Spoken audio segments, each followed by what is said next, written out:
Bam, bam, bam, bam, bam. Alright, level 85. It is time for the Ether Current quest. Let's go. Let's go, let's go.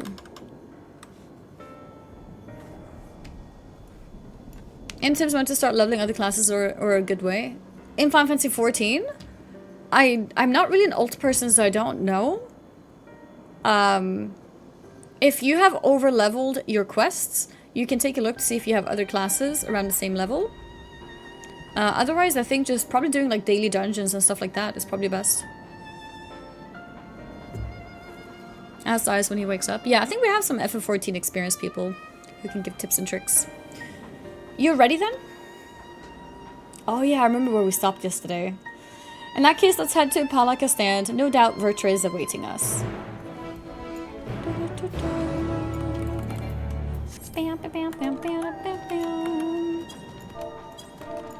Oh. I actually charged my controller this time. I actually charged it.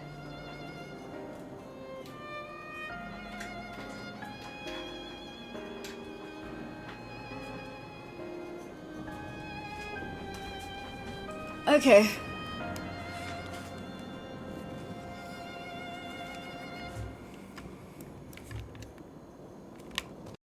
Nice. Okay.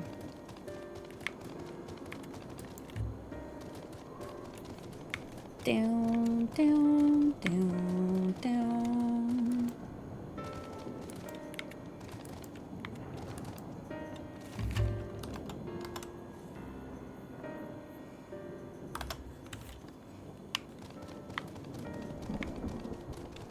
Wait, that room isn't real? This is real. But I have a funny effect thing to have my head stick out of the room. So the picture you see now is a picture. The other one is real. So it is still my room, but yeah. I hope you have a lot of tender this month. I haven't looked at the tender this month. Transmog set, pet, and other shit. Honestly, I am so tender starved. I'm actually so mad at Blizzard for keep introducing new things all the time.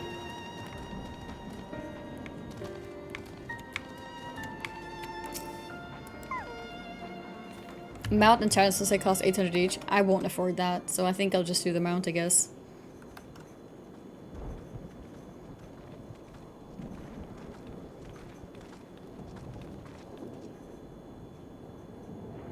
Rest easy, for all is well here.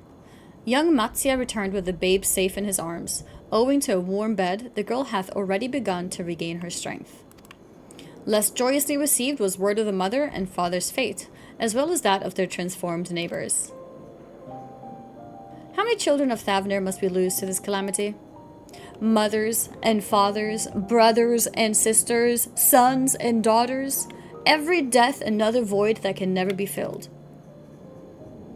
We who survived them must carry the weight of their memory as we strive to regain a semblance of what we have lost. Karasaf and Mivan's babe is a child of Thavner as well. I thank you for returning her to us safe. You on your schedule today? Yeah, pretty good today, right? Oh, most great and merciful worm, I have not the words to express my gratitude. They say that were it not for you, brave Matsuya and the child would have been lost to us forever. Long had I heard the rumors that a mighty dragon had forged a pact of friendship with the satrap, but never would have expected such a kind and gentle soul. It's getting too cold.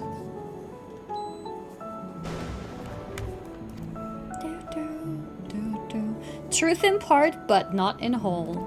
And in chat, what's up, Dark Size?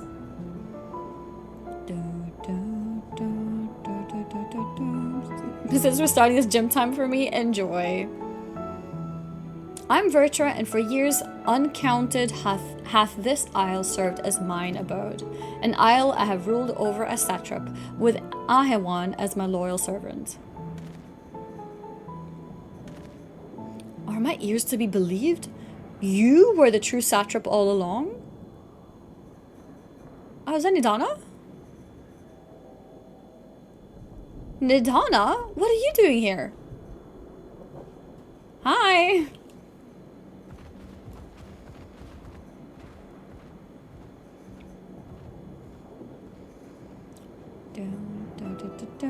hear from the Radiant that you had gone to help the people of Palika stand in their time of need. And so I and several of my colleagues from the Great Work came to offer our services. The alchemists have already brewed up some potions for Yvonne's daughter.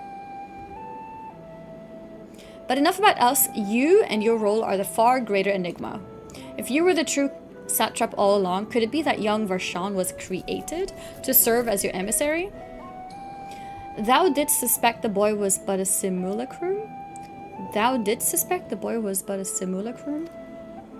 A rumor has circulated for many years around the High Crucible that our most skilled alchemists were once commissioned by the satrap's family in secret to fashion a mammoth indistinguishable from a living boy. Oh, she knew? Or like there was rumors?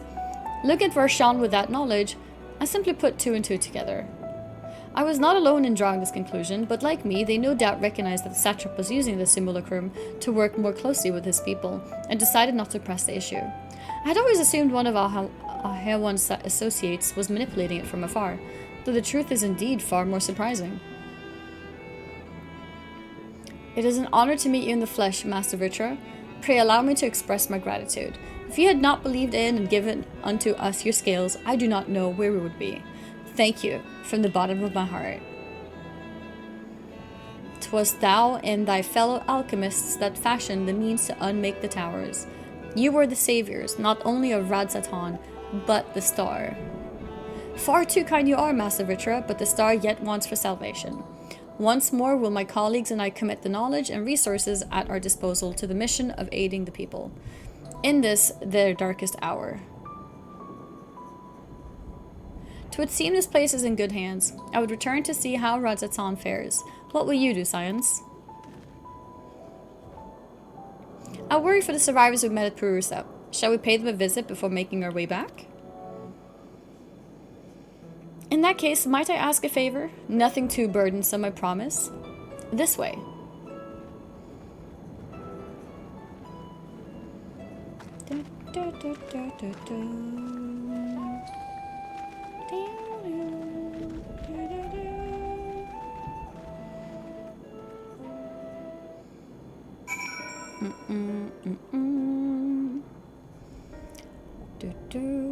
For now, just focus on MSQ, then maybe have one other job in a different role, healer or tank, to do roulettes with. Yeah, I would try to level 2 classes at the same time, kind of, but let one be above the other one. Needs to simmer just a bit longer, I'd say. In the meantime, I was hoping I might ask you a few questions. The red sky, these terrible beasts. What in the name of the sisters is happening here in Thafnir?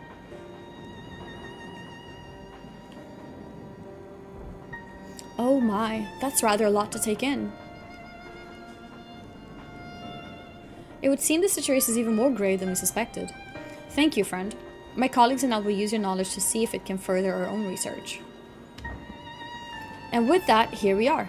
A pot of piping hot chai brewed from my own secret recipe of spices and tea leaves, together with hearty helpings of rich milk and purest sugar.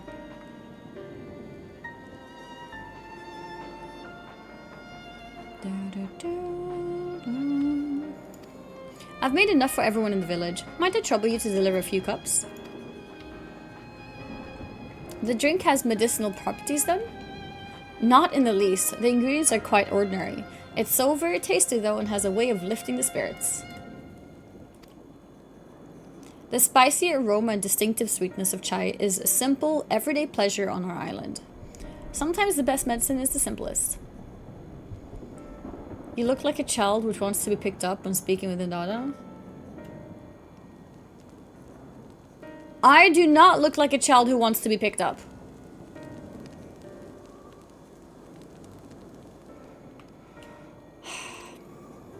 A lovely sentiment, Nidana. By all means, allow us to assist. She said it's still a child. No, not a child either. And does your neck hurt? No. While you lot distribute hot beverages, I'll do a sweep for errant beasts to slay. A far less arduous task, no doubt. When you're finished, look for me at the Wakeful Tirana.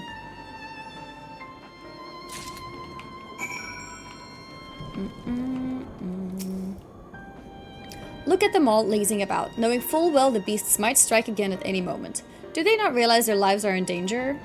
Well, I, for one, intend to survive. I'm too young to die. Yes, I'll leave this island behind if I must.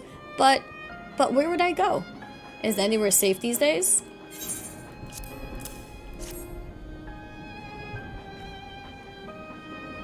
A cup of chai? Can't you see I have more important things to worry about?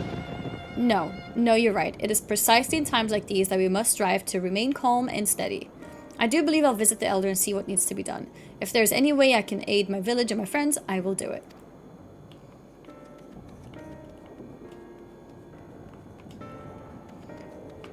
Okay, deliver. Here we go. Everyone knows distributing tea is more important than saving the world. You know, sometimes we gotta, move boxes and distribute tea.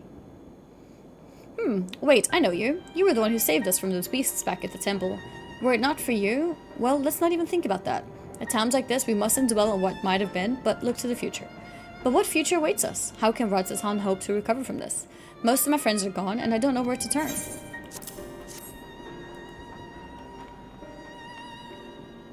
A cup of chai? Well, if you insist. That aroma has a way of clearing the mind. Come to think of it, we've faced our fair share of trials in the past as well. And no matter how hard the times, we've always come together as a people united. One day at a time, one step at a time, for that is all any of us can do. Yes, back to work, once I've finished this cup. Thank you.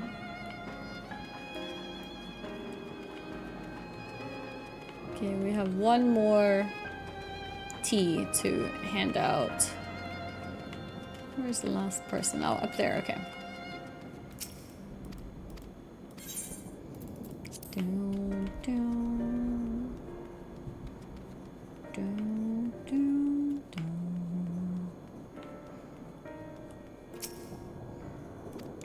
Oh, I clicked too fast. What did he say? I'm sorry, I just want to be left alone. My best friend and I, we fled the village together. One of the beasts took him, and... It was all I could do to run. All the while, I could hear this monstrous voice screaming my name. That's messed up. This is for me? We used to drink chai together often. Shared stories over steaming cups after a hard day's work. Thank you, friend. The pain may never pass, but I must press on all the same. For his memory and for me, and for we who must remember. I think I just unlocked a bunch of blue quests. And I think it's because we got the last currents now, I guess. Thank you for delivering the chai. Did it help to lift the villagers' spirits? That is heartening to hear, indeed. The final days show no signs of abating, but that is all the more reason that we must try to keep our composure. Our lives have been forever changed. The people we have lost will never return to us. These tragedies will long weigh on our hearts. But we have the capacity to live with our suffering, to carry the agony till we too join the fallen in death. Till we too join the fallen. It is not a surrender but a recognition, for it is only in acceptance that we find the strength to move forward.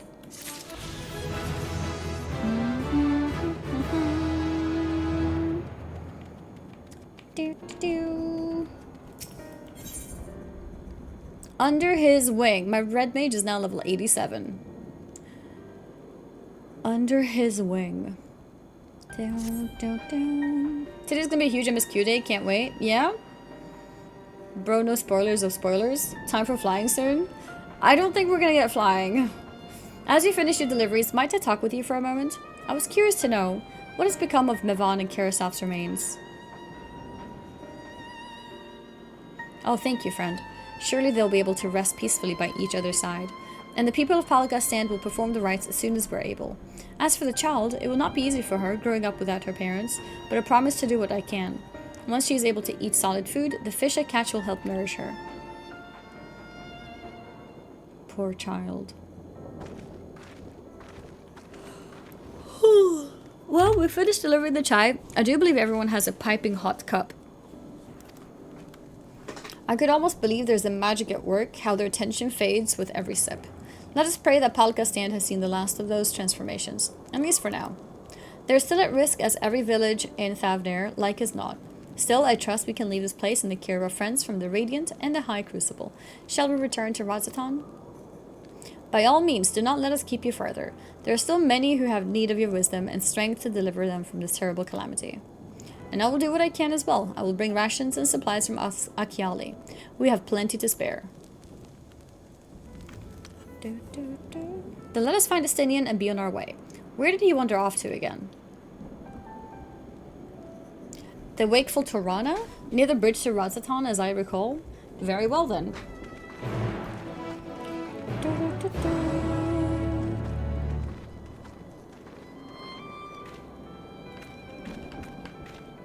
Yawn, yeah.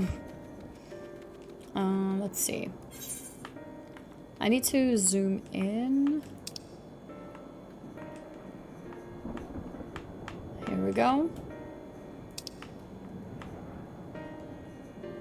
What's inapparent? In Agama's footsteps. A radiant patrol. I need, let's see. How do I do this? I need to check the ether current ability. Is it travel? No. Traits? No. Orders? No. General? Must be general, right? Do you guys know where I can find the ether current thing? Duty collections? To drag it onto my hotbar, I mean. Because I want to drag it to my hotbar.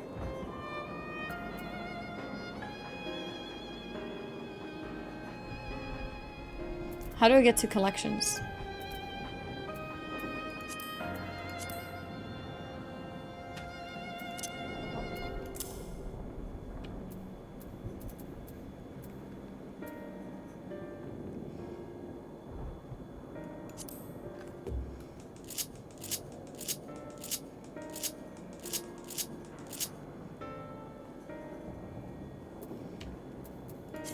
I don't have the menus.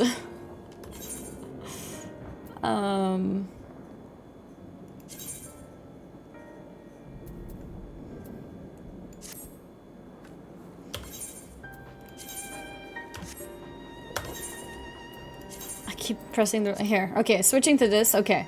So duty and then collections. Okay. Ether compass. Okay. Now we can go back. Press select. Or maybe meet and start. Ah, okay. Yeah, I can do it from here. Yeah, okay. But yeah, I found it. Now I found it, so it's okay. Wait, what did it say? 150? That's really close. To the southeast? That's really close. Good morning, Calypso. And that's like right here, right?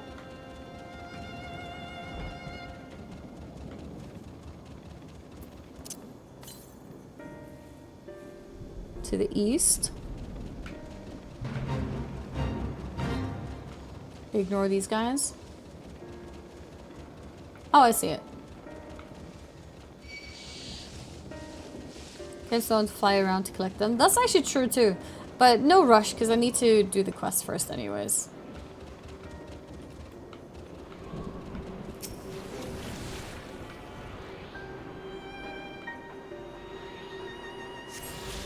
Okay, there we go. Alright. Where is that? Oh, it's kind of close. Okay. So we might as well run from here. Might as well run from here. Snake gave up? Yeah. I was getting annoyed. Not annoyed. I was getting worried that he might cancel. Interrupt my stuff, but it was fine. It worked out.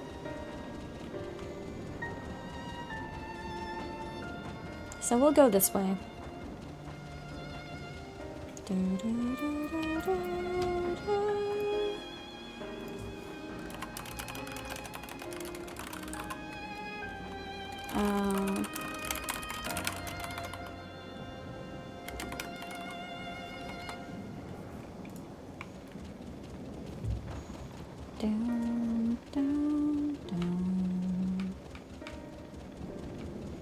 As saying.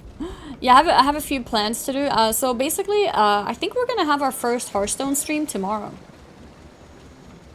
I think we're gonna have our first Hearthstone stream tomorrow. I don't know if you guys remember, but I'm part of a campaign with Hearthstone, with the game Hearthstone, where they are matching up a pro with a noob. Obviously, I'm the pro. Yeah, I'm being paired with Thighs, who is a professional Hearthstone player, and he's gonna teach me. Essentially. First day of vacay while watch nigga small to be doing the FFXIV MSQ boggies. Happy summer all. Mud H or Mud, thank you so much for the, how many months was that? 4-month resub. And enjoy your vacation. Enjoy your vacation. Cool, can learn something too. Yeah, you guys can learn with me. And never seen a stream of it, so it should be interesting. So I have a nice surprise together with this. I have around 180 packs. Most of them might be from old expansions that's not relevant anymore. But I have around 180 packs to also open as part of the stream. I'm gonna have to do it before I talk to him. Otherwise it'll take like an hour of just opening packs. But yeah, we can open around 180 packs. Yeah, that's like 1 hour yeah, it's a lot. I think it's 180. Because the thing is, opening packs on iPad is actually so annoying. So every time I see the packs, I'm just like, yeah, I'm not touching that. Opening on PC is nice.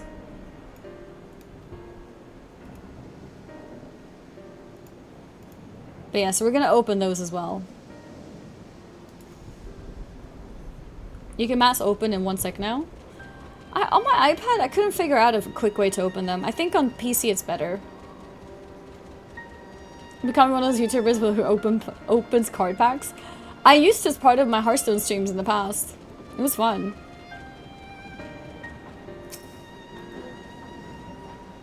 Alfino told me everything. Full glad am I to hear the people are safe. Likewise, you'll be pleased to know I found no evidence of lingering beasts in the jungle and ruins. It would seem you finished off the last of them. Trying times yet lie ahead for the people of Thavnir. Fortunately, they have a wise and benevolent satrap to shepherd them though. Shepherd them through. Speaking of which, I received word from Thancred not a short while ago. He awaits our return to the city on Alzadal's path. Come. Can we donate for you to not buy Hearthstone packs like Linky used to? Yes, you can donate for me to not spend on Hearthstone packs if you want. Now get packs cards for this event so that you can use it. Yeah, I think I will get some packs for this event as well. I should actually poke them about it.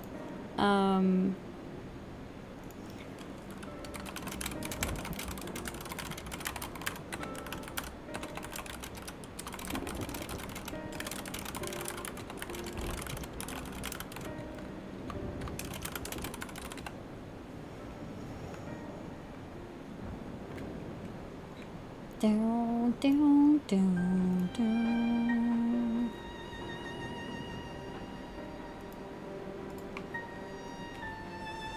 So yeah, tomorrow's gonna be the first Hearthstone stream.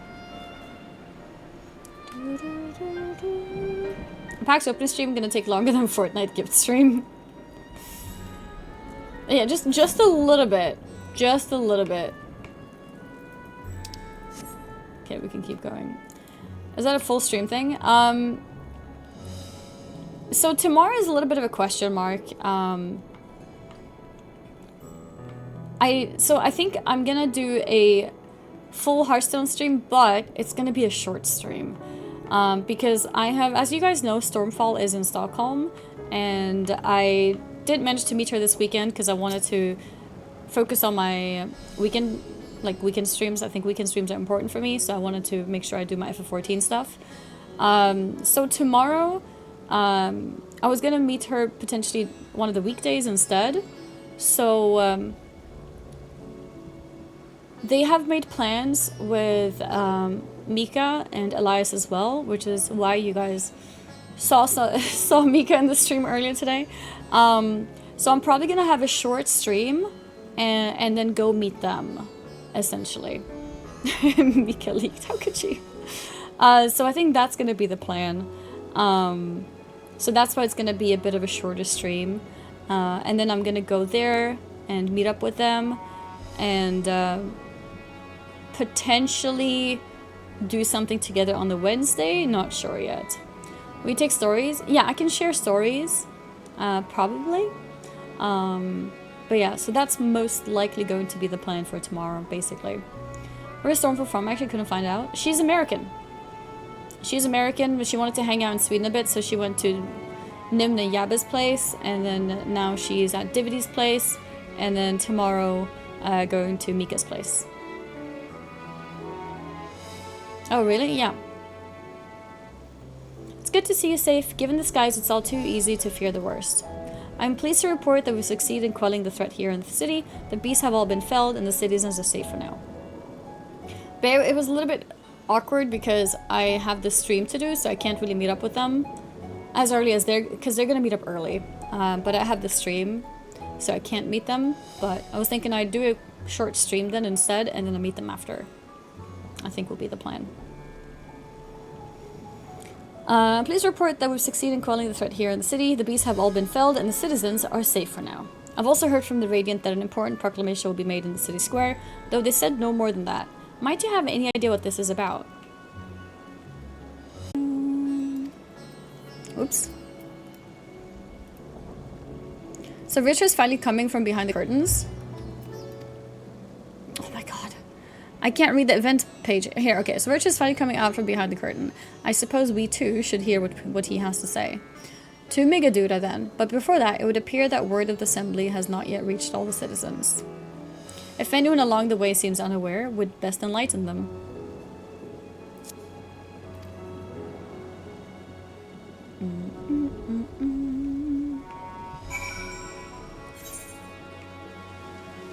I wonder if this etherite is still inactive.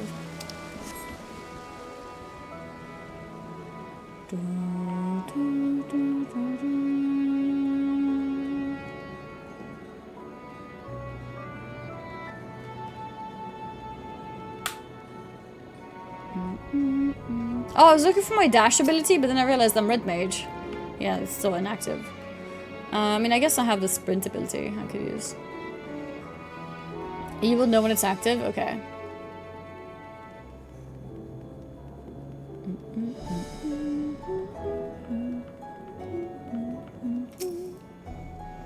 Are the beasts all gone? I've been hiding and I'm too scared to go and look. Uh-oh. Oh, that's a relief. I thought one of the beasts was going to eat me. I wonder where Rashawn is. He's the slowest runner. I hope he got away. He could be with the other people from the palace. Maybe I'll see him in the square.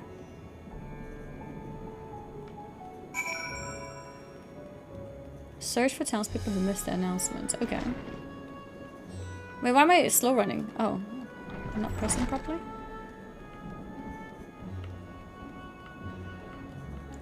Spooked youth. Leave me be, please. I swear to you, my flesh tastes absolutely terrible. Is that what you guys would say? My flesh tastes terrible, I promise. Oh gods, what are you doing? Scaring me like that? If we're not quiet, those beasts will find us. The square, you say? But that's where the satrap was killed. With my very eyes, I saw him crushed in that creature's maw. So many lives lost, such terrible carnage. And you say there is someone else who would lead Ratsatan in his stead? Whoever they are, if they say anything to sully the memory of our beloved satrap, I'll make them regret it.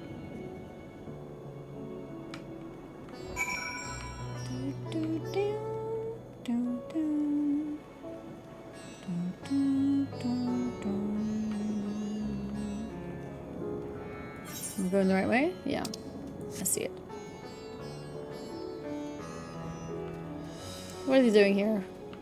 Everyone's like standing together? Some kind of event here? Will Nimna Yab be there tomorrow too? No. They live too far away, sadly. I'm sure they would be very welcome to, but it's very far. I don't think they'll make the trip.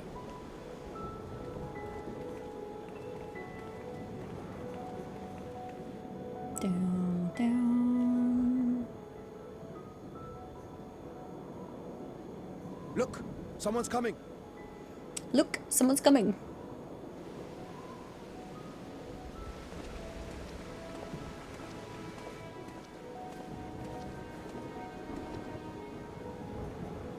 People of Razathan, It warms my heart to see so many brave, resilient souls before me. Varshan. They're still using Varshan. Interesting. Today, I would share with you a great revelation. But before I do, I must make a humble request. Okay. I guess this is how we're introducing Do not be Vertra? alarmed. Yeah. Avert your eyes. Yeah. See the one Holy I crap. unveil for who he is, and know that he means you no harm. Holy crap.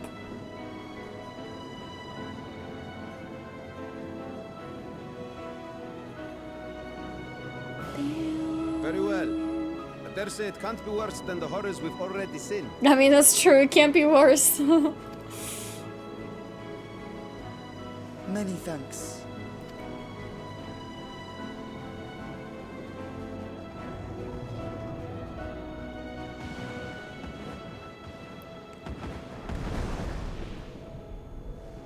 Holy. What an entrance. Dragon!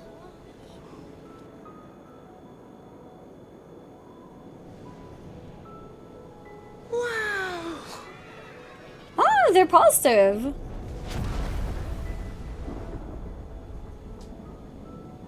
People of Radzathan, I am Vritra, and for years uncounted hath this isle served as mine abode. They seem okay.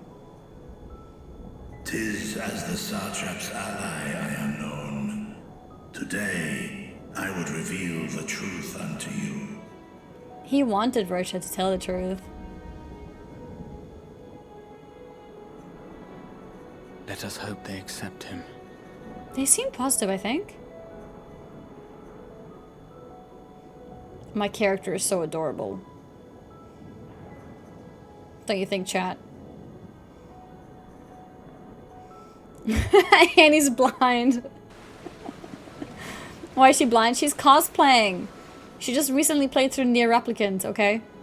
If I am hearing this right, you were the satrap all along? Vashan! I mean, Master Vitra, does your divine eye really see all? Nay, child. While mine eye hath borne witness to the whole of our nation's history, to its future I am blind as thee. Automata? I mean, Replicant too, right? Fake Nier fan. Wait, what? What do you mean? They both have... Wait. I just realized. Okay, Automata. Wait. Shit, you're right. Wait.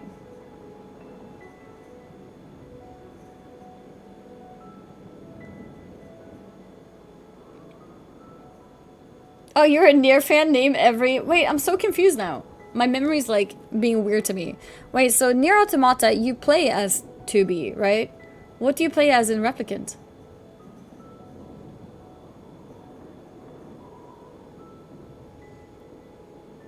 The guy? It was a guy?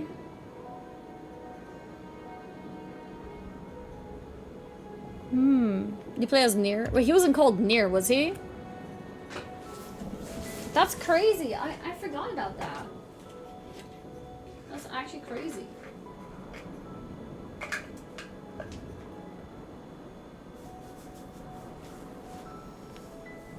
Don't remember you called it Alien and Smolded because you found out you were playing as a guy? Oh my god, did I? Did I name my character Annie and then it was a guy character?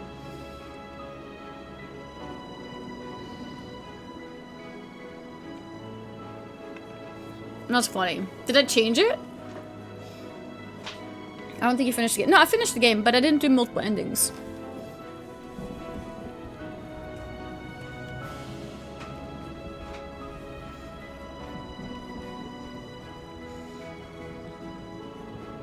I kept it? That's crazy.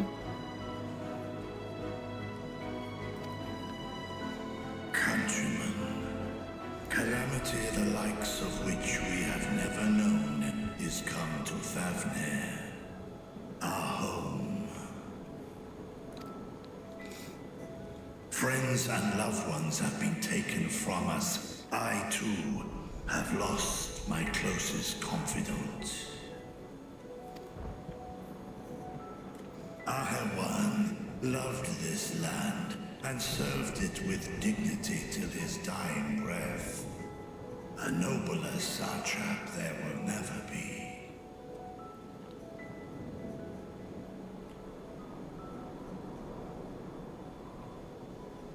A noble satrap there will never be. For so long, I lacked the courage to face you. I will not easily earn your trust, this I know. And yet, I cannot sit idly by and abandon Ratzathan to her fate. A font of boundless I mean, isn't it pretty cool to have a dragon guard over you? I would say yes. Since time immemorial, Welcome. has she glittered with every color imaginable. To this dragon, slumbering in his dark lair, 'twas a mesmerizing sight, and one that brought no end of joy to my heart. This calamity hath stolen too much from you already, yet so long as you live, the light of Ratzathan will never be extinguished. I pray you let me watch over it, over you. And I pray. lend me your strength, that we might face this trial and those to come as one. I do not know you, dragon, but I thank you for speaking the truth to us. As divinities, both Manusha and Riga once joined together, so too do I believe that hand in hand, we can overcome this ordeal and welcome an era of peace. Yeah. Everyone's positive. That's awesome. If Aina was a dragon, she'd sneeze and burn down the city. A sight that would have surely brought a smile to his ale True. face. Oh, that's true. I really like the references to older characters in the game.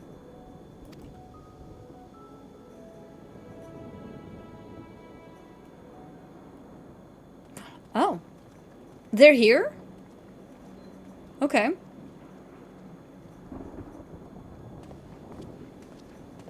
Excuse me, but I must speak with the satrap at once. Okay. Father.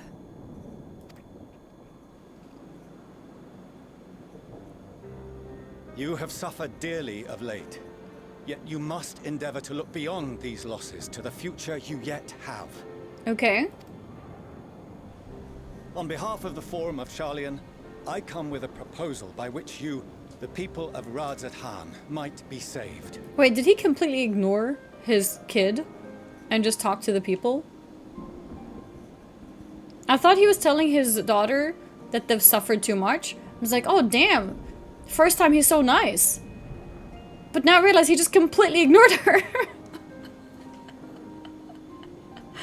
Jesus.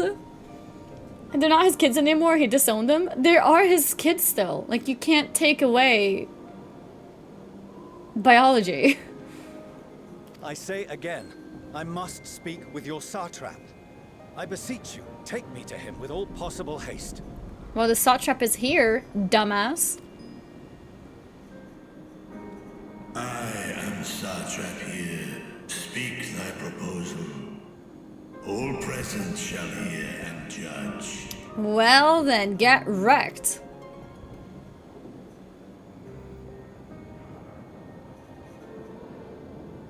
If I have given offense, then I apologize. First, allow me to share with you what knowledge we have of the phenomenon responsible for your woes. The final days. Okay. 'Tis an affliction of stagnancy and rot, sown into the currents of the star. Though the first prominent manifestation was here, in Thavner, it will invariably spread to every corner of the world. The Forum was forewarned of this apocalypse several centuries ago.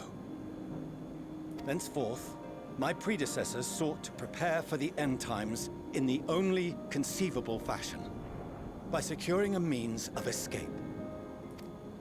Going to the moon. Escape the star? What madness is this? Sounds pretty It is mad. by no means madness. Okay.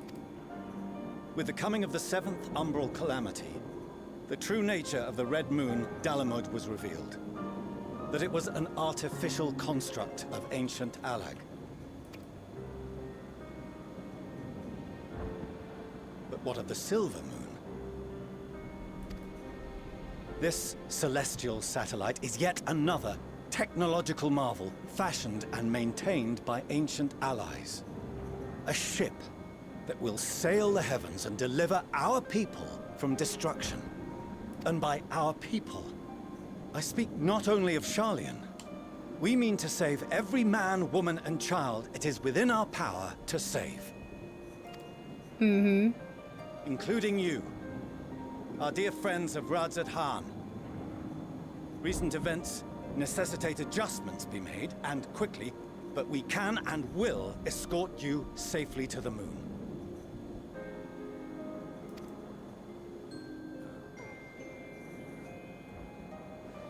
Long has thy forum been allies to Thavner. I trust thou dost not extend this offer lightly. Yet I wonder, is this truly the way? Is there a future to be built for us beyond this star our father deemed the last bastion of hope? Some good questions. Is It this is for the that very way? reason I come before you and your people. To answer any and all of your questions. To offer my assurances and allay your fears. Mm-hmm. Though, if you wish the best for your people, I advise you to render your decision swiftly. Okay. What does he think? Show our friends to Megaduta. They are to be received as honored guests. What was Megaduta?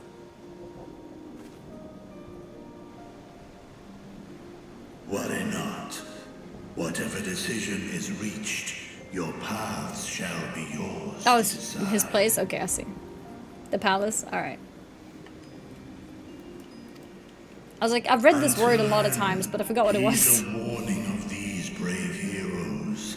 Guard your hearts against fear and despair, for it is within such fertile soil that the seeds of blasphemy find purchase. Remain calm and attend to your daily tasks. I shall return anon. Alright. Hi, my favorite sprout. As Hello. you say, Master Vitra, we believe in you. We believe in you. That's nice. Da, da, da, da, da.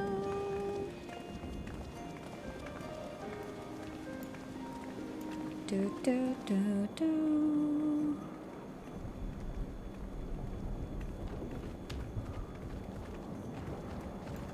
Oh, you're still here. What a relief. What a relief. Nidana, what's the matter? Has something happened at Palaka's stand? Oh? Oh, no, not that I know of. I just hope to hear your thoughts on a theory of mine. Okay. All who undergo the transformation are drained of their ether, yes? What is it then that gives these beasts the strength to carry on as they do? Okay. Logically, they must be drawing upon an alternate form of vital energy. That put me in mind of our earlier conversation, when I tried to explain the essence which many confuse with ether. Okay. Akasha. Yes, I remember. The unseen gift bestowed from on high.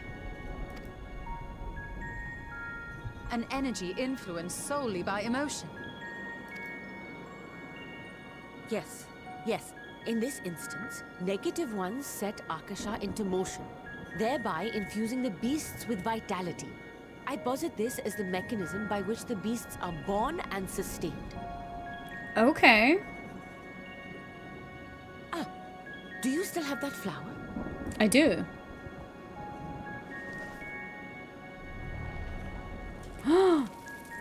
What?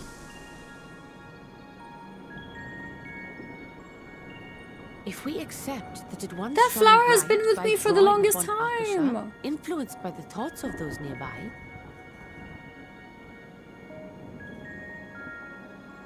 then fear, terror, despair, negative emotions so powerful as to suffocate it, permeate. I destroyed. What do you mean I destroyed it? Oh, knows what happened? My flower just died in my hands. You must be very careful. The forces which drive the final days may be beyond our ability to perceive. Did you water it? Yes, of course I watered it. Sorry, I didn't mean to scare you like that. At any rate, I will continue my research into Akasha. Okay. Do temper your expectations, however. There are sadly few detailed studies upon which I may draw. Formulating a new theory as you have is itself no small feat. True. I wish you well in your endeavors, and pray you take care. Nidana actually MVP. She also made a talisman to fight the tempering. You stay safe as well, yes? Till next we meet. Very And we clever will one. meet again. Dun, dun, dun, dun. How many people here in this stream have completed Endwalker? Yeah, she's smart. She's smart indeed. Yes, me, not me. That's a lot of people. Everyone cap, actually. Week 1, you did it in week 1. Everyone except you. Okay. Calm down, okay? Calm down.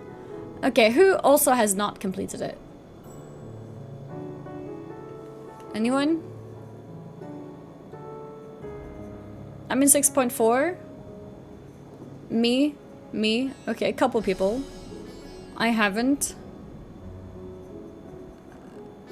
We have less people who haven't done it and more people who have. That's insane.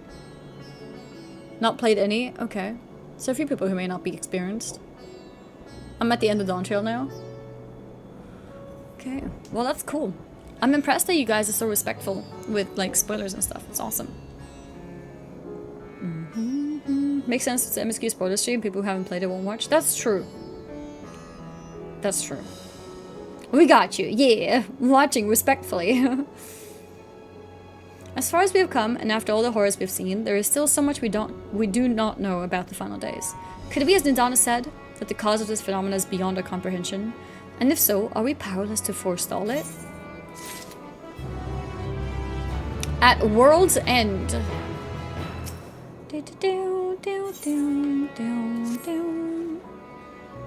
Greetings, honored scions of the 7th Dawn. I have a message from His Excellency, the Satrap. Brave scions, you have my gratitude for aiding my people in this most trying of times. Alas, matters here at Megaduda prevent me from meeting you all in person. As a token of my appreciation, I have arranged for a feast to be held in your honor. May it nourish you in preparation for the trials ahead. Such are the words of Master Virtua. The feast he speaks of awaits you at Merid's Mehana. Pray make your way there whenever your business here is done. A dinner? It's like ARR flashbacks. We thank you for your kindness. Indeed, I was hoping we might find a place to discuss our next course of action, and that seems an ideal venue.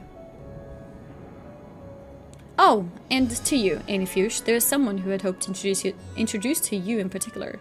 While I am loath to detain you further, might you spare a moment of your time? A personal invitation, knowing full well your services are in the highest demand right now? This must be important. Worry not, we'll save some food for you, so take all the time you need.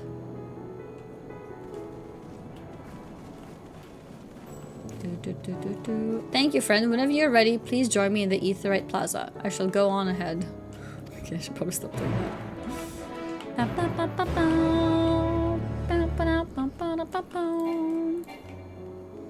Can't mount up. Okay, yeah, I'm scared. I feel like this is gonna be another bloodbath. This dinner is gonna go to shit. What was it called? Do you know that dinner in Game of Thrones? What was it referred to as? The Red Wedding! Yes, that's it. Yeah. But surely nothing's gonna happen, right? Everyone's gonna be happy. It's all gonna be great. Whew, that was a lot higher than I expected. Okay. Access to Aetheryte you see there has been restricted to a select few ever since the tower first appeared. We sincerely apologize for the inconvenience, but it was deemed too dangerous to permit free movement of visitors at a time of emergency. A risk we could not take. Am I getting it now? In light of recent developments, the Satrap has decided that such restrictions would only hinder our efforts to combat the final days. As such, I would encourage you to attune. Okay. Perfect. The Red Wedding was based on a real-life event that occurred with some Scottish nobility. Really? Oh, I didn't know that. That's insane. I feel like I need to rewatch Game of Thrones. Like, it actually was such an incredible show.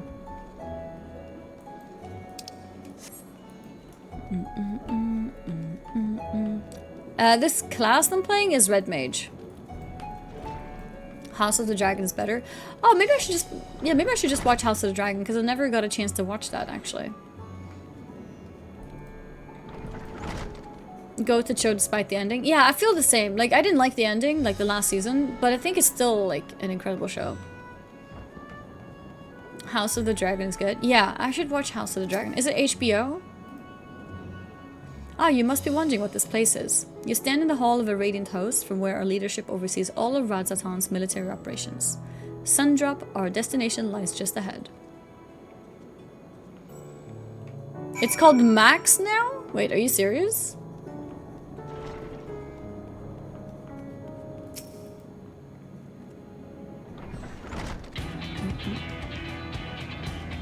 Welcome to Sundrop. Without further ado, allow me to introduce you to... The music change. Oh ho, so you're the famous Annie Fuchs, eh? I knew it the moment you stepped through the door.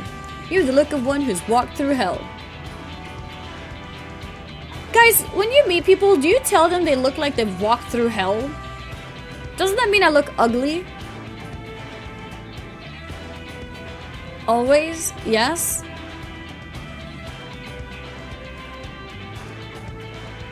Shiraba, please. You are speaking to the Satrap's honored guest and the savior of our people. Can you not show a modicum of respect? They calling you tough? Yeah, that's if you want to give them the benefit of the doubt. If you don't want to give them the benefit of the doubt, they just called you straight up ugly. It's like when if I would suddenly stream with no makeup on, that's what people would tell me. Like, Annie, are you okay? You look like you've been through hell. It's like, no, I'm just not wearing makeup.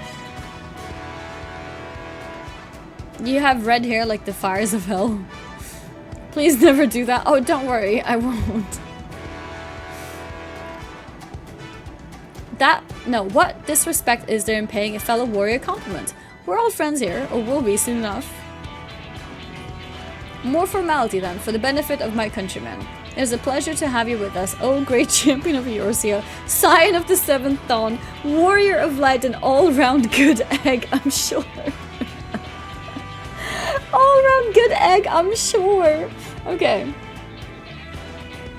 I like this guy. This talk of eggs reminds me I'm late for dinner.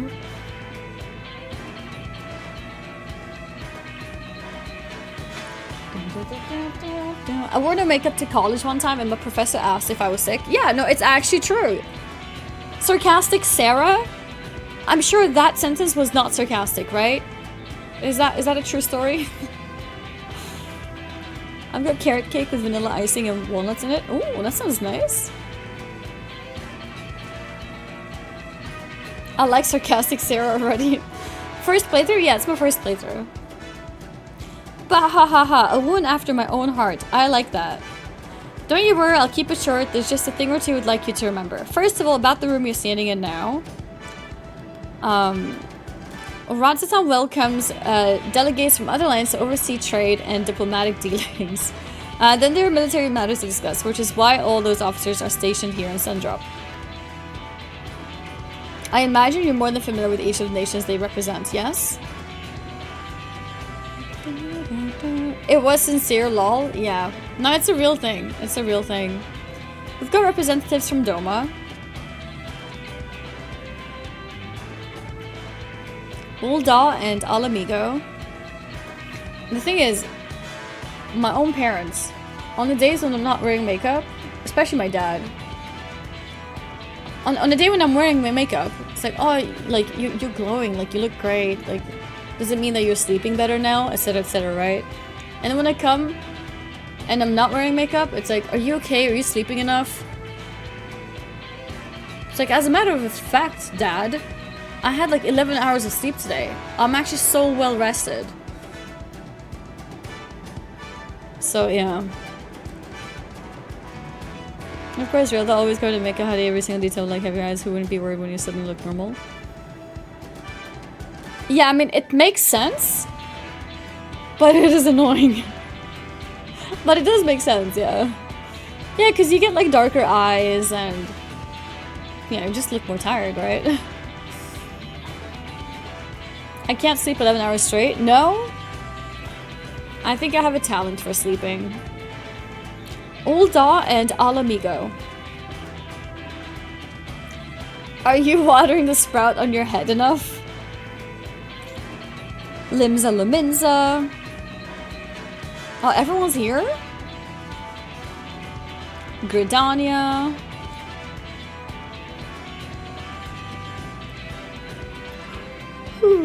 And last but never let it be said least, Ishgard.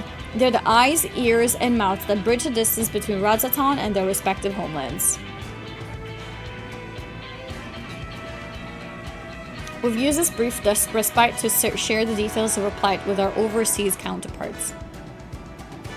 Many people have warped perception of women's looks now because makeup is so prevalent we can no longer recognize a woman look like normally without makeup. Yeah, makeup and then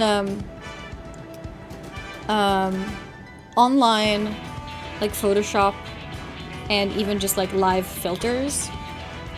Like there's so many viral videos on like Instagram or TikTok of women who look like they have perfect skin, and then they switch off the filter and suddenly you see like they have heavy acne.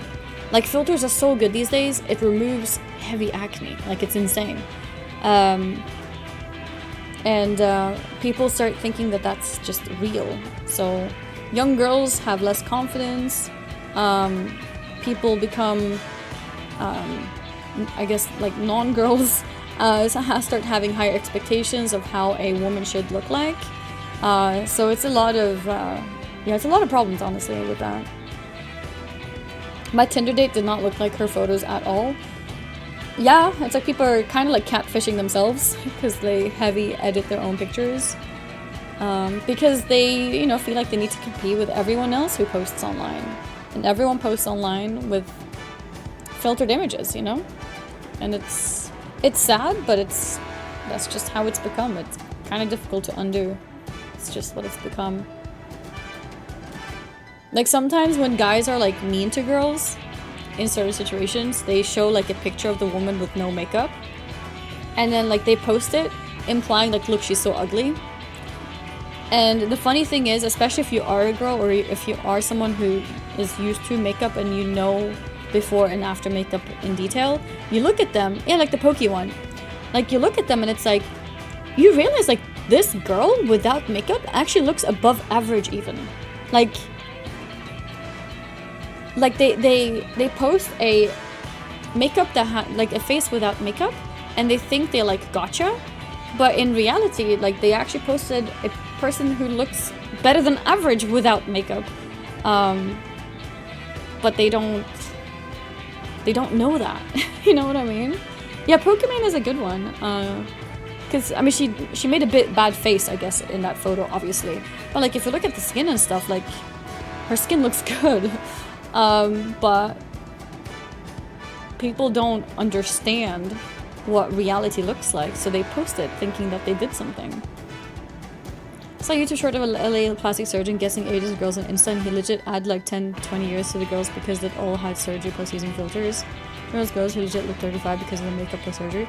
Yeah, especially girls who do heavy lip filler. Because like girls with heavy lip filler automatically look at least 30.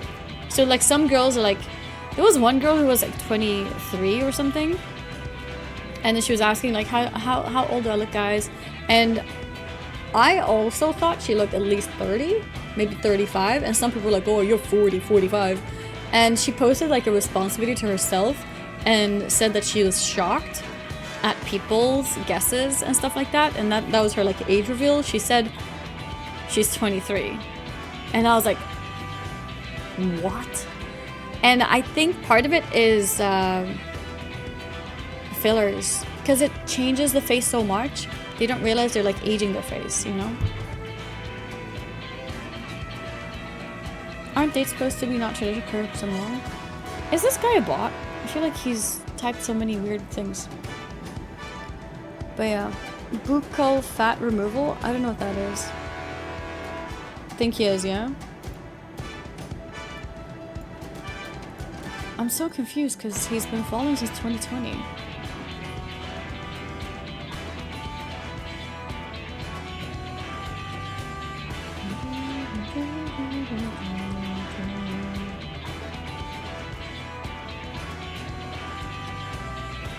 Can you use a filter like that while streaming, or is it not possible to use in live content moment? I think most filters that have those effects are based on phone right now. I don't know if there's good like apps like that for PC usage. I think I do remember having a Snapchat filter once. Let's see, Snapchat desktop. I think they had something. Let's see if I can download.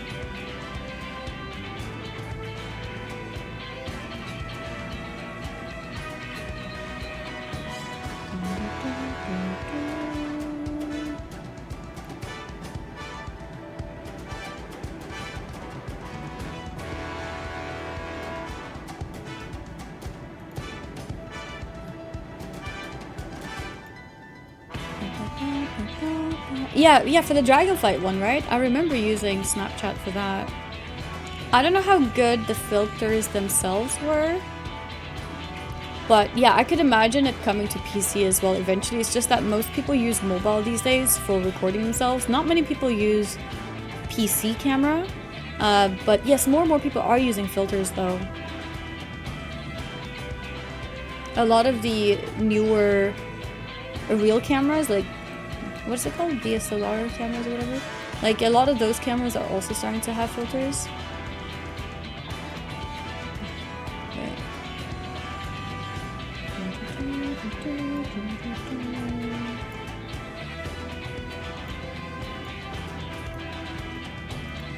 You have to log into Snapchat?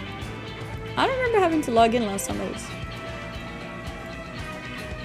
Wait, I might download the wrong one maybe. Snapchat desktop filters, maybe it was called. Snap camera, I think it was this one, yeah. Maybe. Oh, no longer available.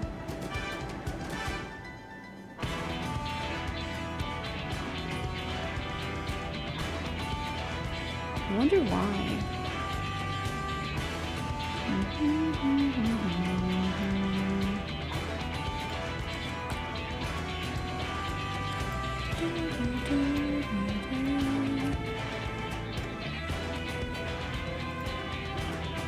I wonder why they discontinued it.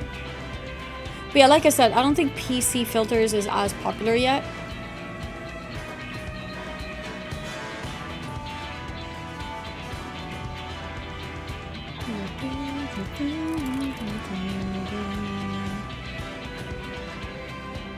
Yeah, I think probably no one used it on PC. But I think if people would use PC more, I think they would put more like emphasis on it. So yeah, like the technology is there. I guess the interest just isn't, so they haven't really worked on it too much.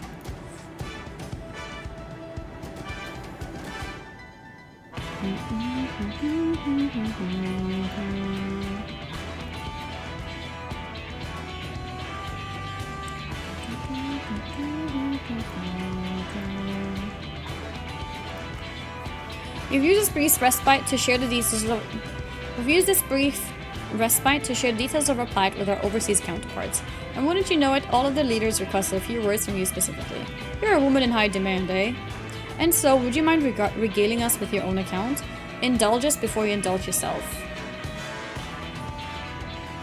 Yeah, no, I saw that no name, but I wanted to try a filter that's not like trying to be something cartoon. I wanted to see if they, because I think I remember Snapchat having a filter that made me look like not a baby, but like it smoothed my face so much. I wanted to recreate that look, but the app is gone. Yeah, I think we'll skip it. Thanks, Marn, for proofreading for me. I thank you for the report, the conditions under which men are turned to beasts, the etheric anomalies you have observed. You have given us much to consider. It is concerning that the first transformation apparently occurred before the skies turned red. It is contrary to what one would expect. Thankfully, the information you conveyed to Lucia upon your return from the moon has already proved invaluable. As soon as reports of the calamity here in Thavna reached the Grand Company, our leaders knew at once that the final days were indeed upon us. They began taking steps to assess the extent of the phenomena's spread. Our agents were able to confirm that, for the time being, the skies burn only over the Bounty, including this island and Corvos. Alas, that is of little comfort. Aye, all throughout Allied lands there have been reports of people transforming into hideous beasts. From what little we have learned, these incidents are similar in nature to that involving the merchant Kalzal. I just realized, let me... VIP Mary, maybe. I always forget to, like, VIP streamer friends. Sometimes I think about it, sometimes I forget. I just realized now. It's time. But yeah. Merchant Kalzal. As was the case here, the victims underwent the change prior to the heavens being set ablaze. Oh my god, I made it, Mom! Honestly, you should have been there a long time ago. I just forget. I just forget. As was the case here, the victims underwent the change prior to the heavens being set ablaze. And so, while the burning skies have yet to manifest beyond the Bounty, the transformations do not appear to be subject to any similar restriction. If anyone anywhere overcome by despair can turn, then nowhere is safe. Yep. That's about the size of it. Speaking of which, we ought to give these creatures a name, don't you think? Why do we have to name monsters? Guys, I'm important. Now you can't say my gacha games are... She has ascended. I'm sad though. I really want to continue Endwalker. Do it then. Do it. Or do you feel like your audience won't enjoy it? You should do it. They can't put the link to download the Snap Camera episode because Snapchat discontinued, so anyone re-uploading it is essentially illegal. Oh.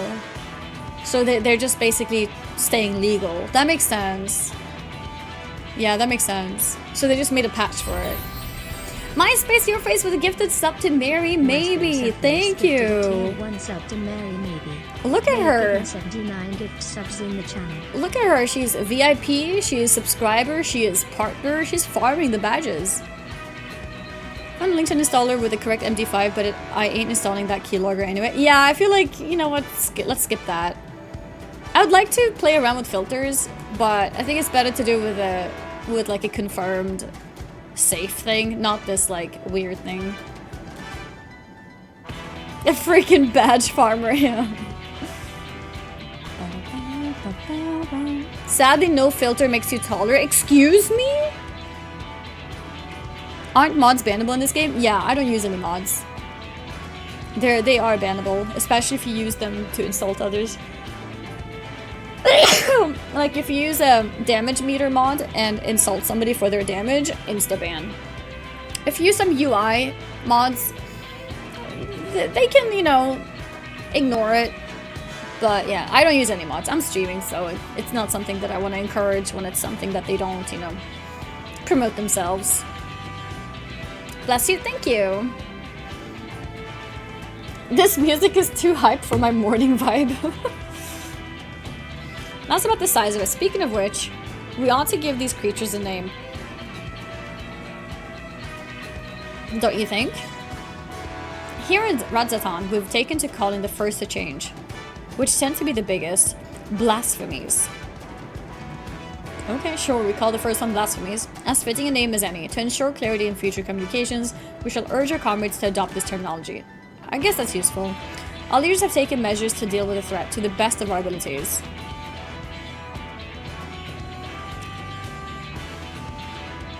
Each nation has assembled their own groups of elite soldiers to put down these so-called blasphemies and their spawn as and when they appear. At the same time, they're doing all in their power to put the people's minds at ease and prevent panic and fear from spreading. That said, brave souls with the strength and fortitude to fell these terrible fiends are not easily found. Just so, and it is for that very reason that we turn to you. Pray lend us your strength and help us slay the blasphemies that plague our homelands.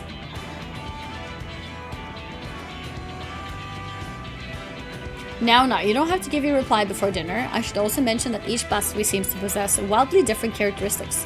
What works well against one may serve you poorly against another. So before you go rushing off to save everyone's day, have a word with the delegates. They'll tell you what to expect.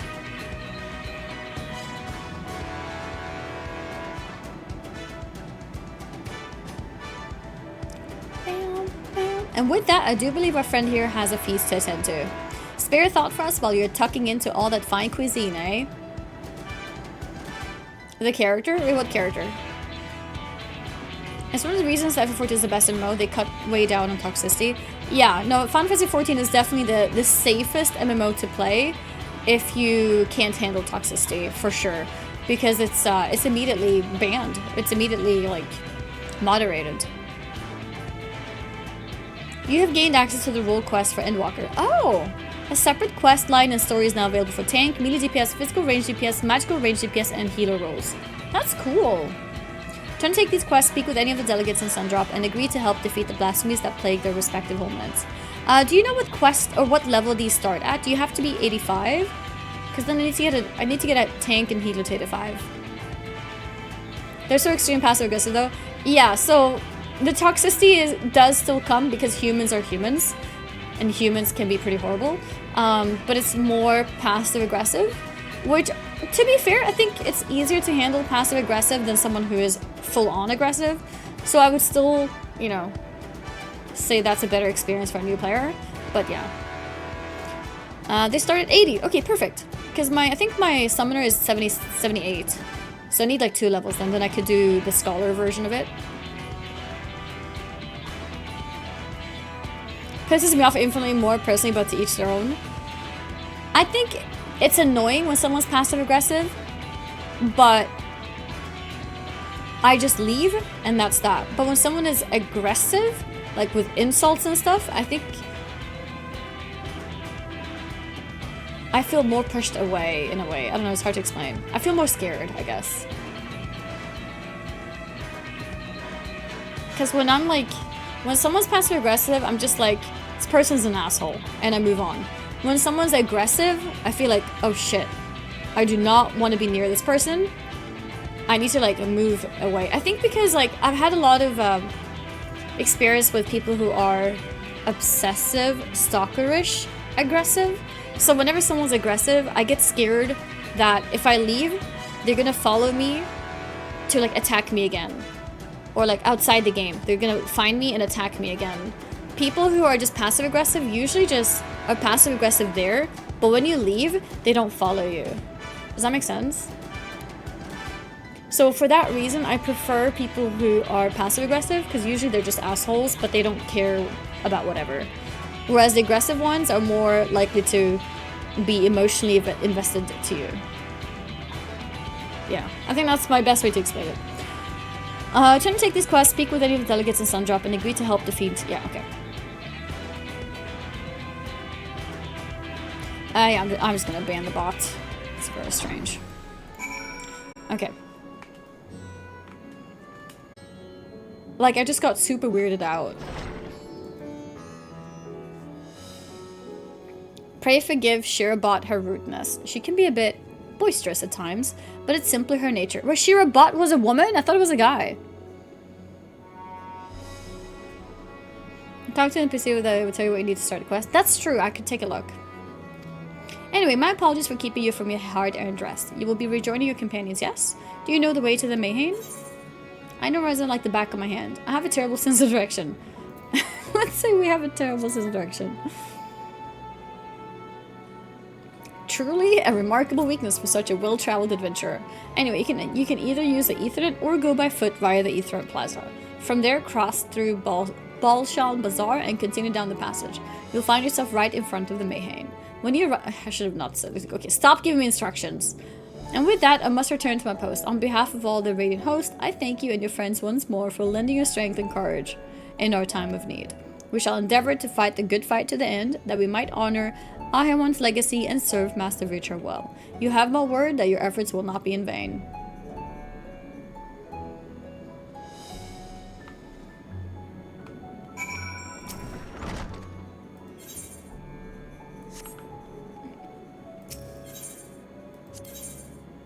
Yeah, level 85 and the correct roll. Okay. We'll be back later. We'll be back later. Yeah, I'm leaving the blue quest alone. I've learned.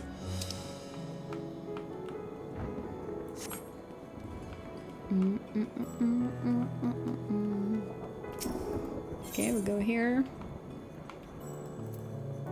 Apparently I've missed one. Oh. I need to go there. Pick up the last one and attune to it.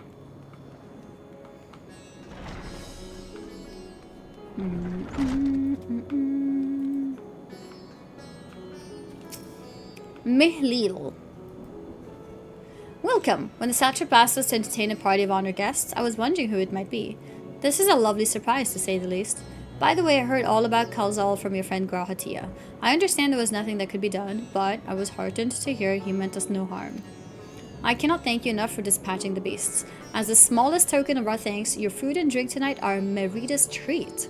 Speaking of which, what shall I start you off with? A piping hot mug of chai, a glass of your finest local spirits, water, just water. Let's go for chai, because we're fancy like that. NPC, do you know how to get there? No, I'm terrible at directions. Gives directions. Annie, stop giving directions. As you wish, pray join your friends and I will bring you your drink. Okay, thank you. Oh, hello Ishtola. Welcome back. Whatever did the Radiant want with you, pray tell?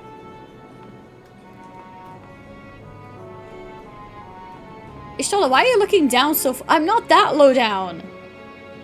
Come on. I'm not that low down.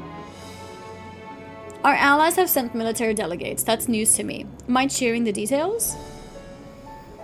No, I'm really not. I'm really not. The hair stuck behind the mic. My hair? So yeah, that's on blasphemy purpose. is now plague all the realm. It will only get worse if what Father said is true, as it did in Amarot. If that's our model, then shouldn't we expect the effects to grow more severe as it feeds off its own spread? As if people transforming into those monstrosities wasn't bad enough. If the flora and fauna, if the land itself turned against us. No one would survive. Yeah.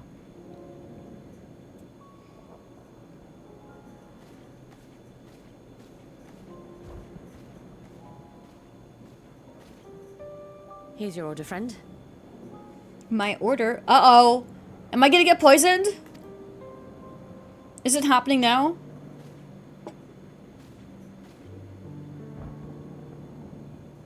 Uh-oh. May you find comfort in these dark times.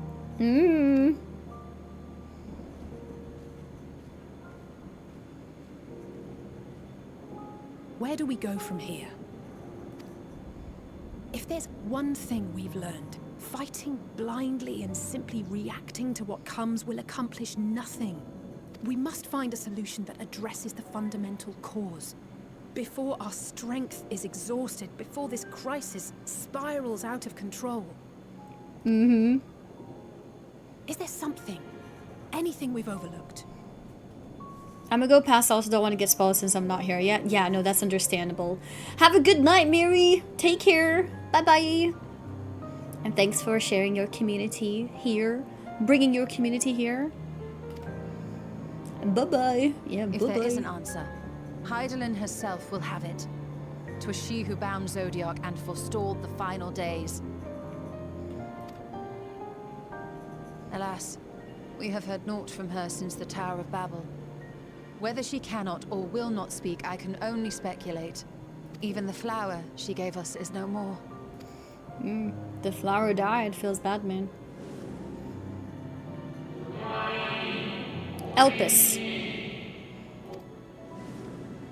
That was the name. Wait, does that matter? That it's called Elpis? So advised the Watcher. But what could be the significance of that name? It is entirely unfamiliar to me. Elpis means something? Oh, no Elpis? No Elpis. To me as well. It meant something to the ancients, though. In our time. Most surely. Yet I do not recall a single mention of it in the records of Anida. Another dead end. And quite literally. It's not as if there are any ancients living we could go and ask. Unless? Not alive as such, but not quite dead. Oh, who?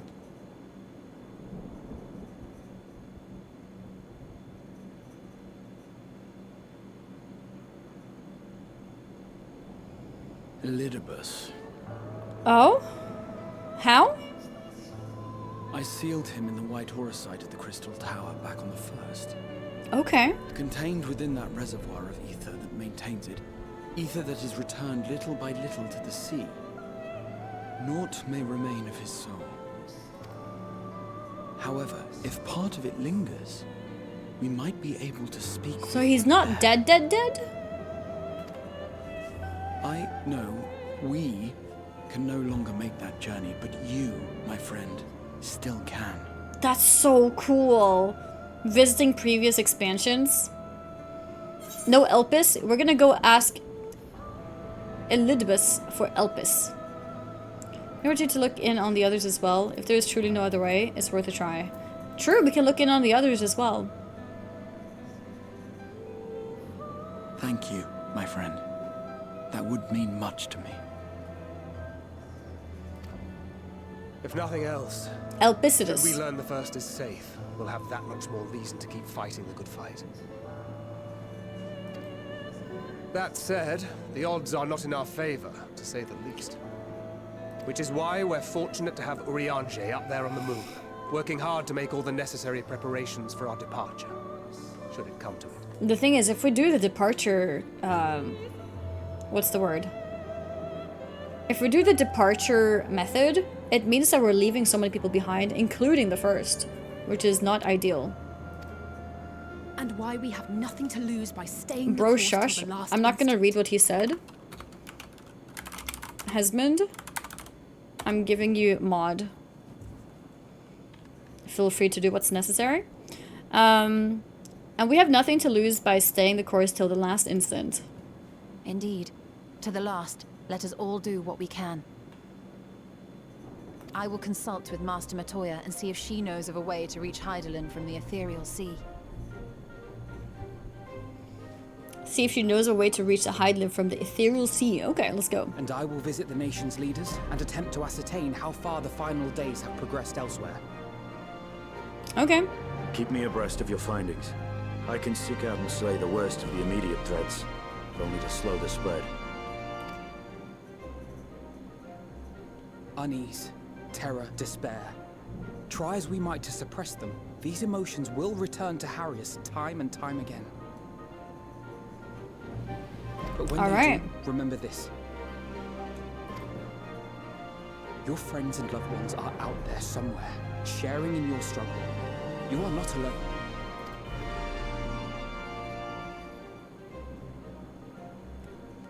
So ends the brief respite before the next revelation.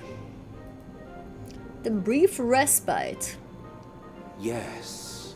So much left for you to see. So we're going back to Where 5.3. beginning ends and end begins. Is it time for a new outfit?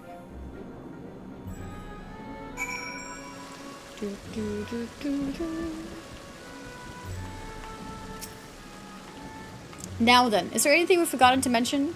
Are your arms and armor in good order? Bam, bam, bam, bam, bam, bam, bam. In that case, it's time we each attended to our tasks. And when you arrive on the first, give me regards to Reem. Tell her I miss her. But yeah, if we don't manage to stop the final days, that means people like Reen are gonna die. So it would not be a very good visit. It's level 86 quest now. Level 86 quest. Take this, Annie, my spirit vessel. Update title, true. True. If you don't stop to find us, everyone will die. Well, we could still make it, you know, with Noah's Ark.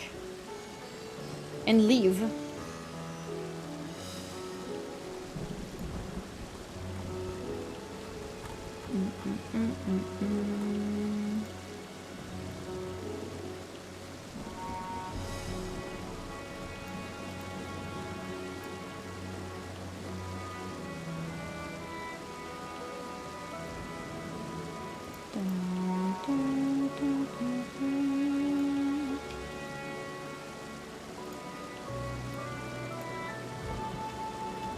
Yeah, I think Hasbin, just keep your mod for the whole period. I saw that you had lost your powers before, because it's much better for me if you just delete it.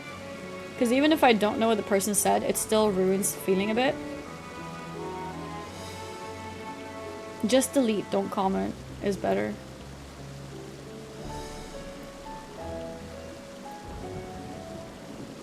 So don't remove your mod until I'm done with Final Fantasy 14.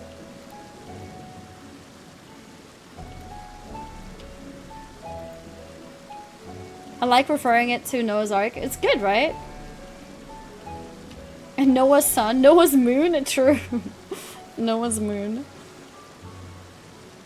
I would have deleted, but couldn't. Yeah, no, I know. So just keep it from now on.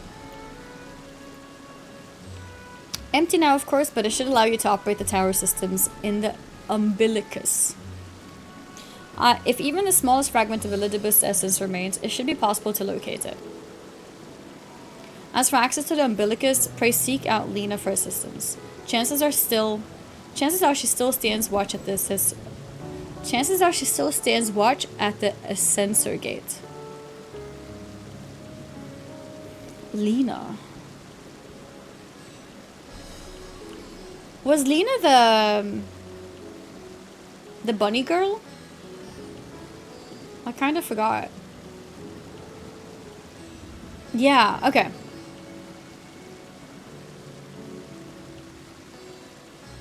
Sorry again, I didn't know. Yeah, that's the thing. Like, I know people don't do it on purpose, but it does ruin. Like, any kind of comment about anything is a spoiler. No question about her on my first quiz. Oh, really? The bunny dancer? I remember, kind of. Should she or anyone else ask after me, tell them I'm living my life to the fullest, that I am happy, hardships and all. Well, we had best be on our respective ways. God's willing, we will see each other again ere long.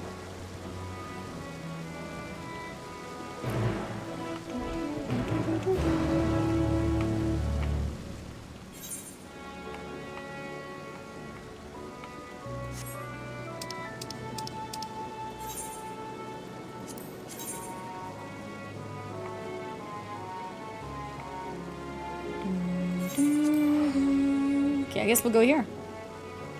Going to Lakeland. Water is wet, gets deleted. Yep.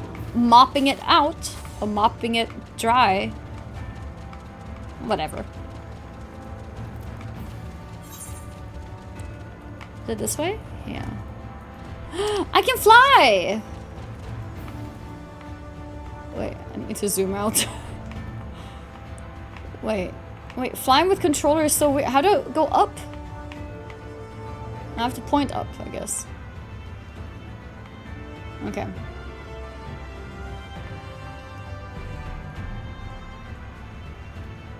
A jump button? Oh yeah, you're probably right, yeah. Yeah, okay. Makes sense. Lena, there she is!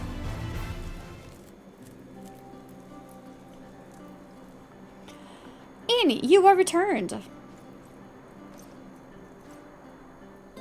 I have returned indeed. Have you been well, you and the others? As well can be. We've no shortage of troubles, but we're well enough.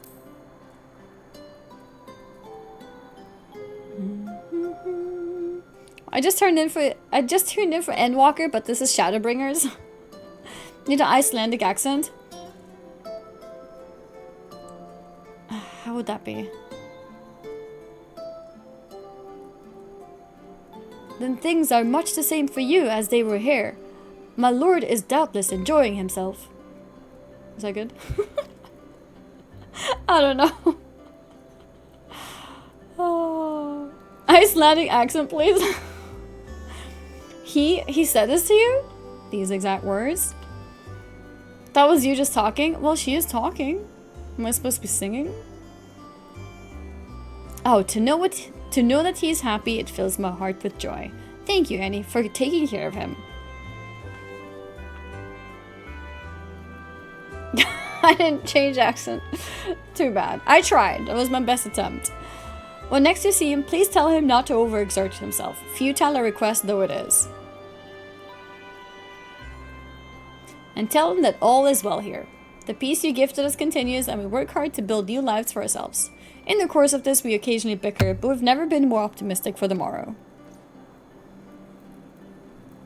If I had to mention one dilemma, it'd be the question of our governance. Even as we speak, debate rages over how we should run the city in the Exarch's absence. Most are of a mind that the Settlement Council should continue to oversee the general running of the Crystarium, while representatives are elected to determine policy and handle diplomacy. Thus far, nothing is set in stone, but however we choose to proceed, we will not replace our lord.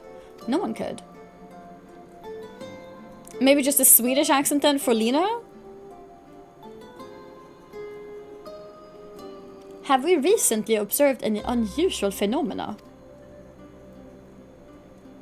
No, I cannot say there have been. Curious that you should ask me this question, though. Some days ago, Reen came and asked the very same. She was rather unsettled, in stark contrast to how cheerful she has been of late. Watching without audio. She and other Crystarium youths just hosted a festival, you see. It proved so popular that there are already plans for another celebration, one much bigger than the first. Between her preparations for the festival and the restoration of the empty, she struck me as happy and full of life. So when I saw her in a state of such worry, I couldn't help but feel worried in turn, especially since she wouldn't tell me what troubled her. I dare say she would be more willing to confide in you. May I ask you to broach the subject with her?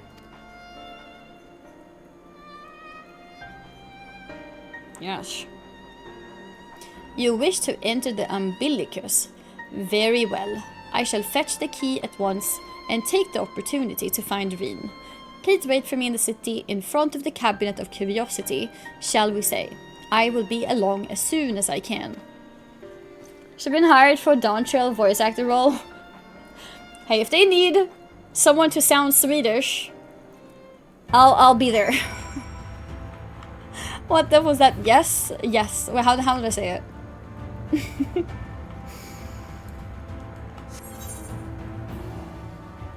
Honestly, I was so focused on the accent, I have no idea what she just said. What did she say? What just happened? Let's see. No,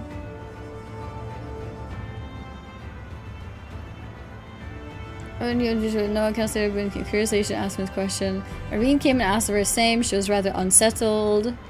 She and other hosted a festival. Okay, so we were talking about Irene.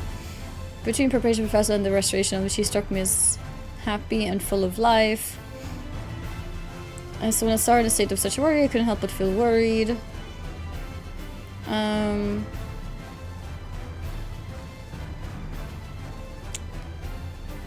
Okay, I think we're gonna meet Reen, it seems. Okay. She said she's letting you in the club and will bring Reen along. Sounds nice. Hold Y when flying. Yeah, no, it's true. I need to press the jump button.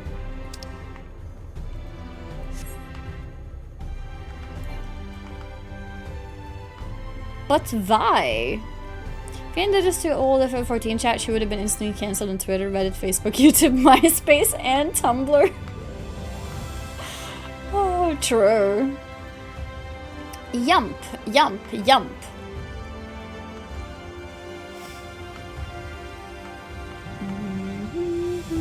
Wait, am I going the right way? No.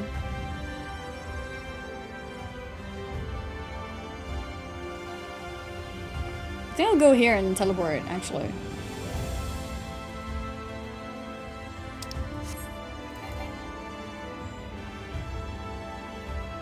Lost? No, it's okay, we're not lost. Okay, we got this.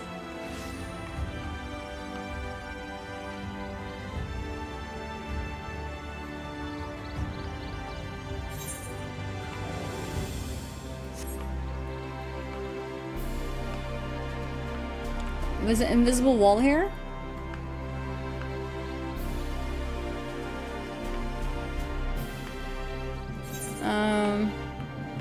I think I need to teleport to the next one then. It's okay, we got this. Alright, we'll go here. The leg's just too short? No, they're not too short. Non-Lalas can't make that. Non-Lalas can make that. Is it actually true? Can non-Lalas make that jump? Is it just Lala who can't? The following event cannot be skipped. You may wish to cancel any pending duty finder. Oh. Let's do this.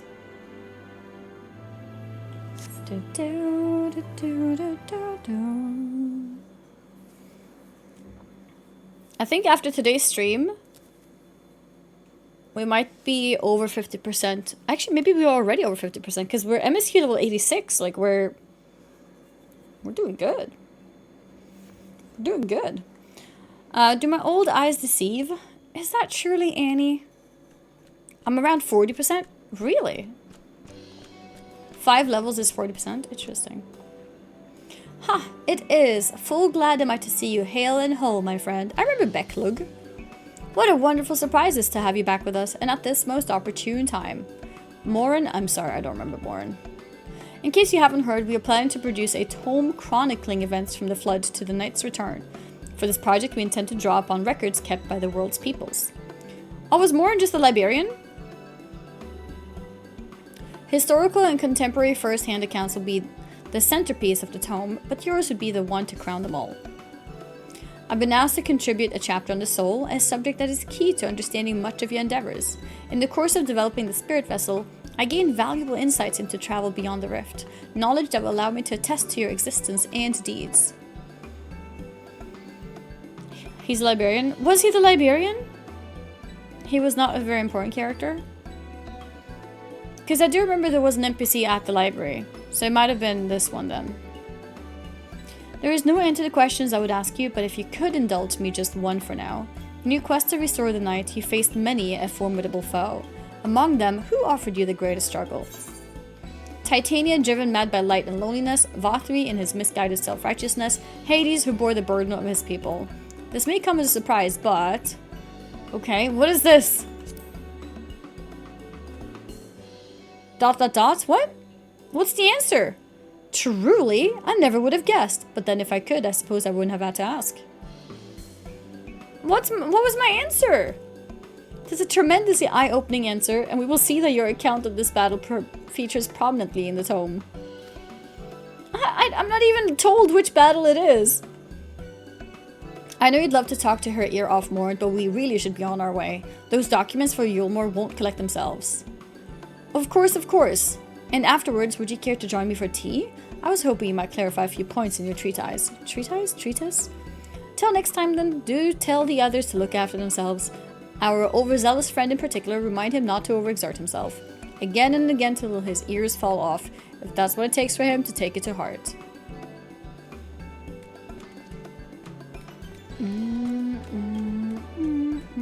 So you're talking about the Battle of the Trolley Arc? Yeah, I don't know. I guess... Yeah, I'm not sure what the point of that was.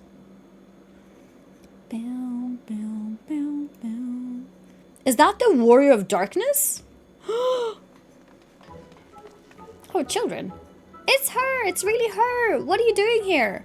If you go into battle, I can give you some medicine. I made it myself. No, I don't want to get sick, kid. Best not, Riki. You'd only give her a stomachache. See, he knows. Told you. I called it. We've come to see Morn to get his advice. One of the guard finally agreed to teach us how to fight, but first, we need to choose a fighting style. While I know that I want to be a mage, Arkil isn't sure. Erval, are you a scrubnub? You can't just say mage. This is Final Fantasy. Are you red mage? Are you black mage? Are you white mage? There's no such thing as mage, okay? Get your shit together. Anyways, while I know that I want to be a mage, Arkil isn't sure. Yeah, because your decision making is so much more sure. Magic isn't really my thing, so I was thinking of taking up the axe, or the sword, or maybe the bow. Okay, I don't know why I'm so rude to the kids. Chat, this is your influence. Okay? You guys bully me so much, I'm starting to bully other people around me. They all seem alright, but it's hard to decide, so I thought I'd ask Boren. He knows about lots of things. He isn't here? Aww, wait, who?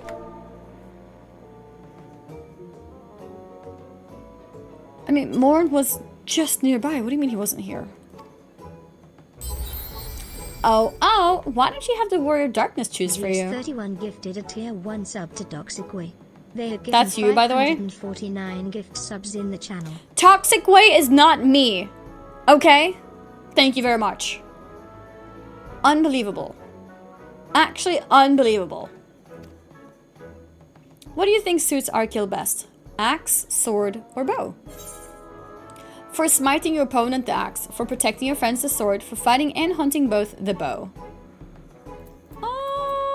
Let's go for the axe.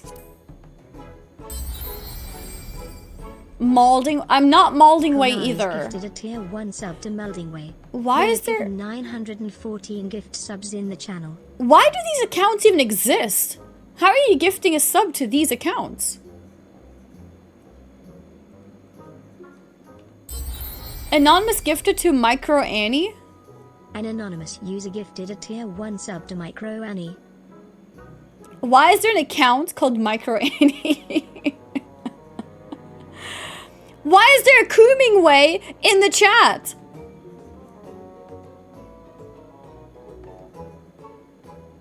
And he's even connected it to a freaking Twitch Prime.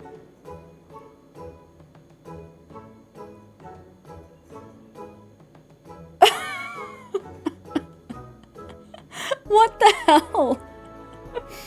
Door gifted sub. Dua gifted a tier 1 sub to Kooming Way. Priorities. 78 gift subs in the channel. It's like not even a throwaway account. It's like legitimately connected to his Twitch Prime and everything. Door, thank you for the gifted sub. I appreciate it. It's not even his first sub. Look at that. He's a 2-month subscriber. Oh, okay. The axe. If you took up the axe, you could be just like Ardbert, the Warrior of Light. True. True. I love that tale. Let's borrow the book today. It's really popular though. I hope it's still there. Thanks for helping me decide Warrior of Darkness. I'll start with that style and maybe try something else later on. And when I get really strong, I hope to have a bout with you. Dave and Moss, thank you very much for the raid. Welcome, raiders. Yeah, welcome, welcome, raiders. Bow, bow, bow, bow, bow, bow, bow. Okay, we're looking around. Looking around. Such fun she's been having basking in the adoration of musty old bookworms and wide-eyed younglings. But does she spare a thought for me? Of course not. Who's that?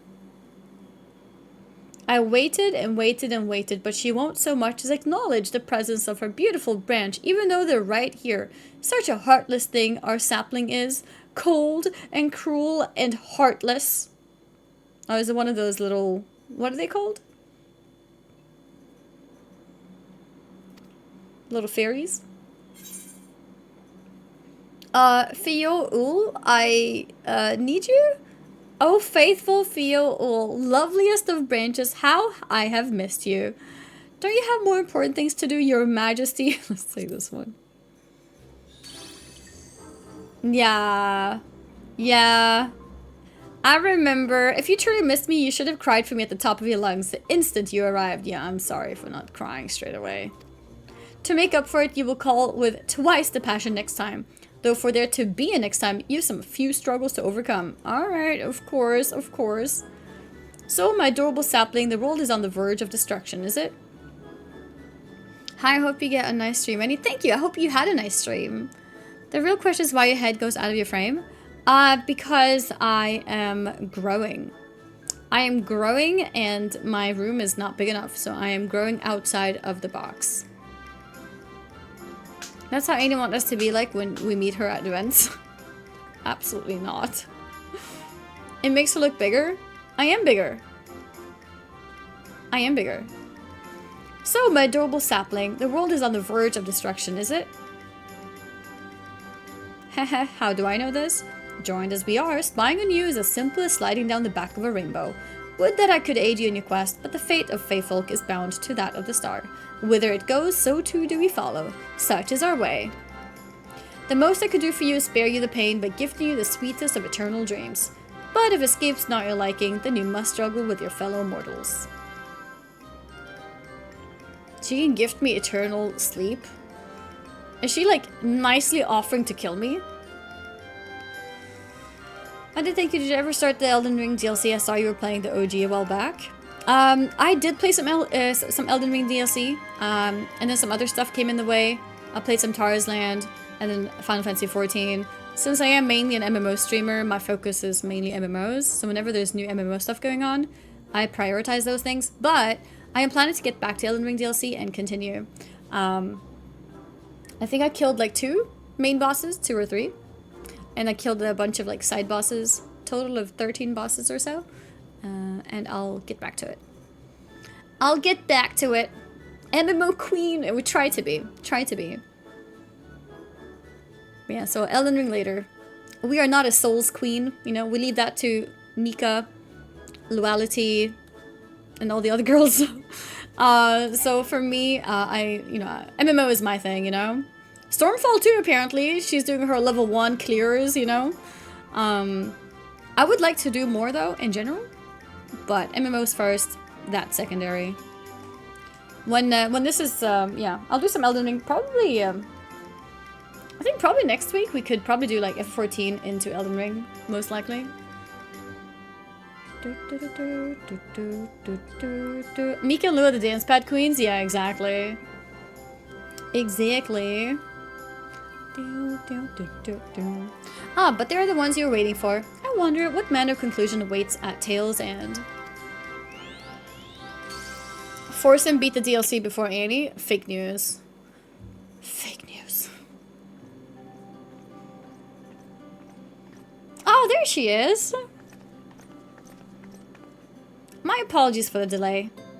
Annie, it's so wonderful to see you again. You doubtless have much catching up to do, so I shall leave you to it. I've taken the liberty of unlocking the umbilicus, and you may enter at your leisure. What was umbilicus?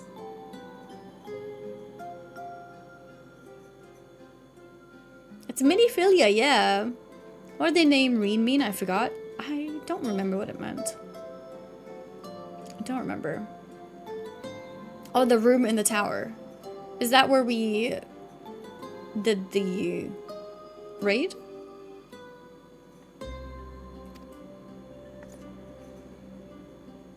Oh, it was Graha's meeting room.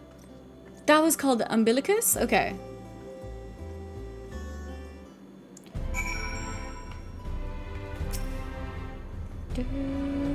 Guys, are you ready?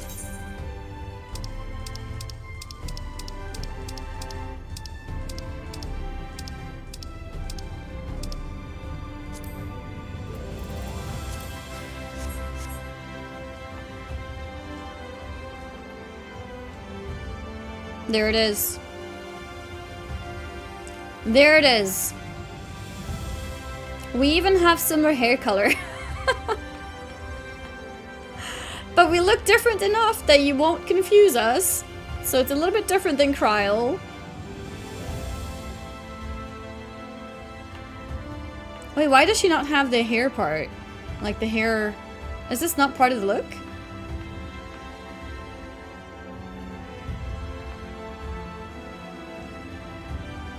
It's not part of the look? Really? Okay, why did I put that there? Maybe I thought it looked cool. I mean, I think it does suit, to be honest. Don't you think it suits? I feel like it does. But let's be lore accurate. What do you think?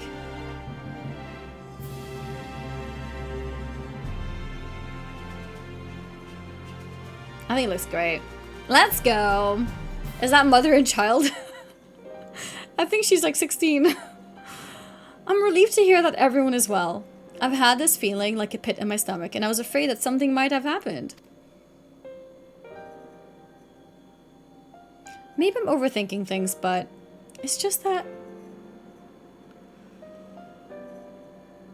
I'm the Oracle of Light, but I've never spoken with Hydaelyn. Never once heard her call. Even so, I've always had this feeling deep inside me, a connection to something immense. These past few days, though, that connection has wavered, as if that immense something was distant, then close, then distant again. And then, the other night, I was jolted awake by the feeling it had been completely severed. Wanting some fresh air, I went to open the window, and to my horror, the sky was ablaze, like during the star shower.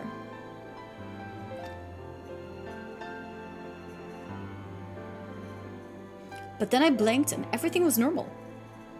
Oh, that happens to me! Where like I see everything being red and then it goes back to normal. The next day, no one said a thing. No one else had seen what I had seen. As far as I could tell, nothing was out of the ordinary. I began to wonder if it was a figment of a half-remembered dream. Is that when you go out killing? No, I don't mean me in real life, guys. I mean me as the Warrior of Light. Sometimes we look up at the sky and it suddenly turns red. And then it goes back to normal. I don't mean me in real life. Yeah, sometimes I look at the sky outside and it looks like the world is on fire. You should get a doctor, check that. Annie, what are you not telling me?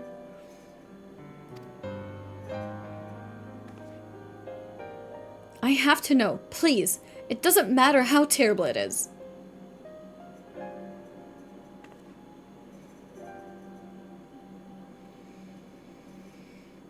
We're telling her everything. Which means she has to understand that she's pretty much doomed. Because with the Noah's Ark solution, the first will not be saved. It wasn't my imagination then. The doom we witnessed in Amarat has come again. I can't believe it. Like I told you before, all is well here in the first, so don't worry about us. Please, look only to the threat before you. We're fine right now, and even if we weren't, we've learned how to survive. Should the final days reach us here as well, you may be assured we won't go quietly. What does that mean? We won't go quietly? As in, oh, I guess they'll put up a fight? We'll hold on until you can find a way to save all our worlds. Oh, she believes in us. So long as you continue your fight, so too will we, united in purpose beneath a blazing sky.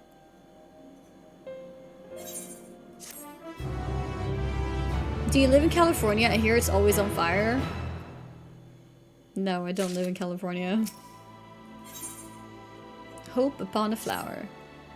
You headed to the Umbilicus to consult with Elizabeth, right? I'll do some consulting of my own and speak with Lena.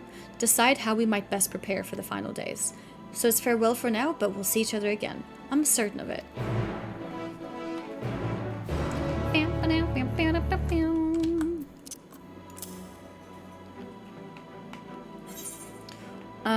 Okay, let's see. What? No, I didn't mean to do that.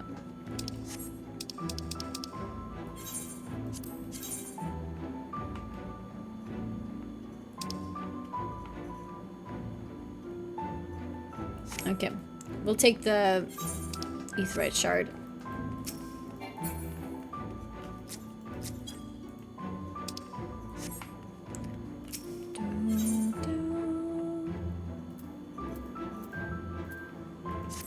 We go here. She just has an office in California. I don't live in California. I don't have an office in California.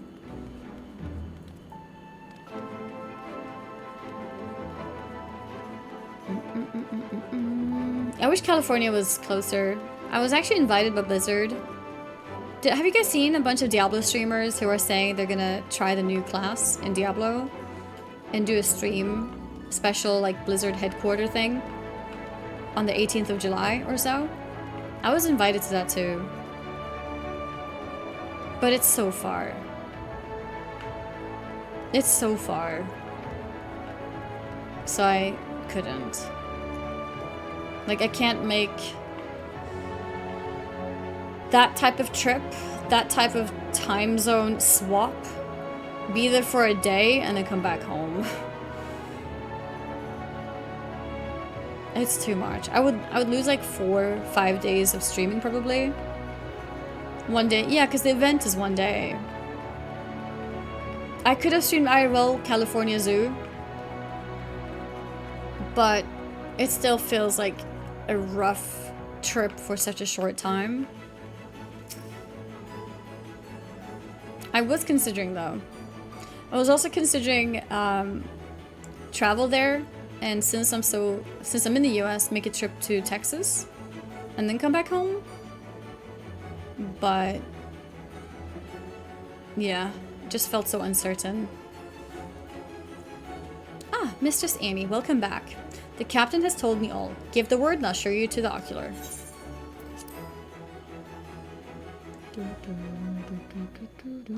IRL stream from Six Flags Magic Mountain. The problem with that also is IRL streaming alone in a place like that means I can't really do anything much.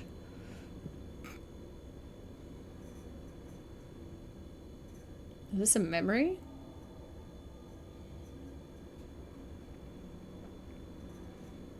Still like nearly a day of travel. Yeah, I mean realistically it's 2 days. Because the day that I'm traveling I can't stream. So it's like 2 days will just be pure traveling. And then potential rest days to fix time zone difference. It's rough. Just takes Gibba long. Yeah. Expect him to pay most likely $1,000 for like a 2-day trip.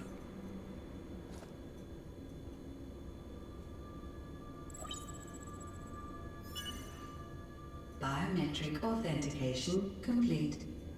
Please state your business. Please state your business. Acknowledged. Reinitializing Circus Tower systems. Searching for Elidibus entity.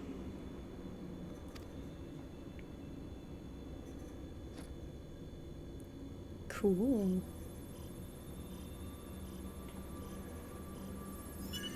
Target located in subterranean core power accumulator. Projecting image. Cool. What the hell? Oh. My home. My friends. No more than a dream.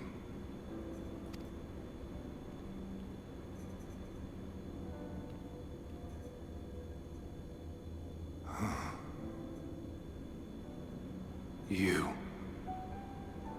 Why have you awakened me? Holy crap. This is so cool.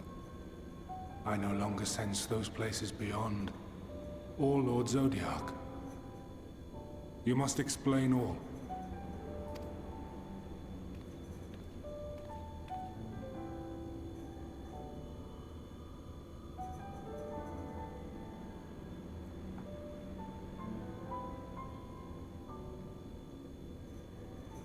So, he is fallen, and my brethren's souls returned to the star.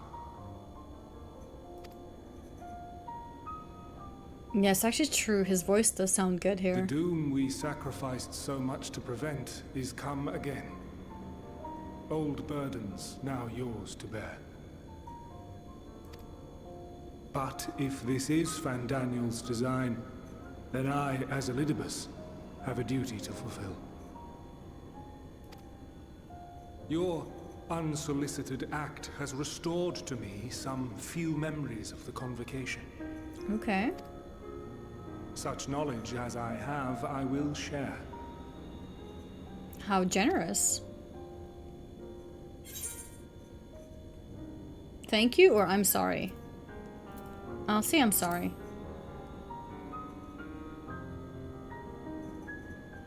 Why apologize for receiving a favor of the defeated? If it sits ill, consider it payment for freeing Lord Zodiac from servitude. Where to begin? Ah, the end. Your understanding of what caused the final days is consistent with our own. Consistent with our own. What was, can you guys remind me the state of our quote-unquote relationship with Elidibus? I don't remember like his personality, if that makes sense. Like, cause cause there's villains like Xenos, Fandaniel, Emmett. He snaps his fingers a lot. Isn't it Emmett who snaps his finger?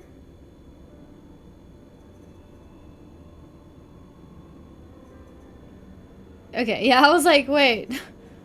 Elidibus is not Emmett, right?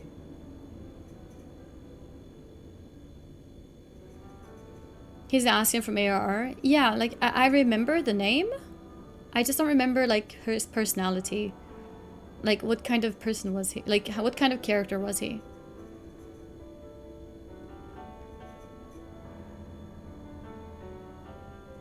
Did we ever have close conversations like we did with Emmett with this guy?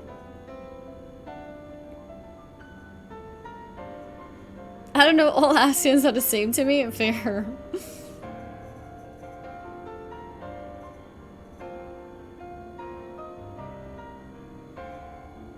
He took over Thancred's body? No, that was La Habrea.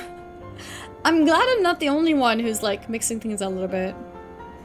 Probably watched a recap video. Yeah, I did watch a recap video of Shadowbringers, but yeah, I didn't watch a recap of like overall. Memory loss issues was super dedicated to being an Ascian and was very dedicated to the cause. He had memory loss issues?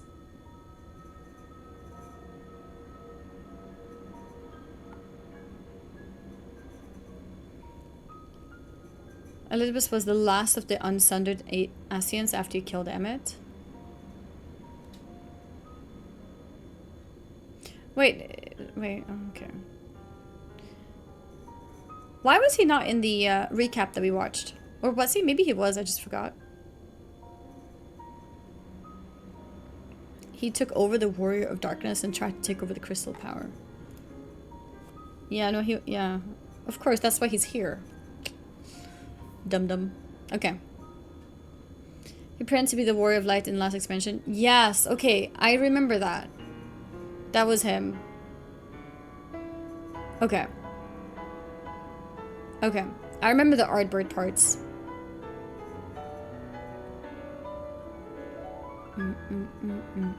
Okay. Alright. The decay first took root where the currents were weakest.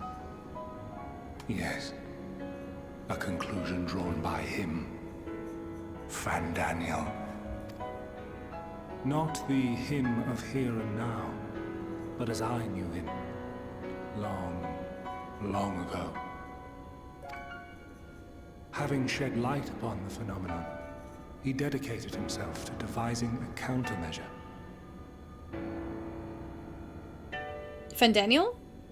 Were it not for his knowledge of the Celestial, we would never have made the connection, and thence forestalled the final days. What, thanks to Fandaniel? Or did he swap who he was talking about? Because now it's his fault that it started, isn't it? And though he inherited that noble soul, how different this last incarnation. So consumed by self-loathing and hate. Yep.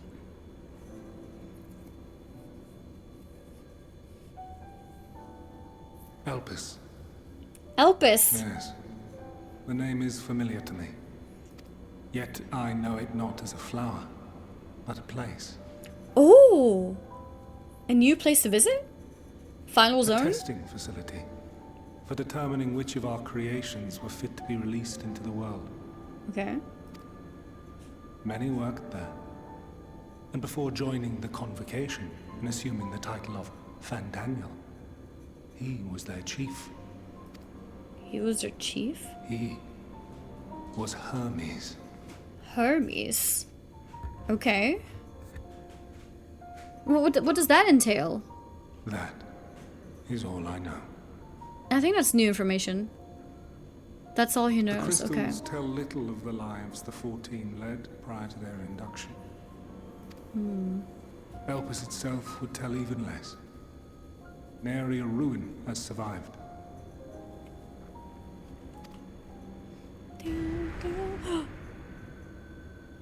Wait.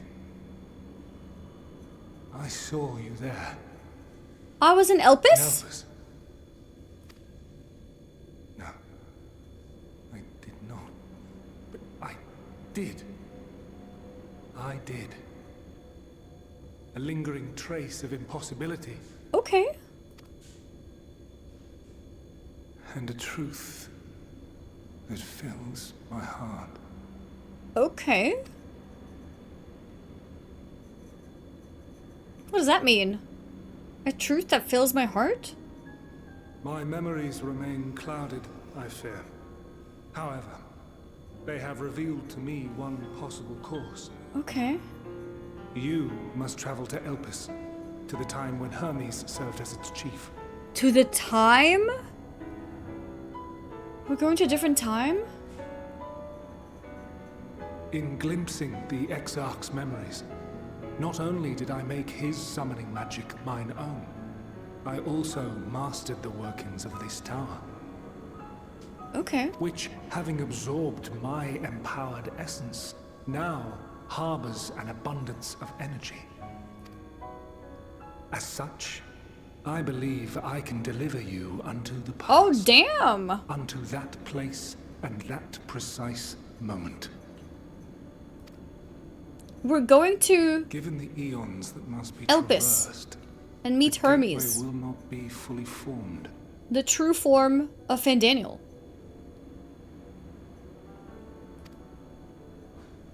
Your form will be less tangible still than those warriors of light I had summoned. Less tangible? In all likelihood, none will be able to see or hear you. Oh, so I can only... What's the word? Observe. Yet even should you manage to interact with others, you will be unable to effect meaningful change. For the reality you wish to save, the reality to which you must return, exists as a result of the final days. For the reality you wish to save, the reality to which you must return, exists as a result of the final days. Wait, what? What's... Even should you manage to interact with others, you will be unable to effect meaningful change, for the reality you wish to save, the reality to which you must return, exists as a result of the final days. Fancy way of saying you can't change time?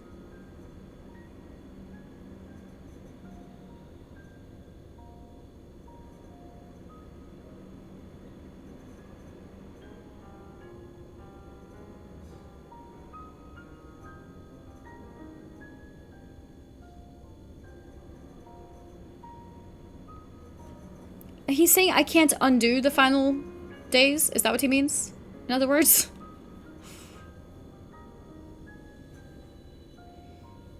He's saying you can't pull a flashpoint paradox? Okay, yeah. I can't change the past. They won't hear me, they won't see me. But I might learn something that can help me stop the final days, but not undo it. You cannot reshape the past to undo the tragedies. I could have just pressed next. Chat, why do you stop the dialogue? Just keep listening. Suffering fated to come. In full knowledge of this, will you still entrust your life to your foe and make the journey? Yeah. I trust my enemies all the time. Oh, he's blaming us. Very well. I shall cast you unto the river of time. Let this be my final act. This is pretty damn cool. You must input the commands. I no longer have the authority. First, you must reconfigure the systems, that the tower's ether may be channeled for the magic.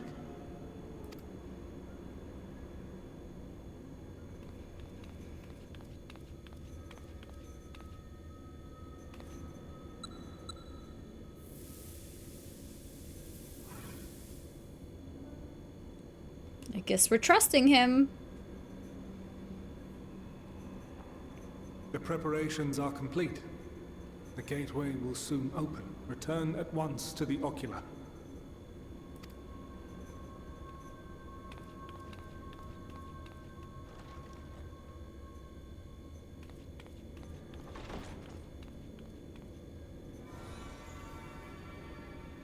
All appears to be in order.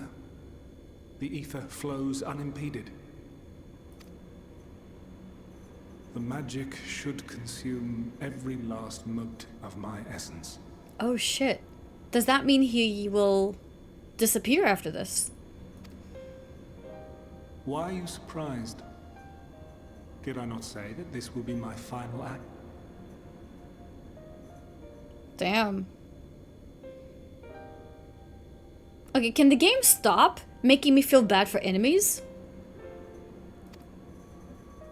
Lord Zodiac is no more. There is nothing for me here. You know what? Why couldn't this be the last thread of Xenos? I feel nothing for Xenos. I'd be so happy to take his last thread. And let Elizabeth just chill out over here in the Crystal Tower, you know? Let him just be here, and then I'll visit every now and again and talk to him, you know, my best ghosty friend. Okay. The ones I love and long to see again are waiting. In that promised land. Beyond memory and dream. Beyond memory and dream. Xenos is not my best friend. Now go, warrior of light. Go, and do not look back. Xenos is that clingy person in your life that you try so hard to get rid of and you just can't.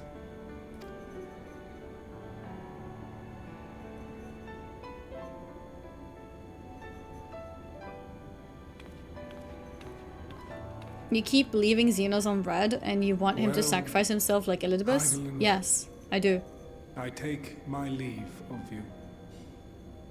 Yours is the mantle of the last of us. He's the person who made you talk on the phone. Talk on the phone? What do you mean? The joy of it. The burden and the solitude.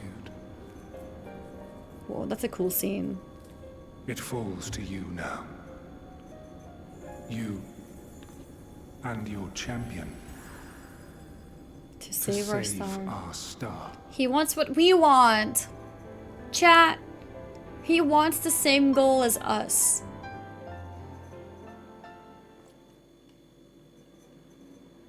All cutscenes look mad dumb as Lalafell. Excuse me? What do you mean true and real?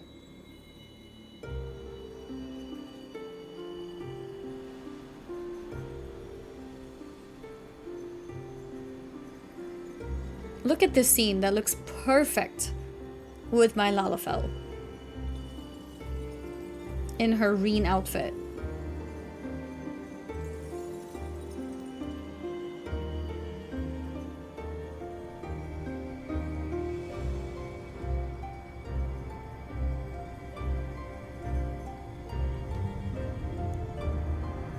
It's not a potato.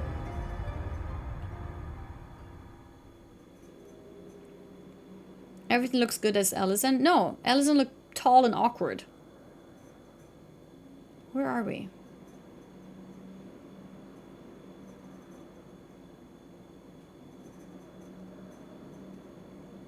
I'm transparent.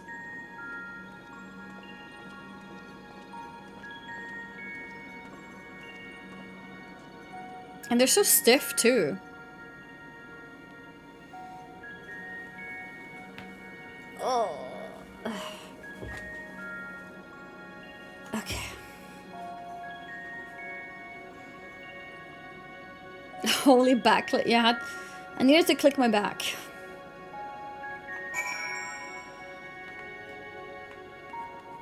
Guide-like man.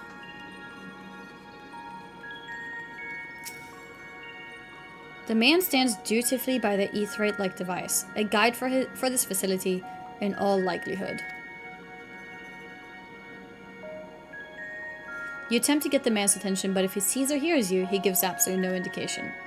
As Elidibus warned, it appears your form is intangible.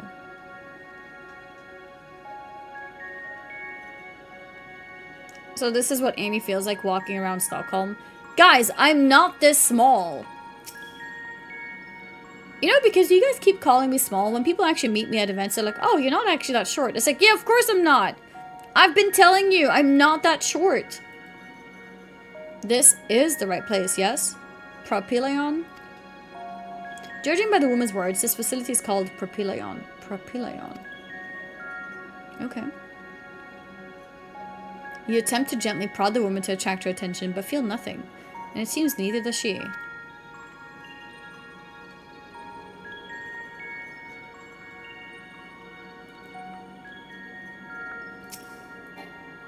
I can't connect with the Aetheryte. Yes, this is reminiscent of Aetheryte. Perhaps it's possible to attune with it. Yeah, we are attuning. Despite attempted channel and focus energies, you fail to attune. Oh. Okay, never mind. There's one more. Oh, here. Black-robed man. The remarkable large man wears a black robe and a half mask, much like the phantoms you encountered in Mare Lamentorum and the recreated Amarat. It would seem you have made it to your destination. Why is my character trying to speak to him? You gesticulate wildly and shout all manner of greetings and obscenities, but the man does not so much as glance in your general direction. Okay. I can't sprint.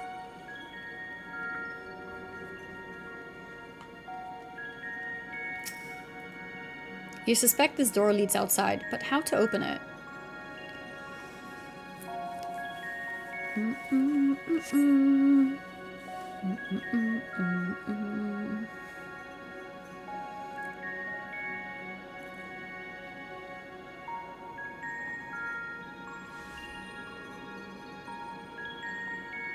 And here we are, Elpis. That's Emmett's voice, isn't it? Well, well. How rare to receive you in person. No, this wasn't. To what do we owe the honor? Never mind. It sounded like him. Just a few odd tasks. We'll be here a while. Okay. You're welcome to stay as long as you see fit, of course. As a matter of procedure, however, I must ask that you kindly remove your masks. Okay.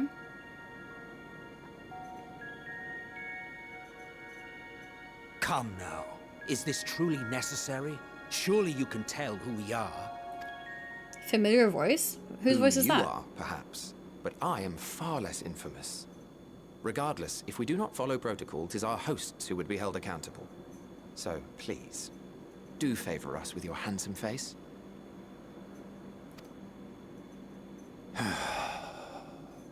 I'm so terrible at faces, I'm not even gonna know who it is.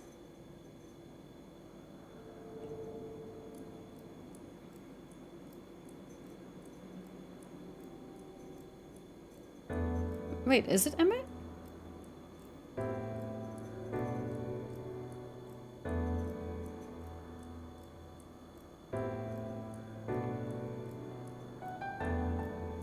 Like, those eyes, what the hell? He sees me? I swear he saw me! Satisfied?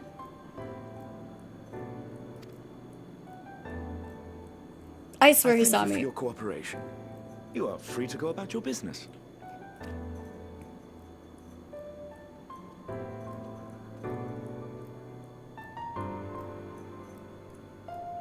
Who's the woman? Wait, was it a woman? Wait, I don't know if it was a man with long hair or if it was a woman. By the by, you see it too, yes?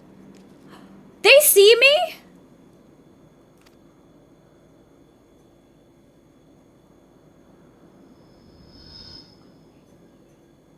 I haven't the foggiest what you're talking about. He knows. He knows. That's odd. Okay, they're playing around now. Oh! It's right here. A bit thin in the ether, but there's no mistaking it. The color of its soul is almost identical to Azem's. Kneeling. Okay, guys. They kneel to everyone. This is not because Lala fell. Yes. There is no way they only kneel to Lalafels. They kneel to everyone. Right?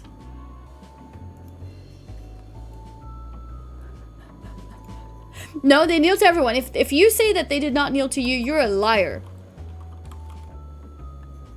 Why would they kneel to Hrothgar? Because they are massive. Even Hrothgar would look small to them.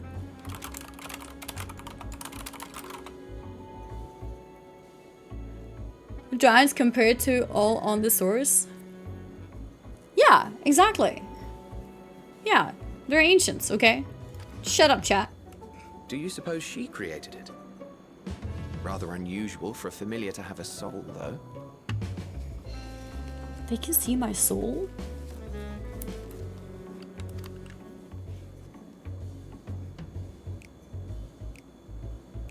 Don't ask me. All I know is that it's trouble. Doubly so if it's her spitting image. It's trouble. So let's leave it be. Come now. That's funny.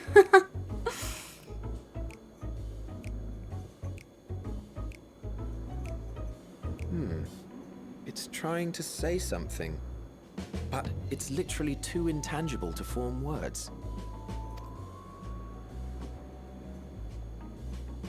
Why don't you give it some ether? Spare a snifter of your bounteous reserves.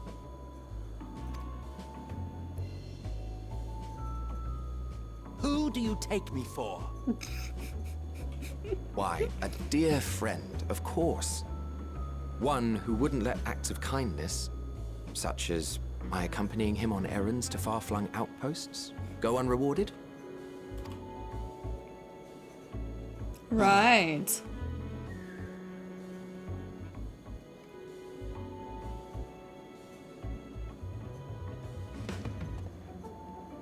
I suggest you close your eyes, or this may be unpleasant. Is he saying that to me?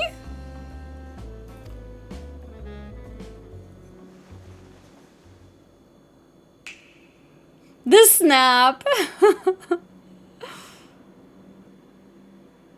I'm actually so happy because I thought Emmett was gone. But he's back. I was so upset when he disappeared from the game. Your eyes. Okay, I can open my eyes.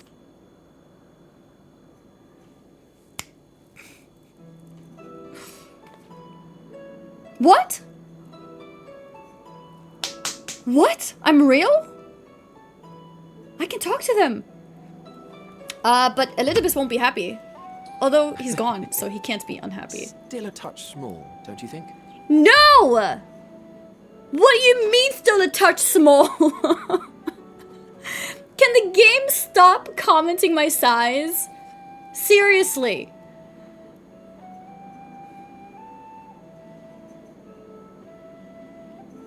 Special dialogue. No, he says this to everyone. It doesn't matter what size you are. There is no way. There is no special dialogue.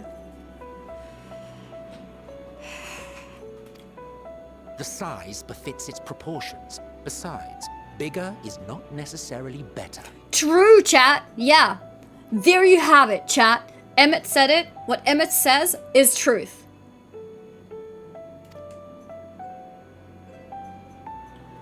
I will defer to your experience. Without further ado then. Greetings. I am Hythlodaeus, Chief of the Bureau of the Architect.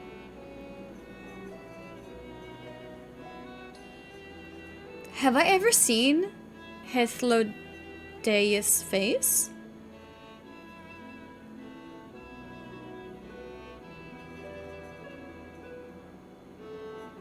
Okay. A little bit. I've seen it a little bit. We sat with him in Amaroth in face form.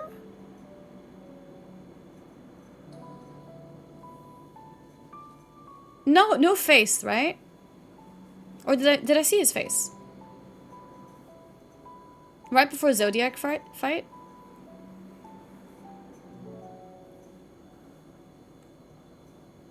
A bit before Zodiac fight? Wait, was that the cutscene when it said like familiar voice? Because I didn't recognize the face. Is that the part you mean? Yeah, so I didn't really know who it was. Yeah, okay. Because, yeah, I'm looking at this and I'm like, I don't really know who this is. But, okay, so this is the true form. Cool. Also met in Amaroth? Yeah, but as that ancient form, right?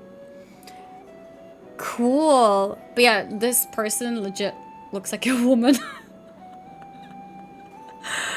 Oh, so pretty. Okay. He says, don't you think so, Hades? And we see him from behind. Oh. Okay. Wholly cancelled. He is beautiful. Yes, he is. The true femboy. Anyway, you're so toxic. I'm not toxic. He's very cute and soft boy. And he don't be like that. What? Is it an insult? Hades, of course, being Emmett. Yeah, no, makes sense. Pink irises do not help. True. Okay, that's cool. Okay, all right.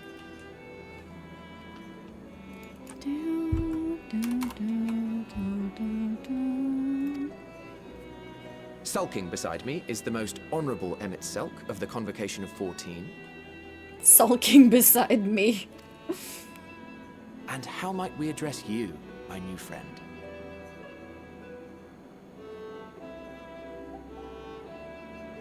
If we went back in time, so in the future when we're talking together, shouldn't they know? Did they ever hint that we met before in this form?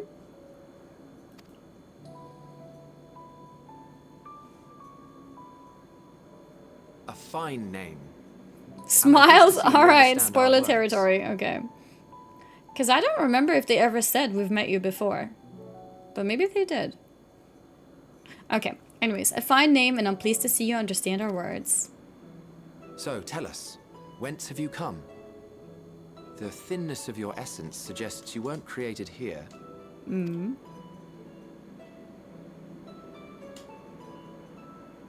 You do not know? Or cannot say? Allow me to ask a different question then. Okay. Sure, go for it. What is that What emote? brings you here? What the hell is that? Emmet eyes? Oh. Wait, it looks terrible. Like, it looks like a monster until you zoom it out. Then you're like, oh, okay, that looks normal. Yeah, it's hard to see, but then when you see it bigger, it looks cool. But at first, it looks like an angry monster. The lighting is bad. Oh. What brings you here? I seek a man named Hermes. I want to learn about Elpis. Elpis! Let's go for Elpis first.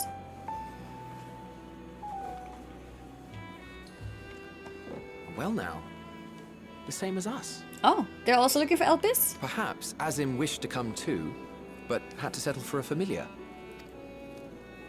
If she truly wished to be here, then she would be. Right you are. My apologies if we've given offense. The two of us can discern the color of souls, you see, and yours happens to resemble that of a friend. Hmm. And with your purpose matching our own besides, we jumped to a hasty conclusion. It's okay. I forgive you guys. With Hermes, the chief overseer of this facility, which we also intend to tour in order to gain greater insight into the man's work. All right, okay. We, I say, though this is Emmett Selk's charge. I am here only to serve as his guide. His guide, all right. And I should be happy to serve as yours as well, by way of an apology for the misunderstanding. Wait, are you suggesting that we bring it along on official business? It? Thing we know next to nothing about? Emmett, come on! We had a thing going on. I'm happy to see you. I thought you were gone forever. I was not looking forward to Endwalker because Xenos was still around and you weren't. If you harbor suspicions, better to keep it close than leave it to its own devices. Wouldn't you agree? Special dialogue for Lala again. No, that was not special dialogue. Besides, having a mysterious life form in tow is the norm rather than the exception here. 0 out of 3 fish dialogue.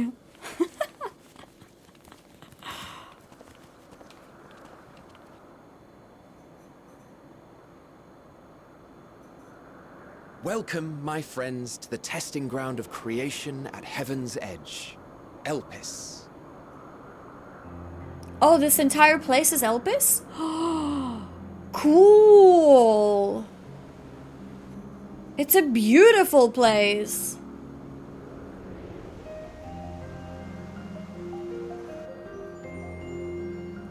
Oh, doggy is here. This presence. Is that Heidelin?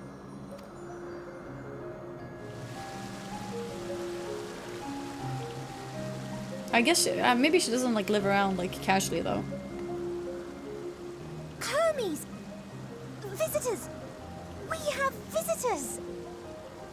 We have visitors.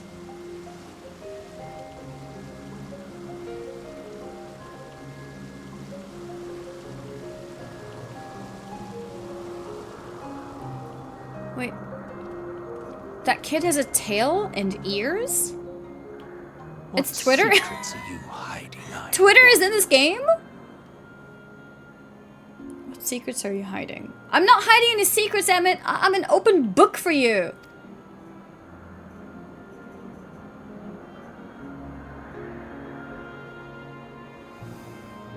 I forgive the game for ruining this intro for me. It was misty outside when it was first revealed for me and I didn't see shit. I saw a nice sunny intro like this on YouTube later. Wait, what? Does the weather like vary? Oh, what's up, Hayami? Hi. Hello. Yes? No way. So you can be unlucky and have it misty? BTW. That's Bunny, unfortunate. This was a cutscene where Ace does give different dialogue. Keck not trolling this time. I don't believe you, Wardrick. Nice try though. Thank you for the 43 months. And tier 3. I really appreciate it. But ain't no way I got special dialogue. Ain't no way. It's actually real? Wait, what part? What part was real? I had fog too. Really? That's unfortunate because the sunny look really like makes the place for me. Them calling you short? There is no way. They call everyone short. It depends if you're Lala, Rogadin, or other races.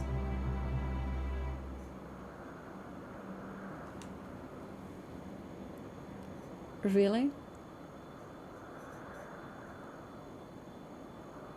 Elizan and Mikote got ear dialogue? Oh, what did they say? For me, they called me a giant. There's no way they call you a giant, though. They're still gonna be bigger than you. Lala gets short, Rogadins get called giant. The quest Hope Upon a Flower has different voice dialogue depending if you're a Lalafil or not, from Reddit. Seriously? I'm getting roasted for the race I picked? Rogadin get familiar stranger quite large, don't you think? Man with a familiar voice, the size befits its proportions.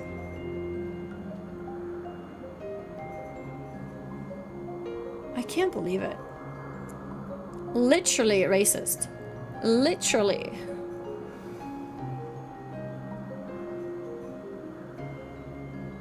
You've been getting roasted for the race since you've picked it? Yeah, no, I actually am. This is unacceptable. Wait, is this where you guys get the outfit from? I want the outfit too. And did you play Baldur's Gate 3? Yes. My first run of Baldur's Gate 3, because you know, I do tend to get distracted and do side stuff. My first run of Baldur's Gate 3 took me 169 hours. First playthrough. It's actually insane. Cheese Commoner, sorry, you got timed out because you linked something and Nightbot doesn't like that, but thank you, I see it. Okay, well, wow. Alright, we're in Elpis, let's go. This is hardly my first time here, but the scenery never fails to take my breath away. Imagine saying that, and your scenery was fog. That's horrible. Did you upload it to YouTube? I think I have it on my VOD's channel, right?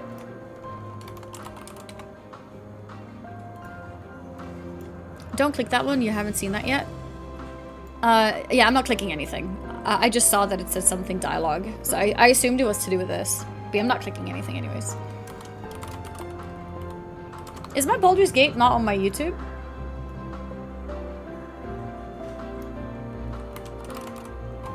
It should be, right? Maybe it's further down? Jesus, I've played a lot of variety. I had to scroll down a lot to find it. But yeah, this is the first video of my Baldur's 3 playlist. Baldur's Gate 3 playlist. So there's 21 streams to complete the game, it seems.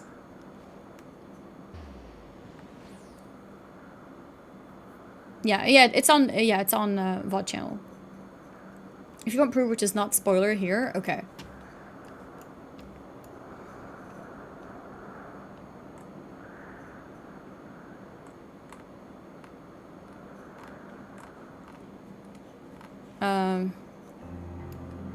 Scroll to the middle? Okay.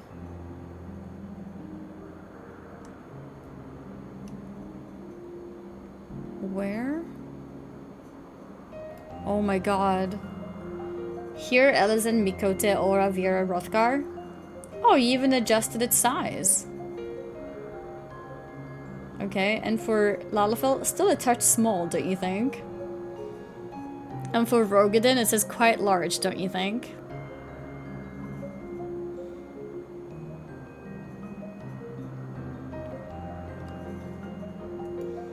That's insane. Yeah, it actually does depend on your race. That's crazy.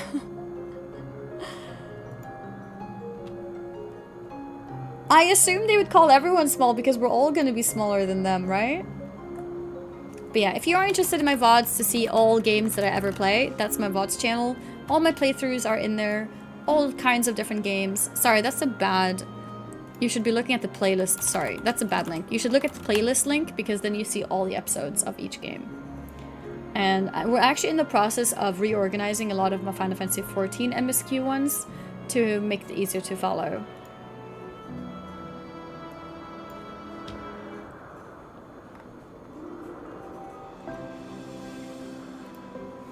Okay, this is hardly my first time here, but the scenery never fails to take my breath away. Why? It feels as if you could reach out and touch the heavens. Now then, to begin our guided tour, perhaps you already know these things, but for the sake of thoroughness, I shall start with the basics. Using concepts to give a shape to ether, creation magics allow us to bring forth anything we desire, be it inanimate objects or living beings. Anyone may conceive of concepts, but they must all undergo evaluation at the Bureau of Architect. As part of that process, living beings and certain arcane entities may be sent here to Elpis for in-depth observation and study. Heh, a fascinating facility, isn't it? I dare say you will enjoy touring it with us. Cool, we made it here. Noma and Taylor have been amazing help. I should be done organizing the entire MSQ soon. Cool, thank you so much to Skiba, Taylor, and Noma for helping to organize all the Final Fantasy XIV videos. Were those short Shadowbringers vids the only thing we have of Shadowbringers? I don't know. Maybe Skiba can answer if we have the full on... I think a lot of Shadowbringers is missing, but I'm not sure.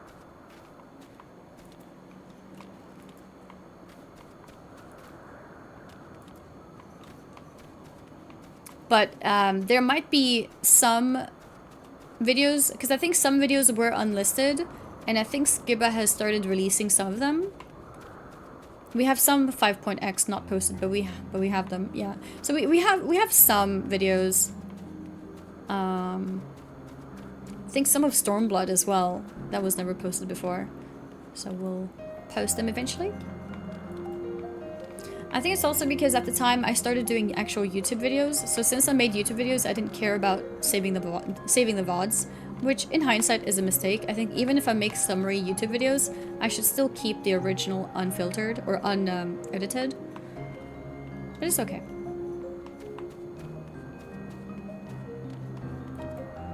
Alright. Now then, our friend Hermes, aside from overseeing the facility, he also conducts his own research. Chances are he will be at the main observation hub, so let us seek him out there first. Attired as you are, however, you stand out a little too much. Our dear Emmett Selk wishes to keep a low profile for his errand, so... Do you know how to make a robe? The basic concept will do. Oh, I get my robe already? No, in that case, Emmett Selk. No, your whim, your responsibility. You're getting not another thimble of ether out of me. The way he scrimps sometimes, you'd think he wasn't a nigh bottomless font of magic. Very well, I shall make the robe, but perhaps you can assist. Come, let us search for the requisite material.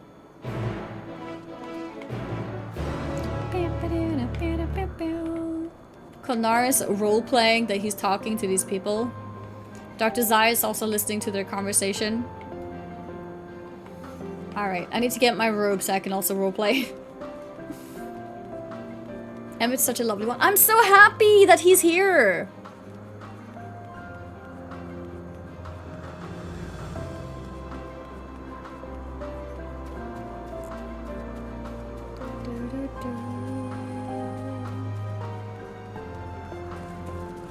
Here they are. Zoom out, please. Yes, these creatures should suffice.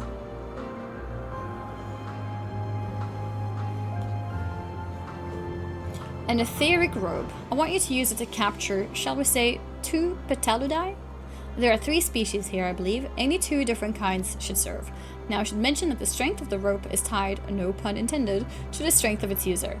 As your ether is still thin compared to ours, you need to weaken the Petaludai first. Good luck.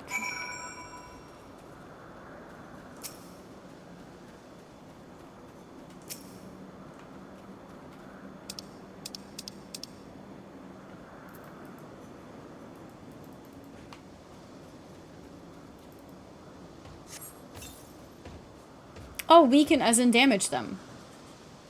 Okay. Oops, I used the wrong ability. So I think I damage them.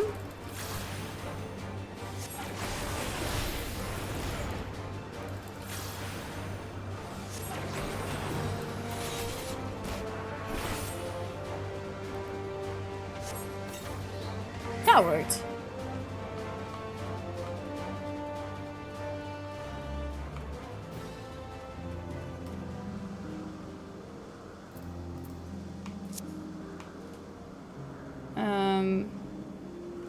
I sometimes forget my bind still.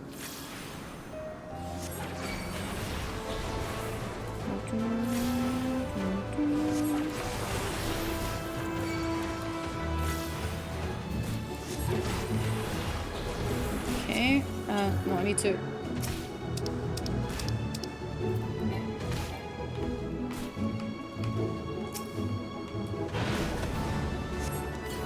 There we go. Okay, and then...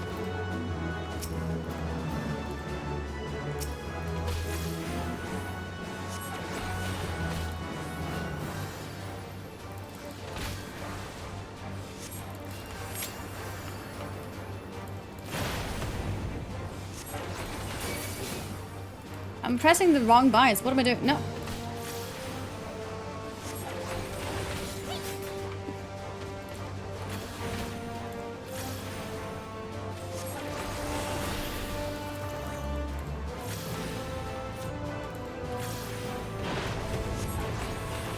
Okay. Alright. I need more combat so I can like get used to my controller binds because like this, I keep messing it up. What? No, not like that. There we go. I keep having to like relearn because combat happens like once every 2 hours. You caught the Petalodite? Come, come, let us see. Elp and no Elpis. Fight every mob you see on your way between quests. That's actually true. I probably should. Yes, these fine fellows will do nicely. And now for a spot of reversion.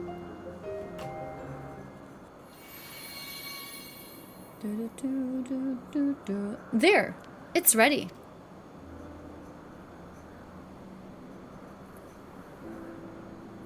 It's nothing fancy, but they were trying not to stand out. Try it on for size. You turn living beings into clothing, just like that. Won't someone be angry with us for using these creatures?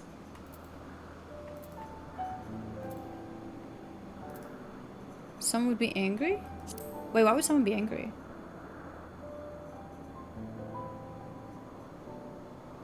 Oh, it's fine. There's no one around to tell us off. And besides, we can always make more Petalodai. They need only a tiny amount of ether. It may take some effort to get the form and composition right, but anyone familiar with the concept should be able to manage. Well and good to disguise and educate it, but it won't fool anyone who can see worth a damn. Fair point, but at the very least it should spare you unwanted attention from casual observers. He's not happy. Emmett Silk speaks true. Even dressed like us, your unusual nature will be plain to those who think to look. Should someone question your presence, don't make up excuses, much less try to explain what you actually are. No, best to simply say that you're familiar. The question is whose? Oh, of course. Azem's. If you say you belong to her, people will give you the benefit of the doubt for any and all outlandish behavior. Exploiting our associate's absence? For lack of her presence, absolutely. Were she here, should have been the first to propose the idea, and you know it.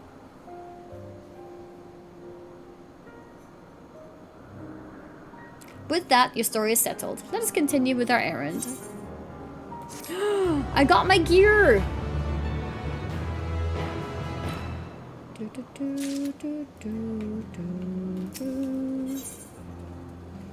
In search of Hermes. If you're ready, let us continue along the path to Anagnorisis. The place serves as an observation hub and residence both. Someone there should be able to point us in the direction of Hermes.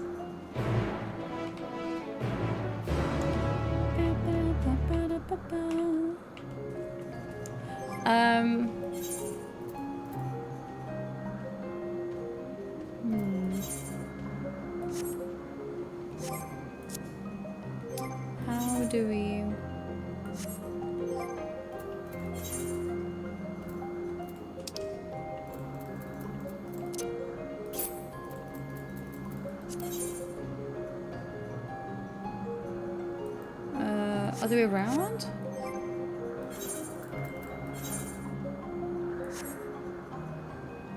How do I cast Glamour? You can right click? How do I right click with the controller?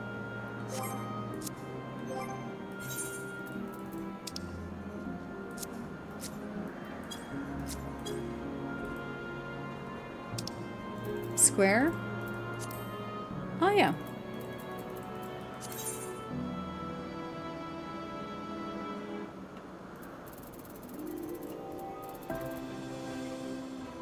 What was it called?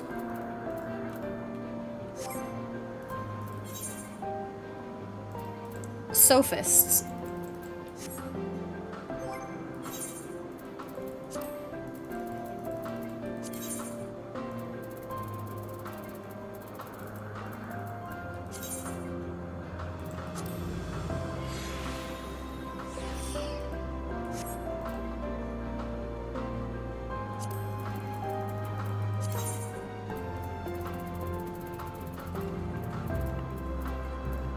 Wait, there was no hands?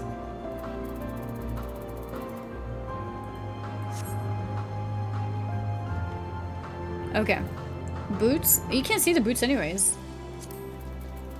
What was the third item?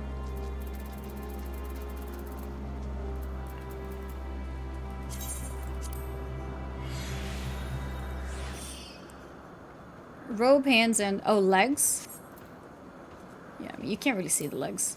But I'll do it anyways in case, I guess.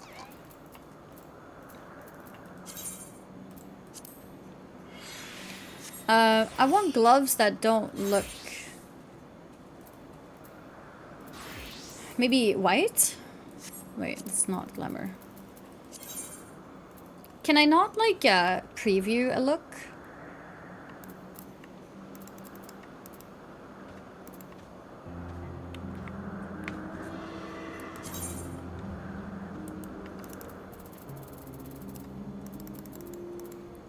You can right-click to try on. Thank you.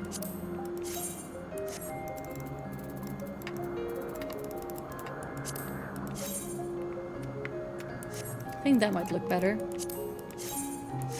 Okay, let's go for this one.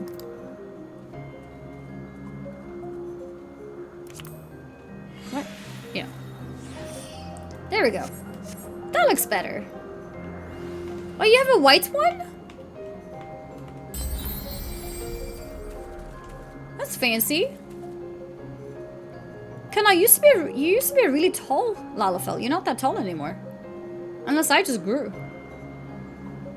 Griffius, thank you very much for the Prime. Thank you, thank you. You have a red one too? That's cool. Fits with the black hair. That's cool. It's dyeable? Oh. Makes sense. Yeah, that makes sense.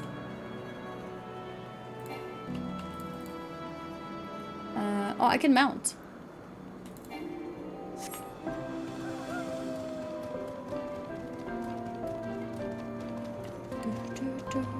Two kids escape daycare? What do you... We're not kids, we're adults.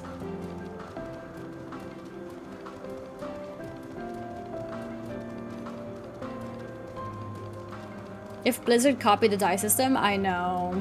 I know. Sadly, I don't think it's happening anytime soon. At least they're working on giving us more different types of armor lately. Yes, can I help you? We wish to speak with Chief Hermes. Do you know where we might find him?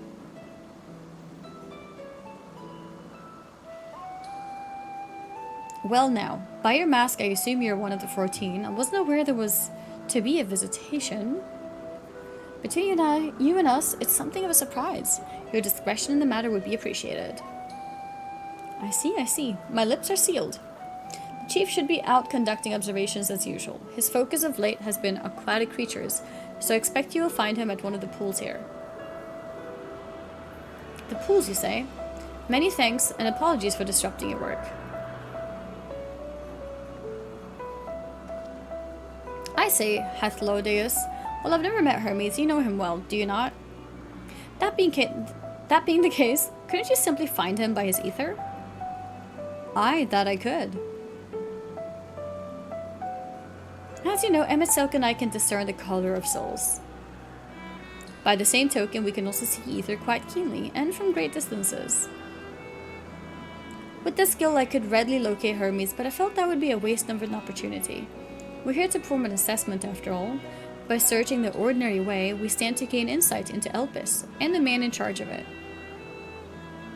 This is as much for your own enjoyment like as not, but point taken. If you're going to accompany us, make yourself useful and help us look for Hermes. According to his profile, he has short, dark hair. Sure. So you know, it's because we're in Elpis that we don't have our cowls up.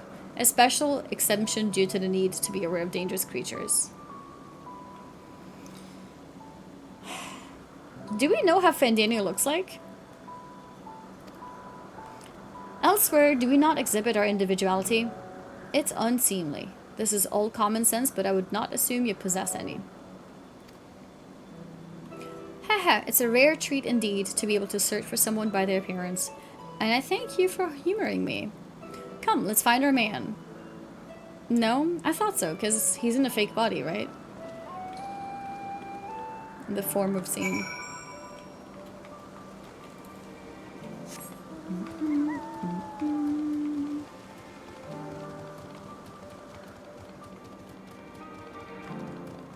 Do do do do do. Anything else here?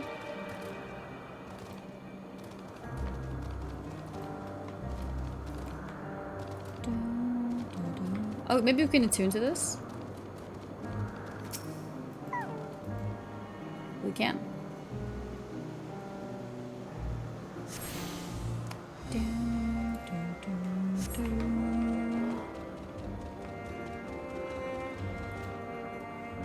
I need to fix my favorite mounts. I feel like I should have more interesting mounts than the ones I'm using.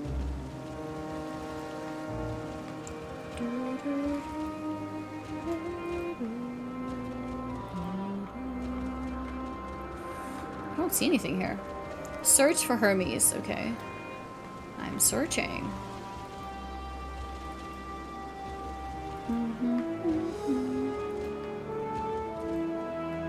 This place is so beautiful. So pretty. So green.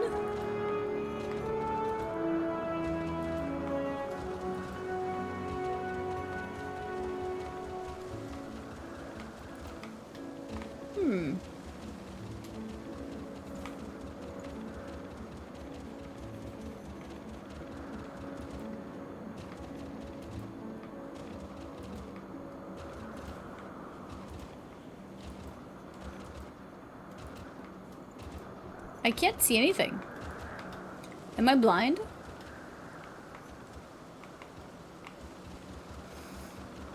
Am I blind? Yes, really?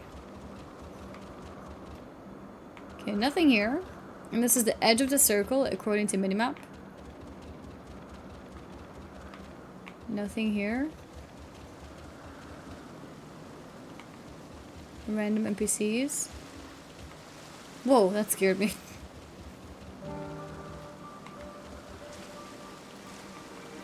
Nothing to interact with here.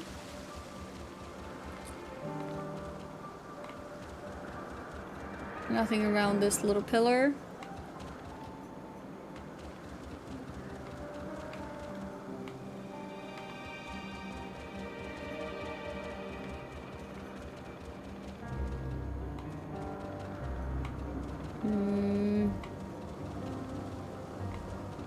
Nothing in this square. Nothing in this triangle. Nothing in this path.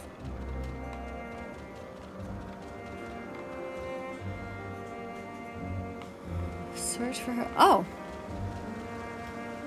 Oh! I found him! I found him! Do, do, do, do, do.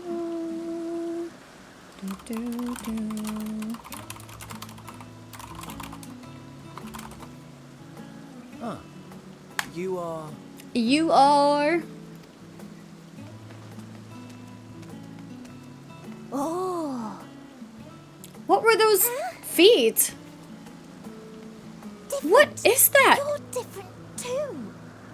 Bewinged girl. You and me. We're alike. Friends. I want to be... Huh? Wait. Please. Wait. Okay, I'm waiting. Greetings and salutations. What? Can you hear me? Yes, I can hear you. Do not be alarmed. I mean you no harm. I wish only to hear your words, share your feelings, and know your thoughts.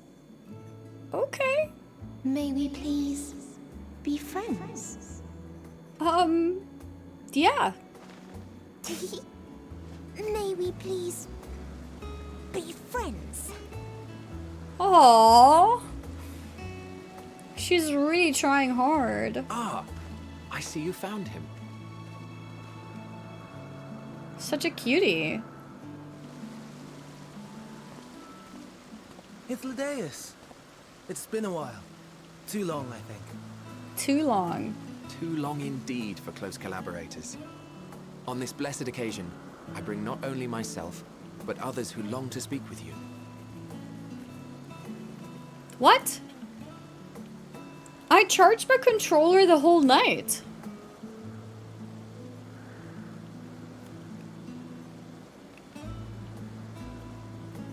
Oh, maybe it's fine? Maybe it was random hiccup? We do have batteries? Okay, seems fine. Seems fine. False alarm. You were of the convocation. Emmett Selk at your service. Do I have the honor of addressing Hermes, Chief Overseer of Elpis? The honor of addressing Hermes. You do. You have traveled far for it. Given your facility's purpose, its remote location is something of a necessity. Would that I didn't have to rely upon a guide. Oh, you wound me. Have I not ever been an attentive and helpful friend? But moving along to more agreeable company, this one we chance to... This one.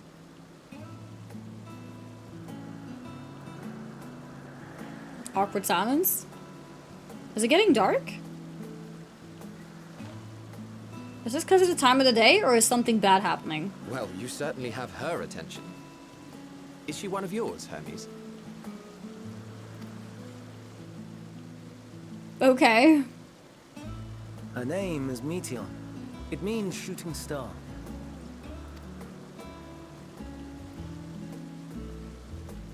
Is this her daughter? If I may make an observation, her ether is terribly thin. I Aww. fear she might dissipate at any moment. What? At any moment? Nor do I believe you've made a submission to the Bureau. I would remember such a concept if you had. A submission to the Bureau? I haven't, as you say. I Long judged it necks. too early. She's a pet project of mine, still undergoing preliminary testing. She's a pet project? Did he create her? What the hell? Real Snipes, thank you very much for the 13-month resub. And yeah, long necks indeed. They do have long necks. But rest assured that I will attend in person ere long. Very well. Being an authority on flying life forms, I appreciate that you are exacting in your work. I shall look forward to your submission. If we have finished with the perfunctory chit-chat, I would discuss official matters. By my coming, I trust you already anticipate the subject. Pretty sure they already explained the whole purpose of this place. What, did I miss something about the girl? All living things are created by them.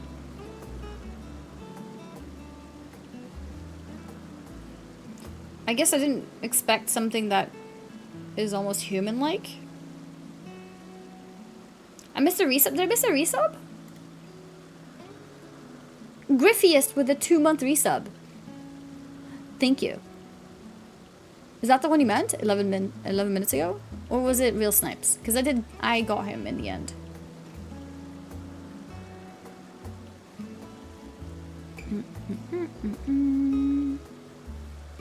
What about my resub? Vixero, thank you very much for the resub that I don't think happened today, but thank you.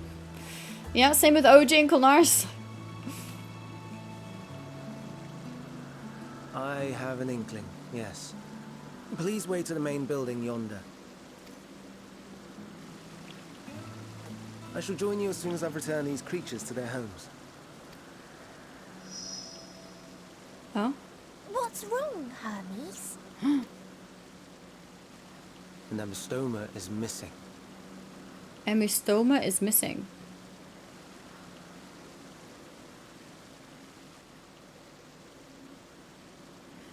So if they explained Elpis, can you reiterate what they said? I may have found it.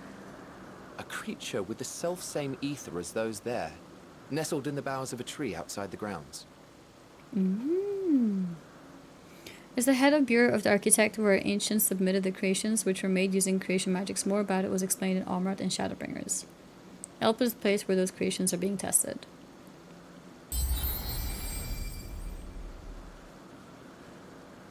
Is like literally everything created here? Is our world created here too? Or is this just like an experiment place? Irissa, thank you very much for the Prime. For the 11 months. Thank you, thank you. Elpis is a place where they create life forms and test whether they should be sent into the world. Okay. Because I thought it's just going to be like plants and stuff like that. So I didn't... And I guess some animals. Saying they can climb with their sorry excuses for living. But I didn't expect the creature like the girl. That's like next level. She's like telepathy and stuff. The fashion has been to imbue aquatic creatures with the power of flight, ever since the words of Mitron created a sky-swimming fish. A sky-swimming fish. The Like Zereth Amistomas, Mortis, too, can but fly, better. if only slightly. And they could conceivably climb a tree. Whether they can come down safely, however. Excuse me.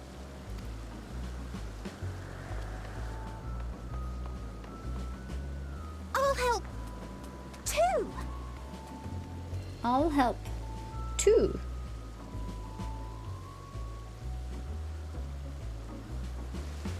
And what are we supposed to do with this lot? May I suggest we split up? If you would be so good as to assist Hermes, Emmett Selk and I shall keep an eye on these adorable creations in the meantime. Okay. You remember the beasts which were attacking ancients in Amarat? They were made using the same creation magic, so they can create living being easily. Okay. Alright, alright. Thank you for reminding me of things. It's good to have things reiterated.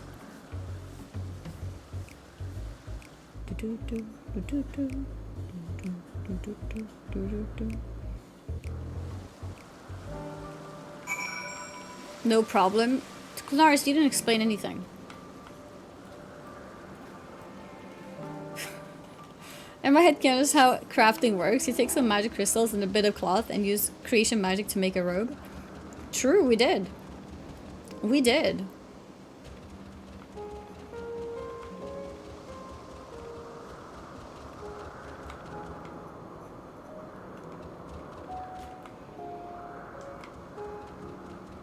Oh, here. Adventures in Bistoma. Seems Hermes and Meteon have found their quarry, a creature known in this age as an Amistoma.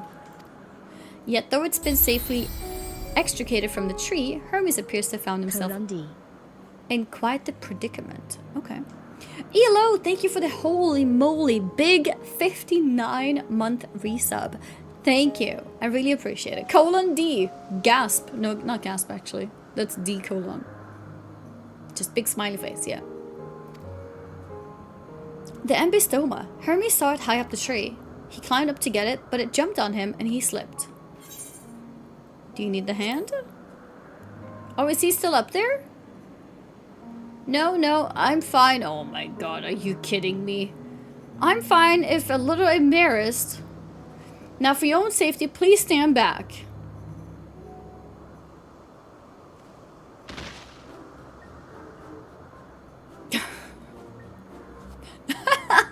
Imagine being that powerful and having this happen to you. Ugh. Hermes, are you alright? Yeah, quite alright, yes. My apologies for making you worry, Meteon. Both you and, Anifush, you're called. An intriguing name, somehow reminiscent of a new creation. Thank you for coming after me.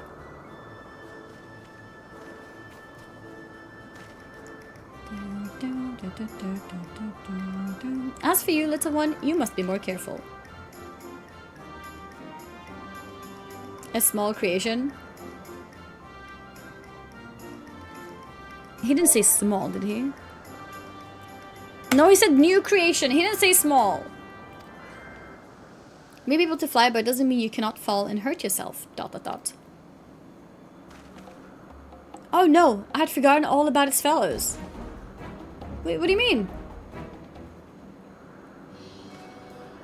Truly? What a relief. Oh, behind it, yeah. They were taking care of them. But first, with the distractions out of the way, as Chief Overseer of Elpis, permit me to welcome you to our facility. I hope you'll enjoy your time here.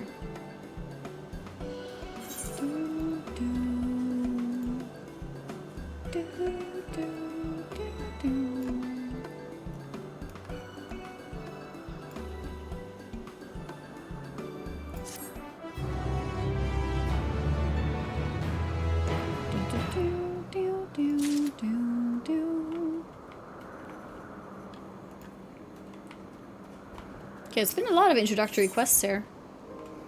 Let's see. Well, we mustn't keep others waiting. Let us return to Anagnorisis.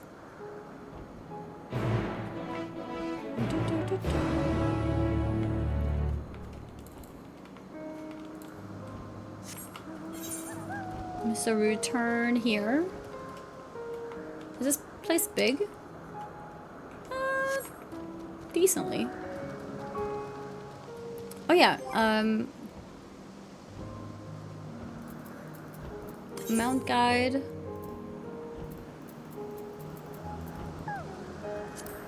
Remove from favorites. I think the bear can stay. How do I... Here we go. Which mounts do I like? We can have the fat chocobo. Add that to favorites. Add to favorites. And what else? What do we like?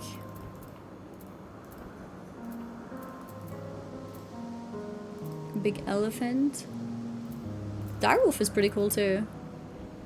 Cloud mallow. Let's add that. A bed, a chair.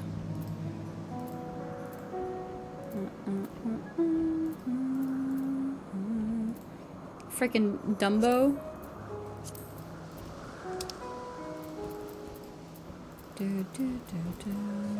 Snowman.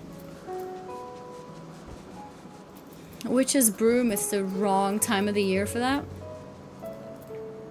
Torgal. Let's add Torgal.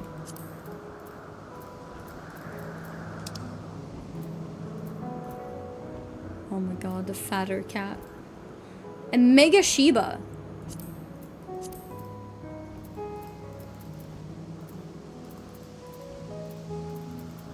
Alright, okay, I'm done. Put fatter cat. Did I not put it?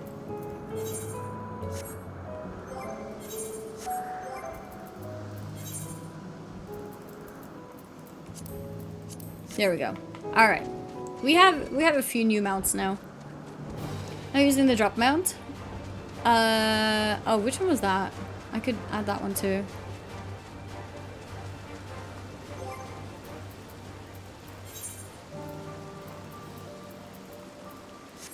Oops.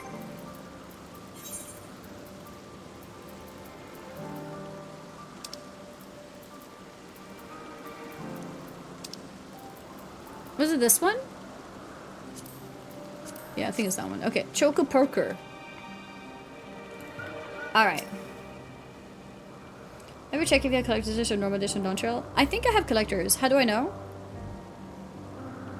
My apologies for the trouble. Owing to your kind assistance, all the Embistomes are safe and well.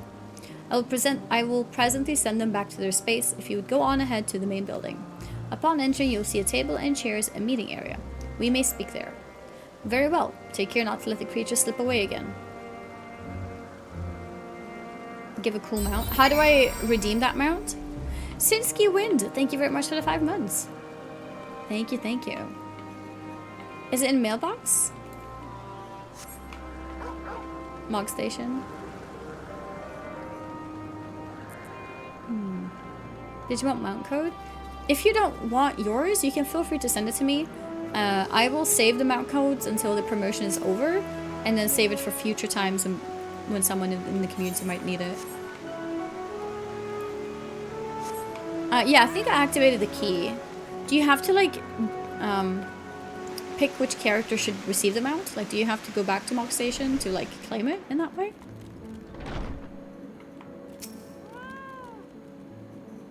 Are you super small, or is it the zoom out? I'm not super small.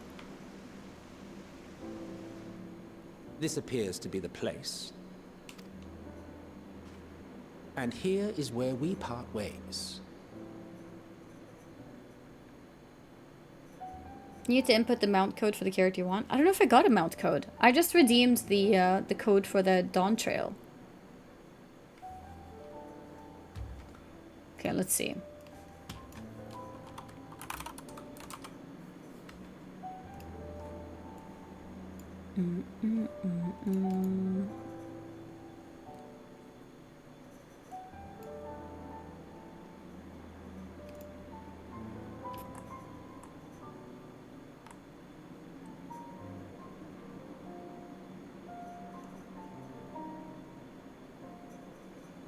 Yeah, we're talking about the mount from the collector's edition, not the drops one.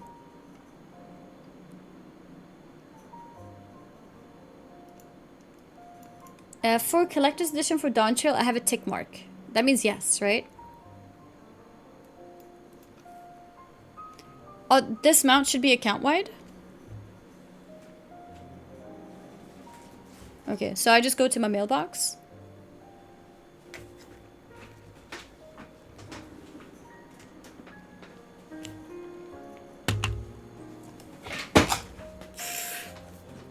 My poor cable being squashed. It was stuck under the wheel, so I had to like lift the chair while I'm sitting on it.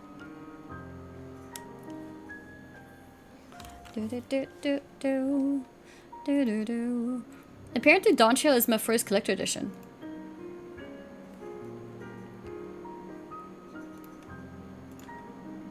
Charging battery.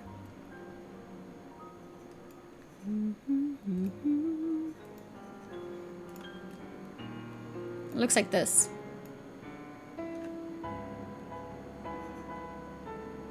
Endwalker collectors. I thought so too, but maybe not. I don't know.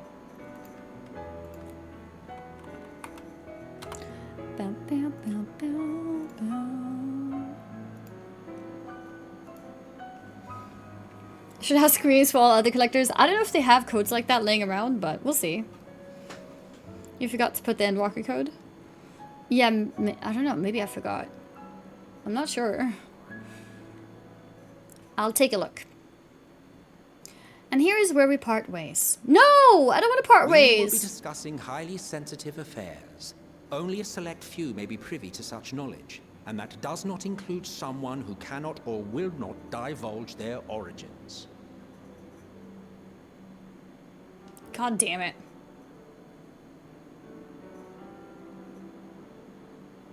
Let's tell him. What? Will I have to remove you by force? Let's tell him. I have important things to say to him as well.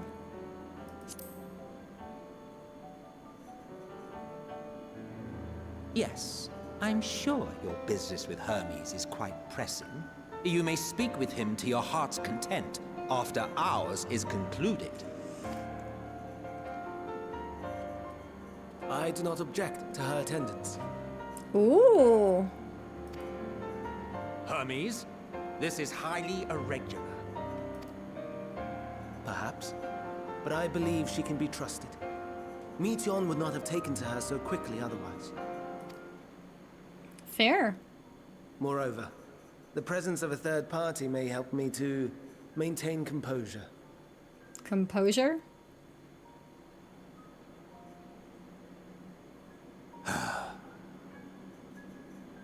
As you wish, then. Emmett's not impressed. Behave yourself. Do you hear? Behave yourself. Guys, you can't say barely know her to everything.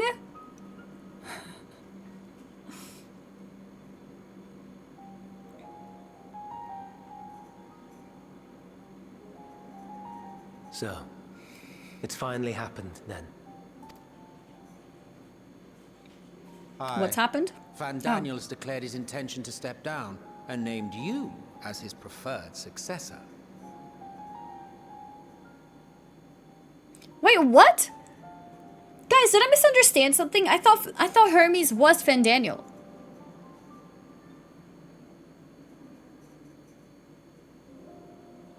It's a title? Oh, Van Daniel is a position.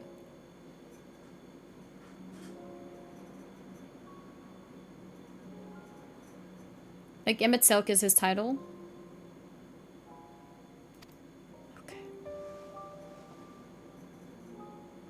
In recognition of your knowledge and your works, the Convocation is giving the recommendation due consideration. Yeah, so this is before he's Van Daniel. Okay. Emmett Selk, Azem, Elidibus, Lahabre, and so on.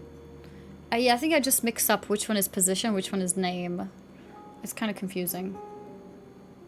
As one who does not know you personally, I am to use my impartial eye to take your measure. And above all else, to ascertain your disposition towards the invitation.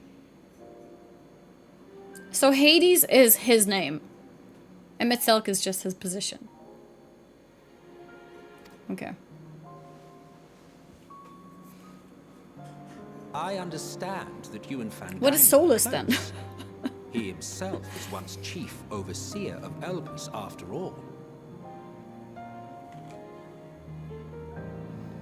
Once chief overseer of Elpis. I should not be surprised if you knew before anyone else that he wished to relinquish his office.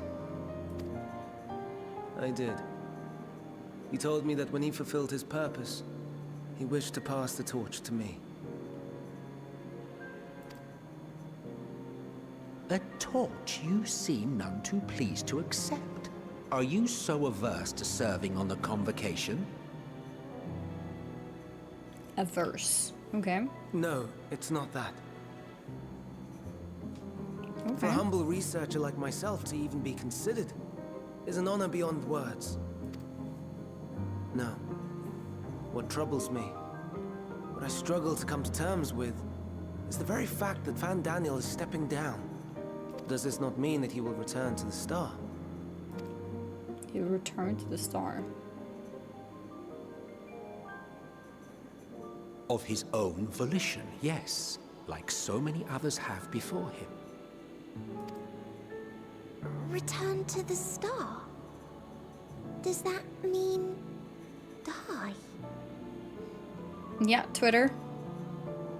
Well now, that's not a word I hear often. Is that what you say here in Elpis? In Elpis. Mankind is the life of Atheris. Each of us, a drop of blood flowing through its veins, bearing sustenance. In our finite time upon it, 'tis our duty to make it a better place, that all who call it home, now and in future, may abide in happiness. To that end, we have dedicated ourselves to the pursuit of enlightened creation. And by our efforts did we transform this once untamed wilderness into the peaceful paradise you enjoy today.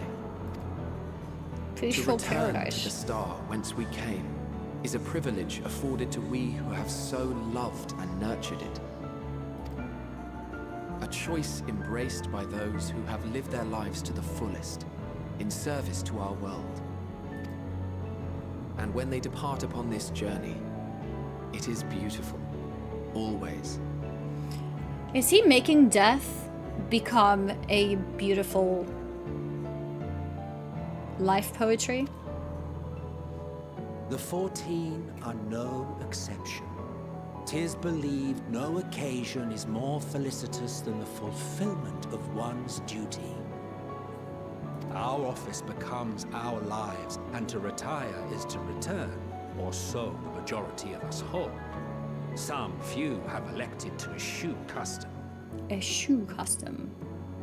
He's romanticizing the idea, yeah. Yeah, that's the word. Romanticizing the Mayhap idea. you feel Fandaniel's deeds do not warrant his return. Whoa, that's Yet an insult. you should know his accomplishments as well as any. During his time, he conceived of countless outstanding concepts. And channeling the wealth of experience he attained here in Elpis, he brought forth many new specimens. I know of all this. I do. It's just, I cannot fathom why someone so great and wise, who could still do so much good, would want to end it all. It seems like he does not understand death in the same way as the other two do.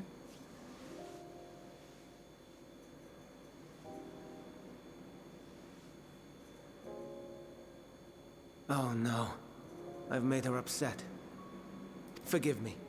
I know I requested your presence. Might I trouble you to take Meteon outside? A change of scenery would do her good. Okay.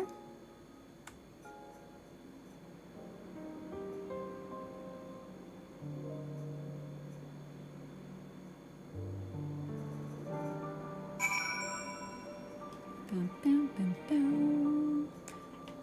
So we never take her outside? I'm sorry, Annie. Didn't mean. A walk. Perhaps we can go for a walk? I just noticed you carried this necklace. Yeah, my necklace suits with my earring. I didn't mean to wear it. I don't know what it is.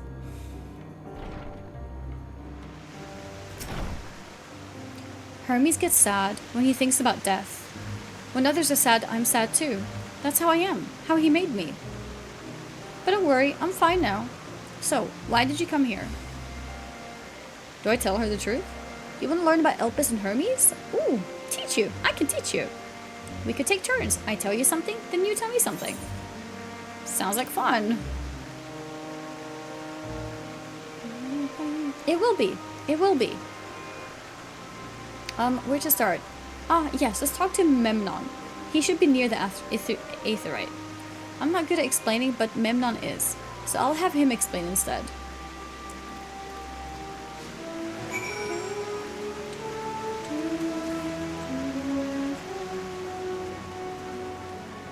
Hello, Kolars. Ah, the Aetheryte. Anyone can use it to teleport anywhere. Well, maybe not anywhere. Not to the ground or other isles. For that, you need teleporters. Oh, and permission.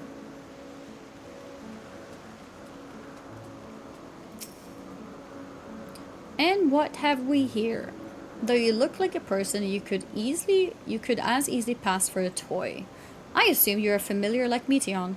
Is there something you need? This is Annie. Could you teach her about Elpis?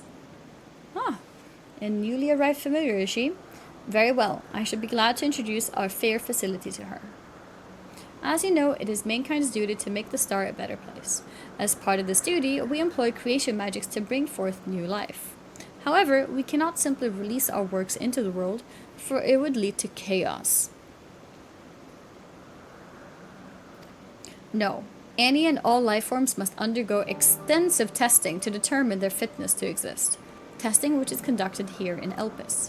Every candidate is subjected to a rigorous study in which we identify their properties, surmise what habitats might be suitable, and speculate as to the effects they may have on the environment and other species. Should it be judged a beneficial addition to the star, it will be allowed to take its place in the world. The two of you too were created with the hope of making the star a better place. So heed your masters well and be good. Do you hear? We will, Memnon, we will. Thanks for the lesson. You had a turn, now I get a turn.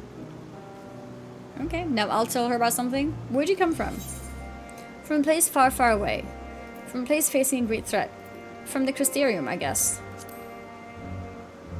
I guess. Crystarium? I've never heard of it. But this place is important to you. I can feel it. Oh, my power. I haven't told you about it. A creation? Let's find a creation. One not being watched. Then I'll explain my power.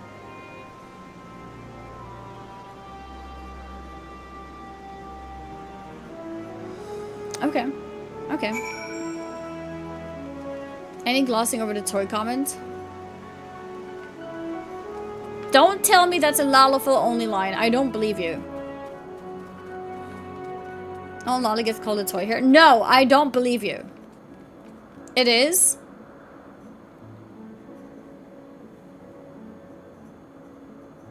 I don't understand. Why do we have so many racist lines?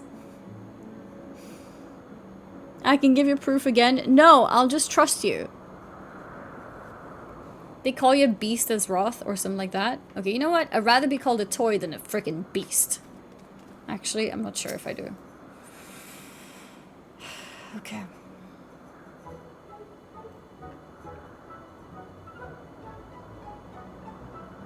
Anyways. Oh, this creation is perfect. But I don't remember seeing it before. Perhaps it's new? Anyway, I'll try reading its mind. That's my power.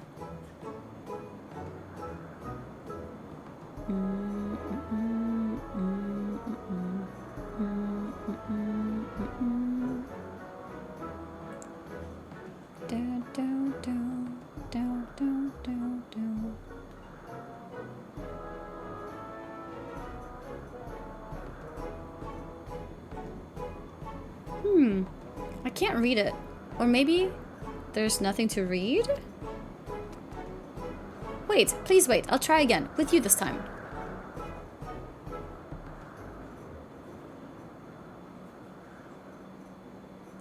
Okay. Greetings. Can you hear me?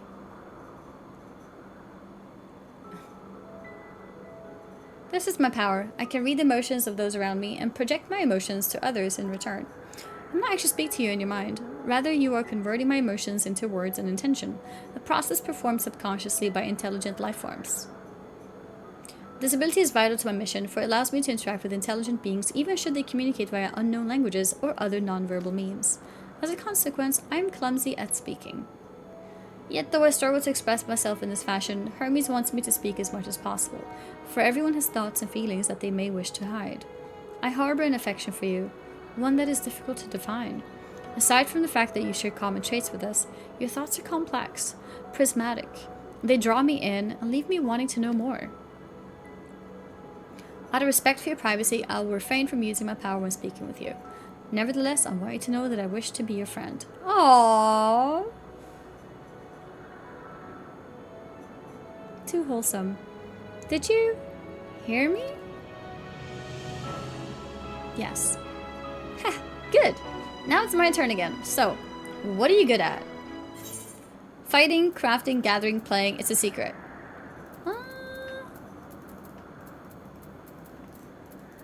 Let's see how she reacts to saying it's a secret.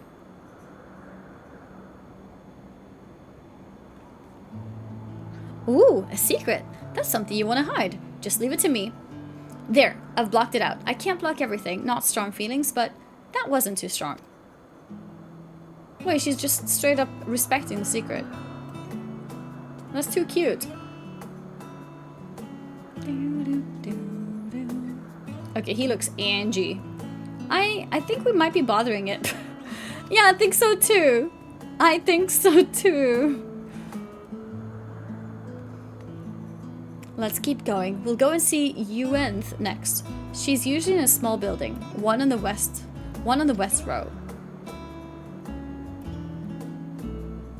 This bird, yeah, what the hell?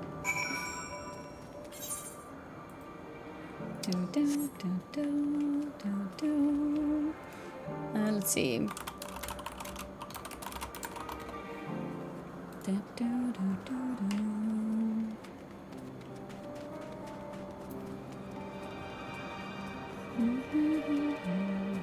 Inside the building?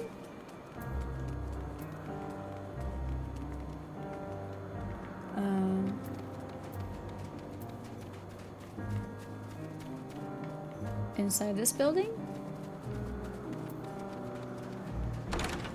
Yeah. Well, if it isn't Meteon. I see you've brought a friend today. Greetings, Yuenth. An apple. Could you make me an apple? The kind Hermes likes, covered in syrup. I want to share with Amy. Oh, candied apple? Hermes is certainly partial to them, but you know you can't eat, Meteon. You weren't made to do so. Oh, she can't eat? But I like it too. It may seem that way, but it's due to your ability to share others' feelings. You've taken Hermes' likes for your own. In any case, I can't prepare an apple right now, but I'll bring one for Hermes soon, I promise. Wait, so she enjoys apple because she can feel the happiness Hermes feels when eating it? But she can't eat it herself? I'm sorry, Annie, I wanted to show you my favorite thing. Then I could ask about yours, but I failed. Tell her what you like. Ooh, that's what you like? Yes. Yes, I can feel it. Your joy and happiness. And it makes me happy too. Thanks for sharing it with me, Annie. What did I share? What did I share? Well, we've walked and talked a lot. Maybe Hermes has finished talking too. Shall we go and see?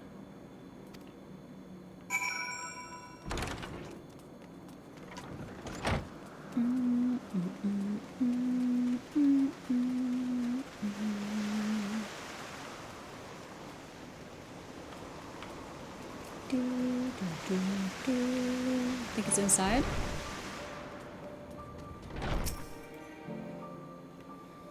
Shared being small? No. There you are. I can see the fresh air has done Meteon good. Annie wanted to learn about you and Elpis, so I taught her. About this place, about my power, about your favorite food. I'm not sure if that last one will be of any use. But I do appreciate you keeping Meteon company. While you were away, I finished speaking with our guests. Finished? Hardly. You requested time to consider the invitation, so we have no choice but to occupy ourselves with an inspection of your work. My apologies. It has been decided that Emmett Selkin Hythe Laudeus will accompany me as I tend to my duties. If you wish to learn more, perhaps you'd like to come too. I'm compelled to remind you that she is in no way associated with the convocation. We simply chanced to meet at Prepalion. There is no guarantee that the matters we discuss will remain private. I do not mind. To see the joy her presence brings Meteon, I cannot imagine our mysterious friend harbors malicious intent. Amy's kind, really, truly. She taught me as much as I taught her. You're coming, of course, to watch Hermes? You're bound to learn lots and lots.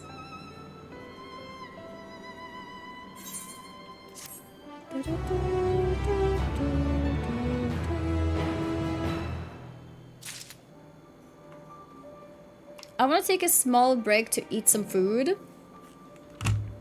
A short food break. And then I'll be back and we can continue. Yeah, died too close to NPC. Lives apart. If everyone's ready, there are a few creations I need to check on. First, we shall return to the spot where we found our wayward Embystoma. Have care when you step outside the hub, for there may be more unruly creatures about.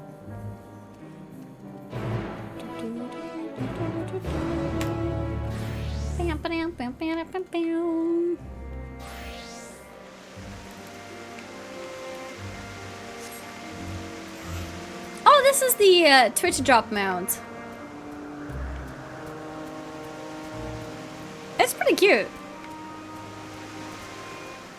It's pretty cute. That's the mount you can get. That Rob emote looks like it could ban us. Not gonna lie. Cuter when you fly? Oh, really? What the literal hell is that emote? Yeah. That's what I was wondering too. Yeah, the water drop is cool. I like it. This here is a new species of Petaluda we recently set loose. It's been doing very well, managing to maintain a stable existence thus far. If it can see its observation period to the end without issue, we shall release it unto the world. Tell me, do you know the difference between living beings and arcane entities? No, not really. It is the presence of a soul. Yet the soul isn't something you can choose to have at will. No, it manifests only in those beings whose forms adhere to the laws of creation, that can endure on their own. Beings that do not fulfill this requirement, such as those spontaneously born of magic or natural phenomena, do not have souls, like familiars, I guess. No matter how much it might resemble flora or fauna, if it lacks a soul, then it is considered an arcane entity. So you see, it is not for mankind to decide what is living. That domain lies beyond our manipulation, and it is hubris to assume otherwise. But come, let us head to the nearby beacon. I received a report that arcane entities have gathered there.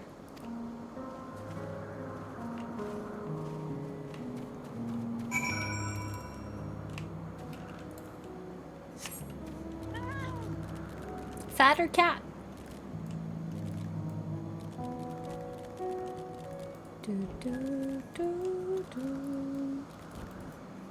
Can see it flying now. Are you flying on it? Oh, wait, you get little hearts? Those hearts? Yeah, that's cute. That's cute. So you get little hearts when you're flying it. So small you can ride a cat. This is a special cat. It's a big cat, okay? It's not a normal cat.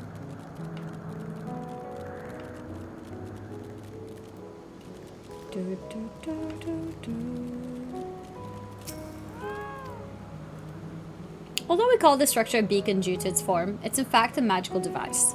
By manipulating the balance of elements, it keeps the isle airborne and maintains the climate thereupon. In the course of its operation, it often sees an internal shift towards a given element. Right now, the element is lightning, which draws the Pneuma here to replenish their ether. It appears Meteon is busy. Would you care to assist me in her stead and feed the Pneuma? Okay. Who has ever used the word hubris? Ever? I don't even know what hubris means. By using this lightning converger, you can harness ambient lightning and focus it into a ball. A veritable feast for our dazzling friends. Go on, give it a try. You aren't meant to understand Uranger, he is French in all languages. To be fair, it's not only... I mean, Uranger is next level, of course, but... It's not just, Uranger. A lot of people in the game talk very intense. Hubris equals ego? Okay.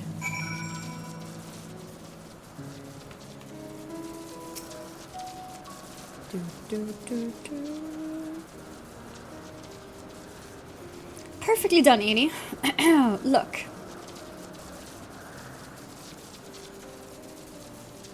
See how they gather to feed? How they express themselves through their actions despite their lack of words? Speech is not the sole defining characteristic of a thinking, feeling creature, nor is silence an indication that they do not possess these qualities. Be it a soulless arcane entity such as the Pneuma, or an ephemeral life form such as the Petaluda, all seek to perpetuate their existence, to survive. Is Meteon an arcane entity? Oh, is Meteon a living being? Oh! That's such a good question. I guess he's... Yeah, good question. I can answer it from a theoretical standpoint, but it ultimately falls to the Bureau of the Architect to pass judgment. Those with exceptional vision, such as Hythlodeus, may be able to ascertain her true nature. But to me, it doesn't matter. She is herself, and that is all I need to know. Oh, you finished already? I'm sorry. I was in the way. Not to worry, my dear. They missed nothing of note, and we still have plenty of work for them to observe. Next, we'll head east to the Morning Dew. Need to speak with some observers there. So the WoW thing in an hour? Yeah, the WoW thing, well, it's an hour and a half. 7:30.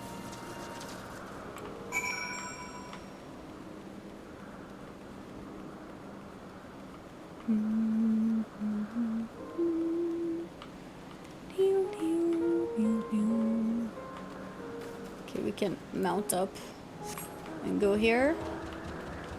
Hopefully there'll be a good stopping point in that time.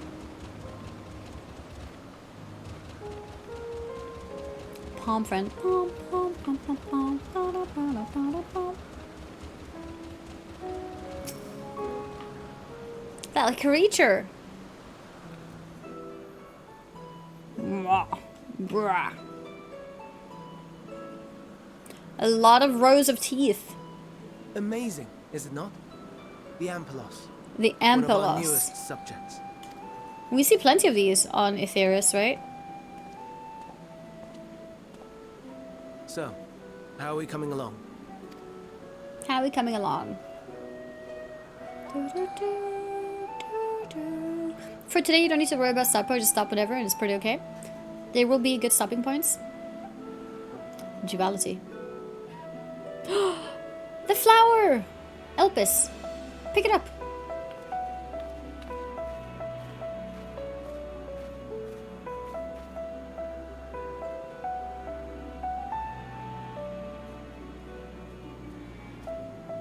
This place is Elpis.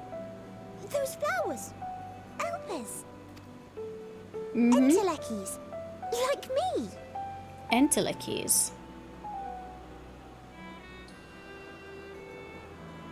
What's Entelekis?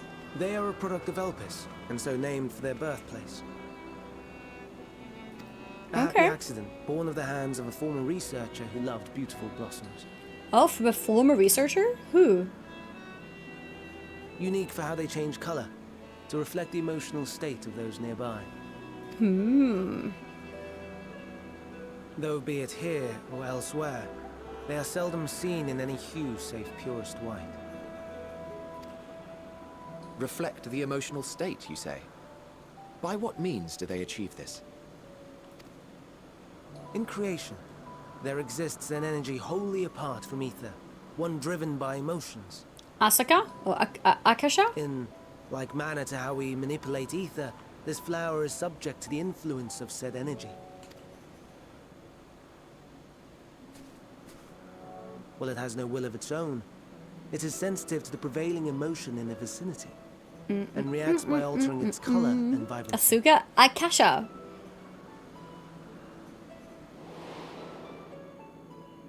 She told us about this. It is one of the unseen energies defined by Harnish alchemical theory. Though a gross oversimplification, some describe it as an essence influenced by feelings. Yep.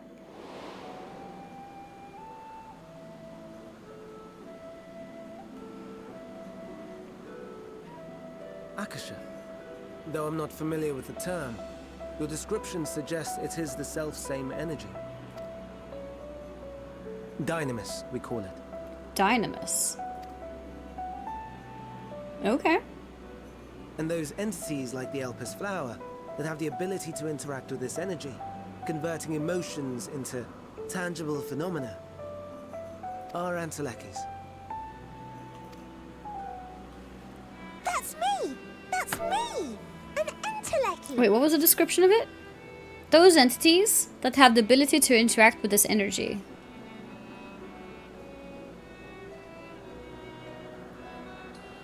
I guess, yeah, because they can feel the emotion. She also feels the emotion. So she's the same type of being, in a way. That you are, my dear. And no ordinary one at that. But the first, possessed of free will. Maybe we need to take her with us to the future. Wait. A form of energy other than ether? Dynamis? I've never heard of such a thing. Hardly surprising. Dynamis cannot be seen, much less felt. Hmm. And though its existence has long been theorized, we had no proof until the flower's serendipitous creation. What's more, Dynamis is far weaker than Ether. Under normal circumstances, its effects are drowned out by the latter. Okay. On account of which, beings comprised of and reliant upon the Ether, like you and I, are unable to make practical use of Dynamis. So how do we fix the problem? It is a truly esoteric thing, known to but a select few scholars.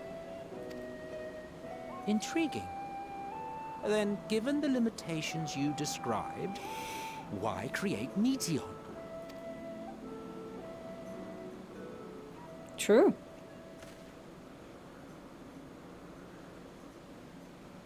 Our star, Aetheris, is especially rich in ether. So much so that its name is derived from it. Aetheris. However, when we consider all energy in existence here and in the vast space beyond, Dynamis may account for as much as 68.3%. So it's more than half. By far. Were we able to control it, we could open the door to limitless possibilities.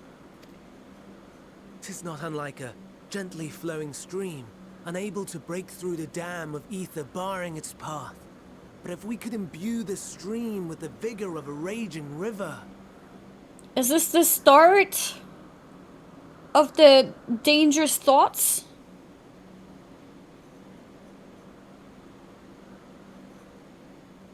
Yeah, what's next? Not that I have such grand ambitions. Right. You don't. Nay. I merely wish to create a being that could traverse the great expanse.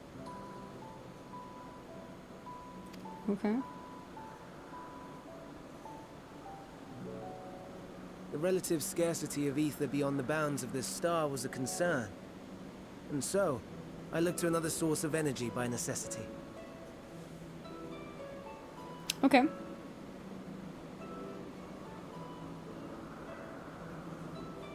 That being Dynamis. No wonder her ether is so thin. Precisely. Precisely.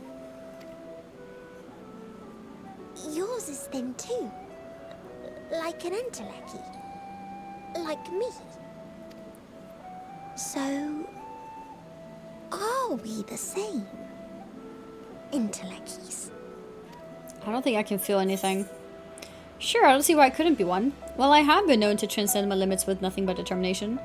If I'm thin, it's because Emmett Selk didn't do a proper job.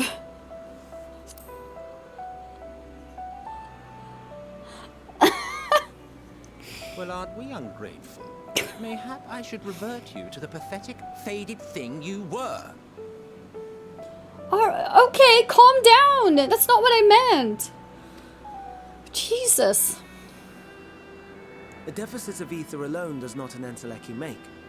It would, however, make it easier for you to interact with Dynamis. And limited though its influence may be, this quality could prove the difference between victory and defeat. You do well not to underestimate it. Okay, so I might be able to interact with Dynamis?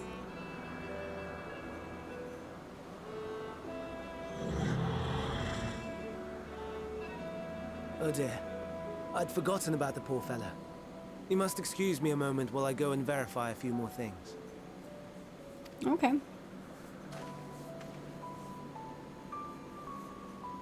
Down, down, down, down.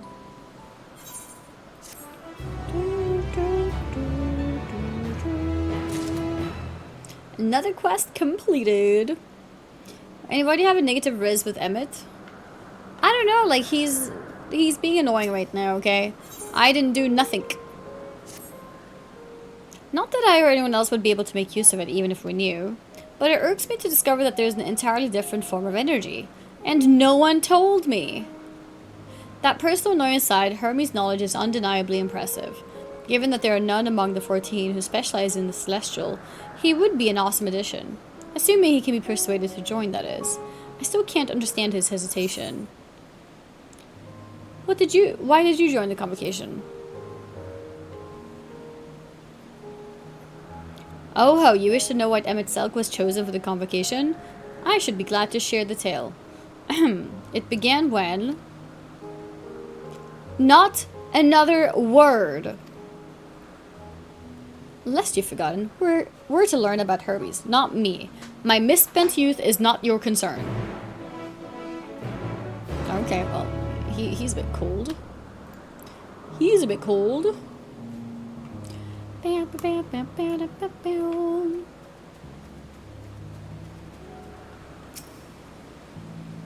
My apologies for the wait. I've inspected the ampulas to my satisfaction. All is well with the creature, and I dare say it won't be long ere it's released onto the world. Another creation, however, reportedly isn't faring so well. The Charybdis. That is what we shall tend to next. If you would follow me, my friends, we shall return to the main isle and head north.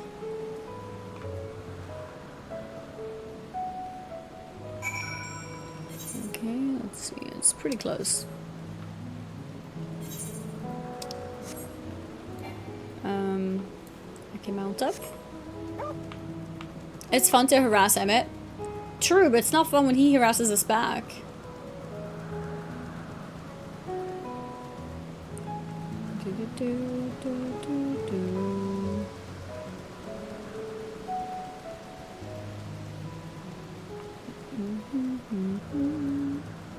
Here somewhere? A zoom back.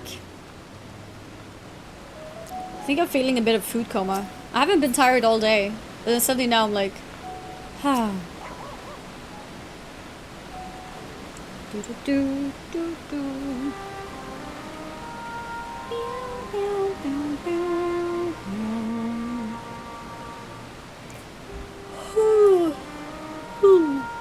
I understand there's a problem with one of the Charybdis. Yes, that's right. As you know, the Charybdis is based on a sea creature. Owing to adjustments to enhance its affinity to wind, it is capable of flight. The specimens created from the concept could all fly without issue, but a problem arose in subsequent generations. This third generation creature was born with an etheric balance leaning strongly towards water. Its aquatic origin reasserting itself, it would seem. The result being its affinity to wind is diminished and it cannot fly. No matter what we try, we can't get it to rise even the slightest bit. For such change to manifest in so few generations, I fear they are too unstable. Flawed. With your permission, I will revert the creatures and recommend to the Bureau that the concept be revised. With its etheric balance leaning towards water, the Charybdis would indeed struggle to manipulate wind. Yet, it's too early to conclude that it cannot fly. Having failed at first, it may simply have developed a fear. I shall transform and fly with it, helping it to manipulate wind until it finds its wings. What? You needn't go to such lengths. Is he gonna save it? You don't know? But of course not. Transformation is an art in which one manipulates a vast quantity of ether to construct another body around oneself. In practice, this allows one to assume any conceivable form, and thereby transcend the limits of one's flesh. Yet, convenient though it may be, transforming in the presence of others is considered vainglorious in the extreme, as uncouth and unseemly as running about robless. Shameful.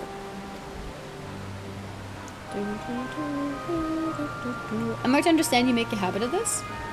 Nothing of the sort. It's just that when transformed, I can wield the wind and fly. It may seem excessive, but what is our shame next to the lives of these creatures? They deserve a chance, and we owe it to them to do all in our power. Be that as it may,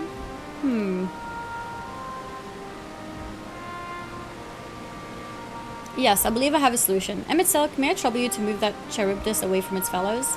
Somewhere out of sight.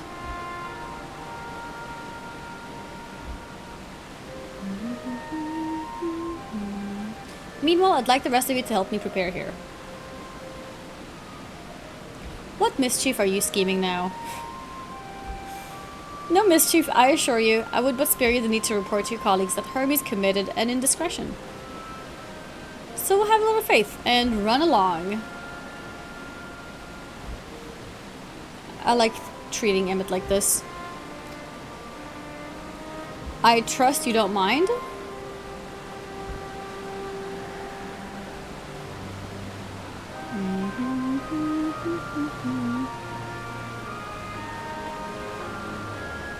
Okay, so we're moving it away from the others. Yeah, it does look like it's flying to me too. I don't know what they're saying about it's not flying. Emmett Silk is out of sight. Good. Let's speak of the plan. It's a stroke of genius, really. We have Emmett Silk train the Chirptis. Train it? We trust him to train it? Aside from being able to fly untransformed, he can readily see ether currents. And with his adept spellcraft, he can also employ suitable wind magics to guide the creature along. While he is indeed capable of all you described, it is not his duty. I am loath to trouble him with it. Don't be, as I mentioned, it would also be for his own sake.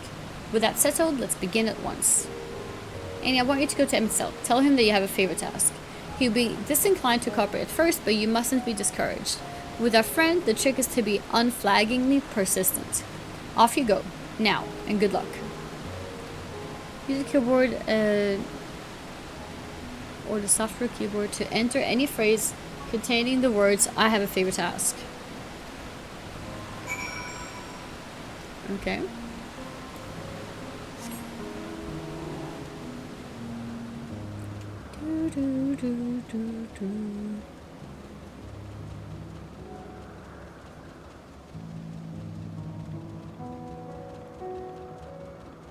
Chatting to an MC, yeah, I will be.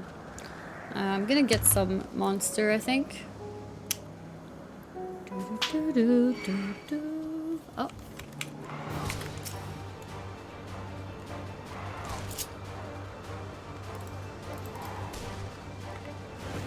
Oh, I'm mounted. I was like, why doesn't it work? Barely know. No, come on. There is no barely know her for that, okay?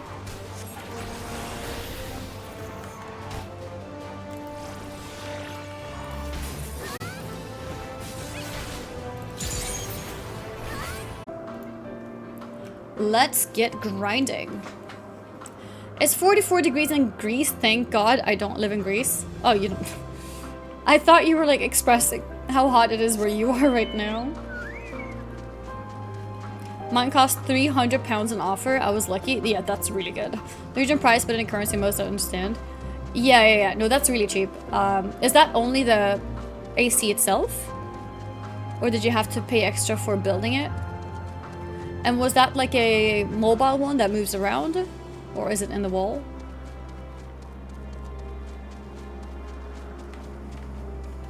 I think I'm going the wrong way. This way. Installation was another 300-ish. Okay. So you paid like 600? Yeah, that's really cheap. I paid over 1,000 for mine. But, yeah. I don't have a choice. It's not even August yet. This is going to be hot summer. To be fair, I do feel like usually the hottest in the summer is July. Or is it just me? I don't feel like August is that hot usually. It can get hot. But I think... yeah, I think July is usually worse. Mine was like 100, but yeah, it's portable. Yeah, my old one was portable, the one I used to use in the past. You know, because I first got a portable one, if you guys remember. I think that one cost me like 300. And I went for like the cheapest I could find. I don't know. I think things in Sweden are just really expensive as well. I stopped using it because it was really annoying with the zipper thing. And my cats kept undoing the zipper by like jumping on it and stuff like that. And then at some point my cat jumped out the window. So I just didn't feel safe to use it. And that's when I told my dad, Dad, I need to build the AC in the wall. I can't have this. And yeah, that's what I did.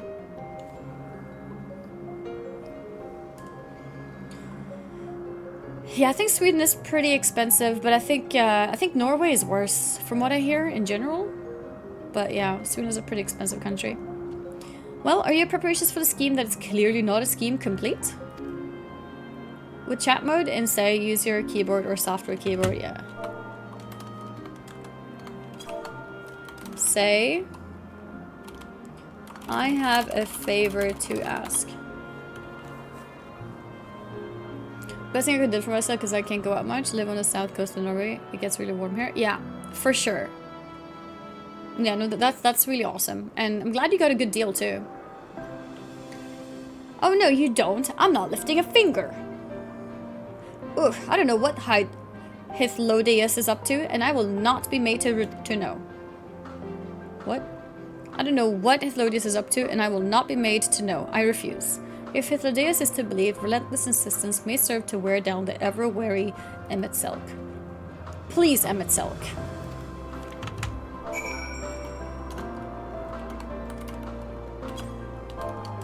Please, Emmett Selk.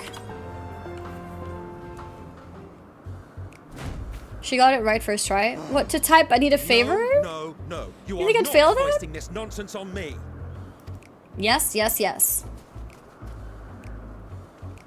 I'm given to understand you have the power to help the Charybdis, and should be quite willing to do so. And so I appeal to your better nature, most benevolent Emmett Selk. Most benevolent. Please teach her to fly. Or else Hermes will transform. Right now. Hermes will transform?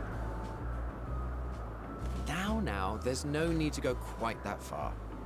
Altruism is its own reward, as I'm sure he would agree. Altruism. Oh, would he now?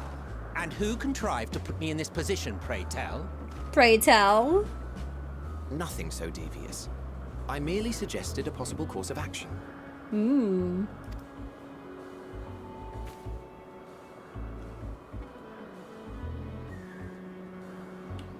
All these Greek references. Please, Emmett Selk. Please. Was there anything else besides Hermes, which was Greek? Please.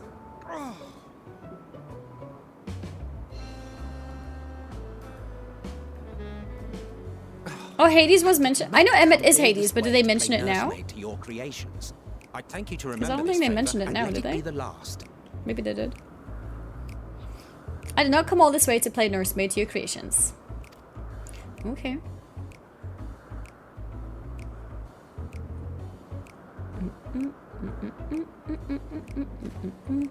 No, I know they've mentioned in general, but it sounded like this guy just came in now and was like, oh my god, these Greek references. And I'm like, oh, which ones?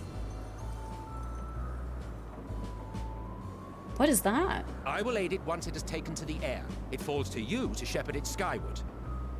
Okay. So he's doing it.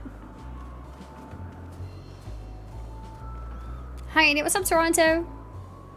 Well, let's relax and enjoy the spectacle, shall we? Yes.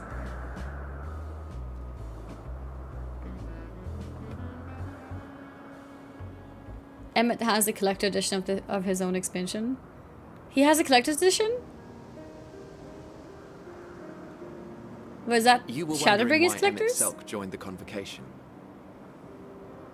Truth be told, he wasn't the first choice for the office. I was. Really? On the strength of my ability to see ether. Hmm. But I declined the offer. Oh. For though my vision is exceptional, I am pedestrian in all other aspects. Worse even, quite abysmal when it comes to manipulating ether, for example. Couldn't transform even if I had a mind to do so. What good is the ability to perceive a problem if one cannot act to address it? Emmett Selk has no such shortcomings. He excels in vision and manipulation both, the latter to an extraordinary degree. Hmm. If there is a mage more powerful, I do not know of them.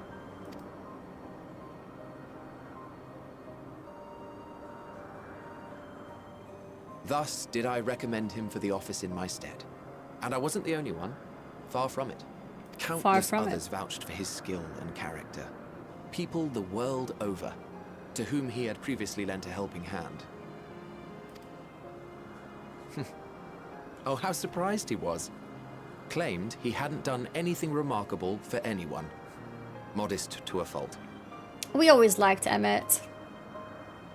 He deserved every bit of acclaim he received. Yet he may well have gone unappreciated were it not for a mutual friend. singular soul who can't help but involve herself in the business of others. Where she walks, excitement is certain to follow. Her antics irritate Emmett Selk to no end. But much of his grumbling stems from genuine concern. When our friend calls, he never fails to answer and lend his talents. And in the course of doing so, he himself came to be recognized and respected by those around him.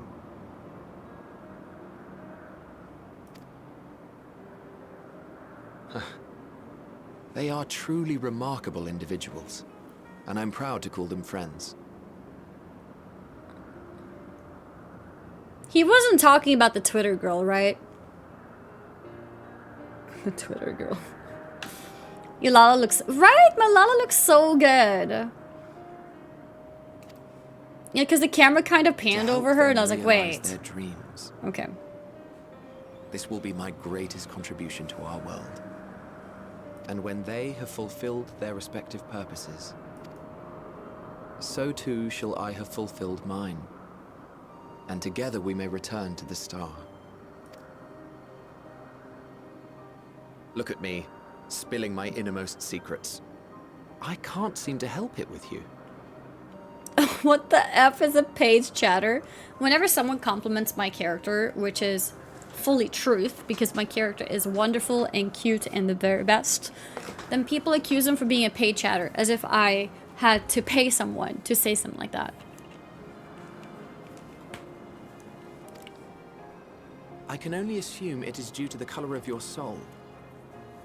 I just don't understand how you can be so alike and yet so different.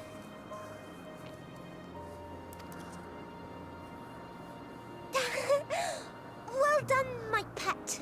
Well done. My pet? Aww.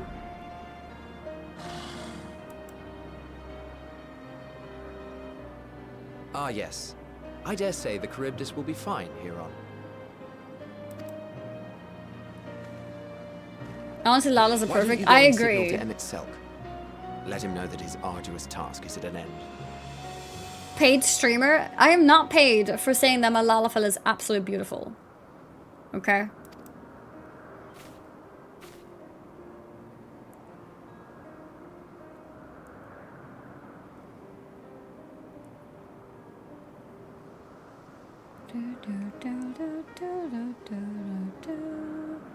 If you get accused of being a paid chatter, it means that you are a greater chatter.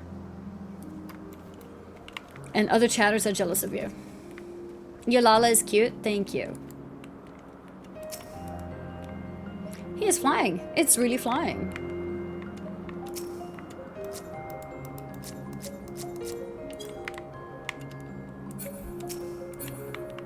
I don't get it. Oh, I'm supposed to wave. Oh.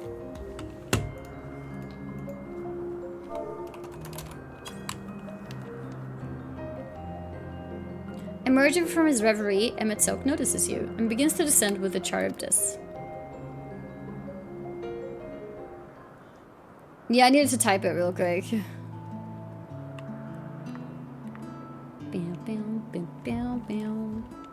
I have no words to express my gratitude. Thanks to you, the Charybdis has learned to fly. Charybdis? Charybdis? Charybdis? Aunt Amy and I could relax and have a pleasant chat. I'm sure you did. The creature needed some small assistance at first, but soon it was flying more or less on its own. I doubt you will need to repeat the lesson. Charybdis? That was truly impressive. I witnessed it all from afar. The Charybdis flies.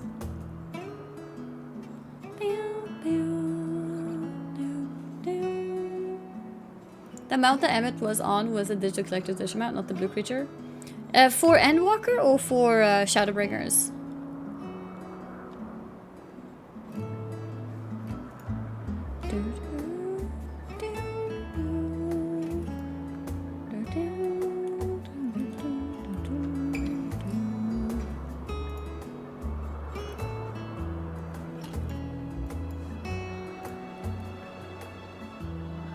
Shadowbringers? Okay.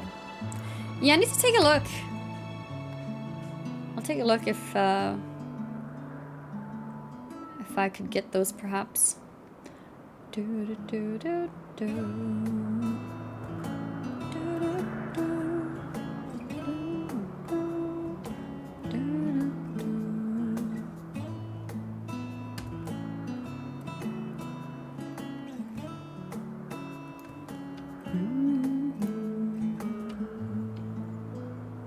Okay. Indeed, with this, we're proving that every creature with skewed etheric balance is capable of flight. Though we helped it to achieve this, the Charybdis is a herd animal. They may well aid their struggling kin in like fashion if and when the need arises. Keeping this in mind, I bid you continue observing them. If that is what you want. But if I say so, rather than hoping an idealistic possibility comes to pass, would it not be simpler to have the concept adjusted? That way we could guarantee that anomalies such as this specimen are never born in the first place. These creatures are already here. We will spare no effort in giving them a chance to survive. It's funny, this is like some real ethics in humanity as well. Like, or in real life in general, I guess. We rather want to teach and rehab people than, you know, just kill them if something's wrong with them. This music keeps reminding me of FF15. Oh, yeah? I haven't played Final Fantasy 15 for so long, I don't remember much of it. Hermes?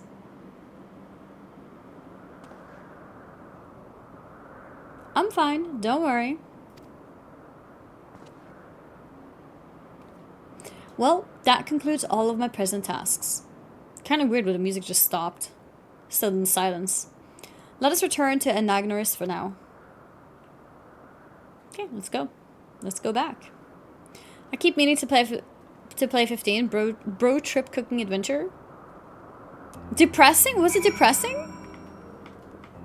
In what way? Hello, Dr. Zayas. Were you dead?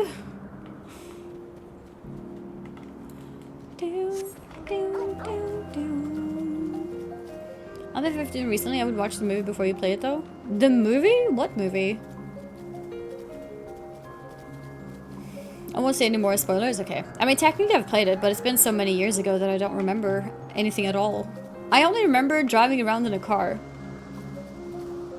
And the song, like, I want to ride my chocobo all day. And that's all I remember. I don't remember anything else. I probably need to replay it, to be honest. There's a Final Fantasy 15 movie? I had no idea. What? Want to apologize for forcing me to help you, do you? Save your breath. You didn't force me to do anything. I merely chose the most expeditious way to have done with an impediment to our business.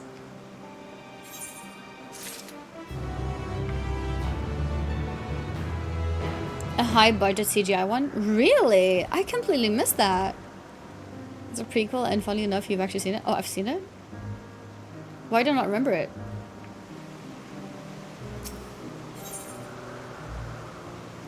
Ether to ether.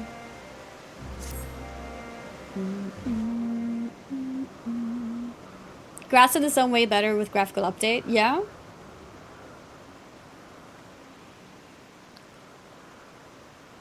I don't remember. Because you have Civ brain? Yeah, I mean, it's true, but I just don't remember. Is this an MMO? Yes, it is an MMO. Tell me, Annie, in the course of watching me, have you learned aught of value? Nothing so far, but I'm hopeful that will change. Dynamis. Dynamis seems promising. I'm not sure what I'm looking for, but I don't think I found it yet. Dynamis.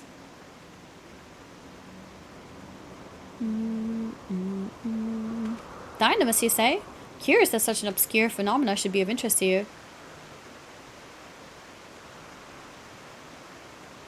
Chief Hermes, what good fortune to find you here. Is something the matter? The Lycaon. I'm afraid it's done it again. No sooner did we release one for observation than it set upon the nearby occupites, slaughtering them. Was the creature hungry, or somehow provoked? I had just fed them myself, and occupites were keeping a wide berth. It is the nature of the Lycaon that is... Okay, I'm butchering every word. Their innate viciousness. Temperament aside, it is an outstanding creation, perfect in form and function. Though it may not be suited for release, I've no doubt that the Bureau will accept its concept for preservation. In any case, there's no point in postponing the inevitable. Doris will revert them all once the paperwork is done. Where is the scene of the instant? Uh-oh. Just off the path to the 12 Wonders. As you make your way, you should see it on the left. I don't know if Doris is still there, however.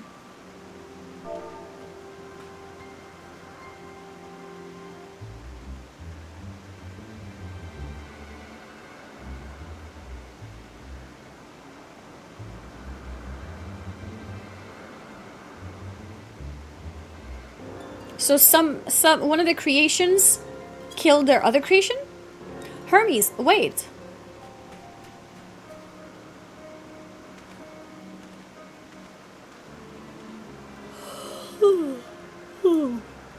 Okay, this is the trailer.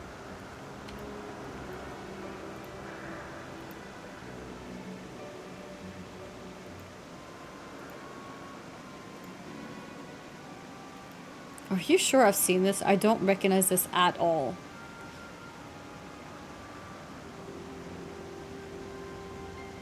No, there's no way. I don't recognize this at all.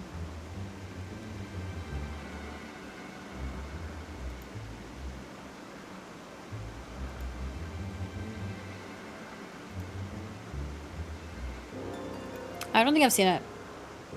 We watched on a movie night? Really? I don't recognize it, like, at all. Unless you didn't join or fell asleep. I don't know.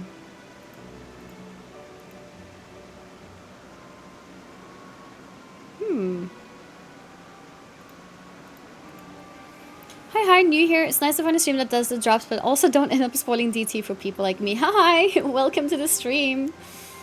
Yeah, I'm a little bit late with Endwalker, but ended up being good timing, since everyone likes to not be spoiled as they're enjoying the games. Then it's pretty fitting.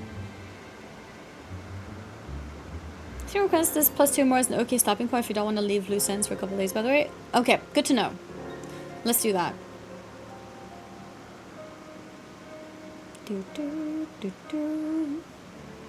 Yeah, now I need to keep Dawn Trail for when the next expansion comes out.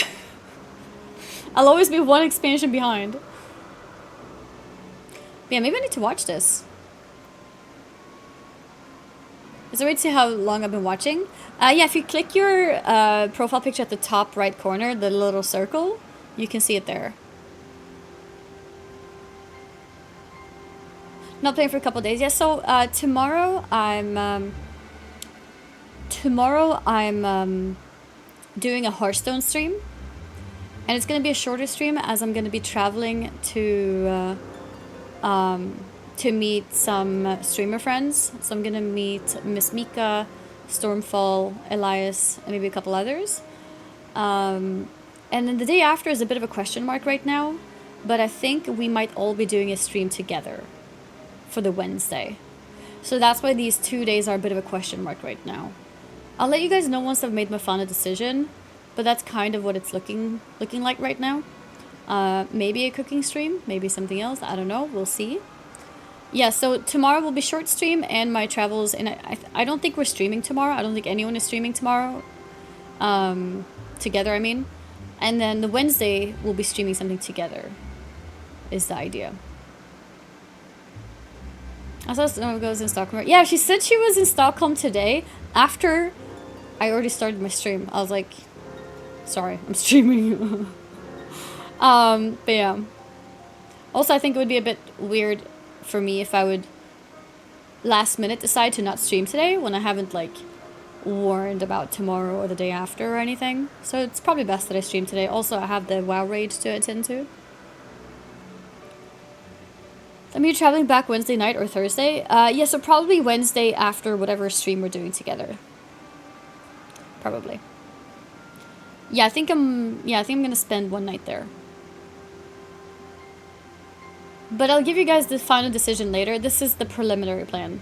I'll let you guys know what the final plan becomes, but that's the preliminary plan. Yeah, so Wednesday, no normal stream. We're probably gonna be doing a stream together, most likely on Mika's channel. We're gonna do something together, is the plan. So yeah. Some kind of IRL thing, yeah. So it should be cool, should be fun. So you'll still see me, but yeah, not a normal stream.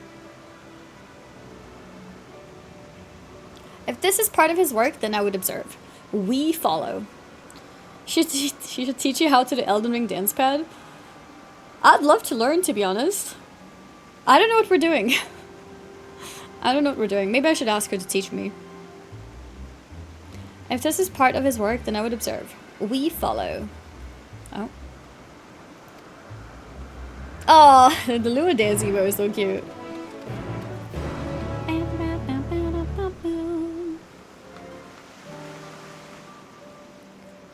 Do, do, do.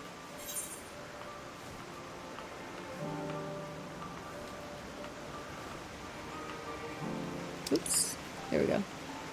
Okay, so I need to go this way.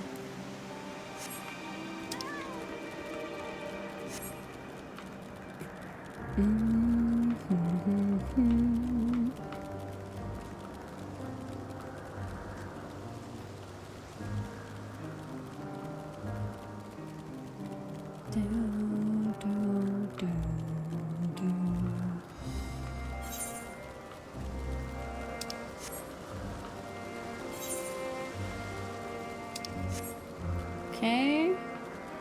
She realized. Oh, holy zoom. Hey, don't talk shit about my zooming. Hey, what's up, Flynn?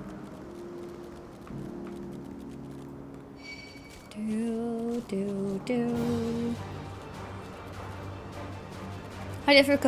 How do you compare FF and WoW in terms of content? I mean, FF has a much longer story progression for that type of thing, if you like that type of immersion. Outside of that, I think Final Fantasy is mostly an RP simulator. And I think WoW has more content. Although FF is not bad either, it does have good raid content too. But I think WoW has more, because WoW has... They both have raids, but then WoW also has Mythic Plus. And then WoW also has, in my opinion, a better collection system. And then WoW also has a more robust PvP system. But I think FF has been improving in the in the PvP with the Crystal Conflict thing. But I think it still doesn't really have an arena. Or does it? I don't know. I've never heard of it. Does Final Fantasy have like 2v2 or 3v3? Maybe it does. Yeah. So FF14 has more content, WoW has more repeatable content. I guess it's hard to say like what is content. Like when I think of WoW, I think of like it has like all the pillars, right? You have dungeons, raids, Mythic Plus, PvP, collecting. Like if you put it like that. And then Final Fantasy has also raids and dungeons, but no Mythic Plus. PvP doesn't seem as robust as the WoW one, at least. But FF has a lot of role-playing kind of fun stuff, like the player housing, I think, brings a lot of creative ways to spend your time. Gives a lot of content in a sense. Is our mic peaking? Is it? I'm not sure. Probably WoW is previous season's content becomes redundant once the new season starts. That's true for every seasonal game, including FF14. Yeah, I don't know. I'm not sure if I can comment seasonal stuff. I don't know how much the game changes with seasons. Yeah, FF14 should just go all in on the ERP. That's what's growing the player base. It doesn't have to be ERP, okay? It's also just RP and fun. Like, have you seen Preach when he does his nightclubs? Like, it's, you know, it's got a lot of very strong, like, social role-playing capability, and it doesn't have to be bad, okay? It doesn't have to be inappropriate. It's just hanging around with like music and partying and that kind of stuff, you know? Especially because character has so much expression in Final Fantasy. We're back to FF versus WoW. No, I mean, it's okay to discuss, you know, FF and WoW like that. The only time it's bad is if it becomes aggressive, right? I don't think anyone is aggressive, not so far at least. What do you think goes on in the bathrooms at those parties? We don't talk about those bathrooms. You're forced to the MSQ, that's a downside? Well, you're forced to level up in WoW. Like, I think in both games you're kind of like forced to do some stuff you don't like. That's one of the best New Year's parties in FF. I can imagine. I can imagine. Don't really therefore gives people incentive to do old content through roulettes. And WoW, the only reason to do old content is transmog and mounts, which is not bad, just different approach. Why do people do roulettes?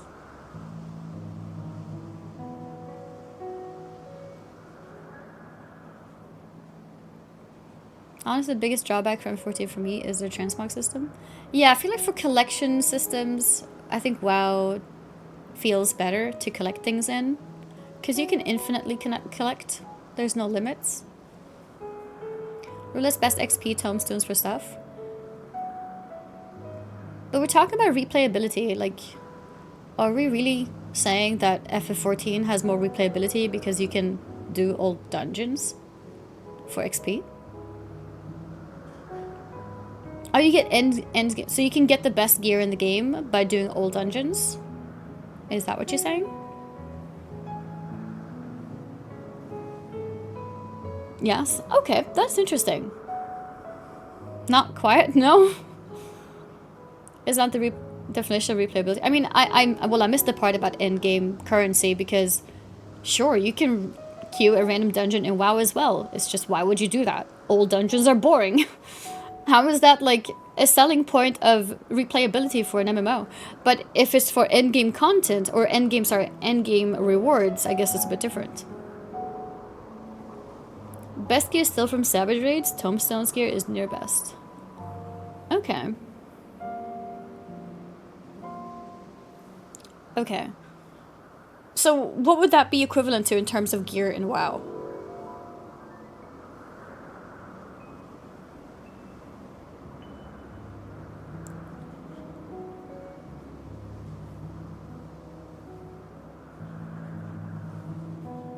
Like heroic gear?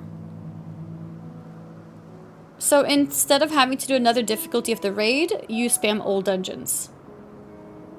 And you think spamming old dungeons is more fun than doing heroic raid?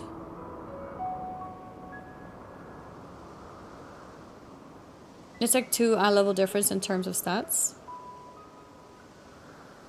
Oh, it's like nothing.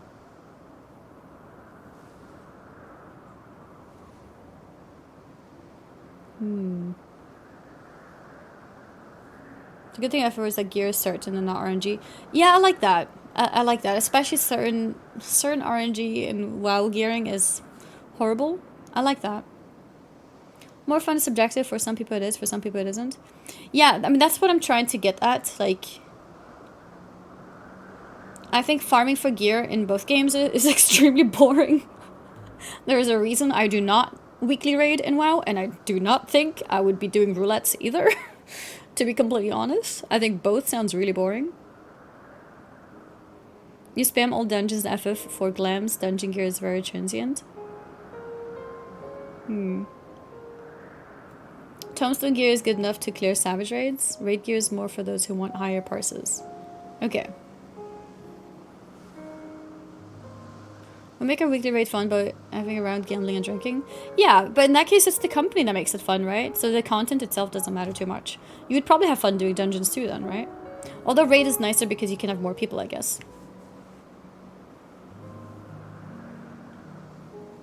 You can do 2 group pull boss in differing skins. 2 group pull boss in differing skin?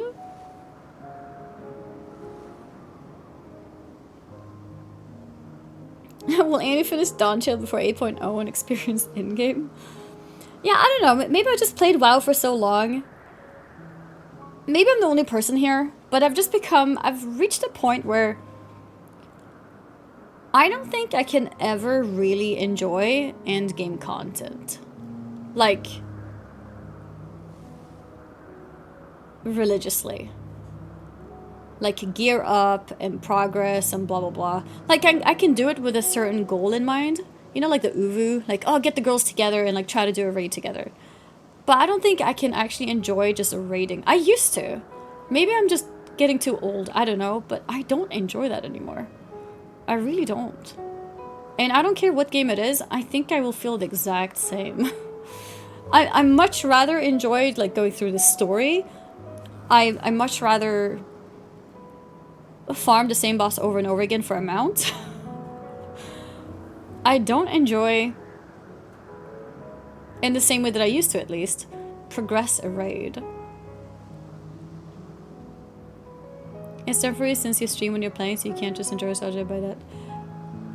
Honestly, Pod, I think you're right. If I was not streaming, no, honestly, I think that is the exact hit on the nail. Whatever the phrase, I can't English. I think if I was not streaming, I would probably enjoy raiding more. But because I'm streaming, I can never truly enjoy it. Nail on the head, yeah, whatever. I think you're right. I think that is why. I think because I stream, I can't really enjoy it in the same way. Yeah, I think so. I think I'm growing out of raiding because I'm tired of being punished for the mistakes of others. I don't mind other people making mistakes as long as I can raid lead.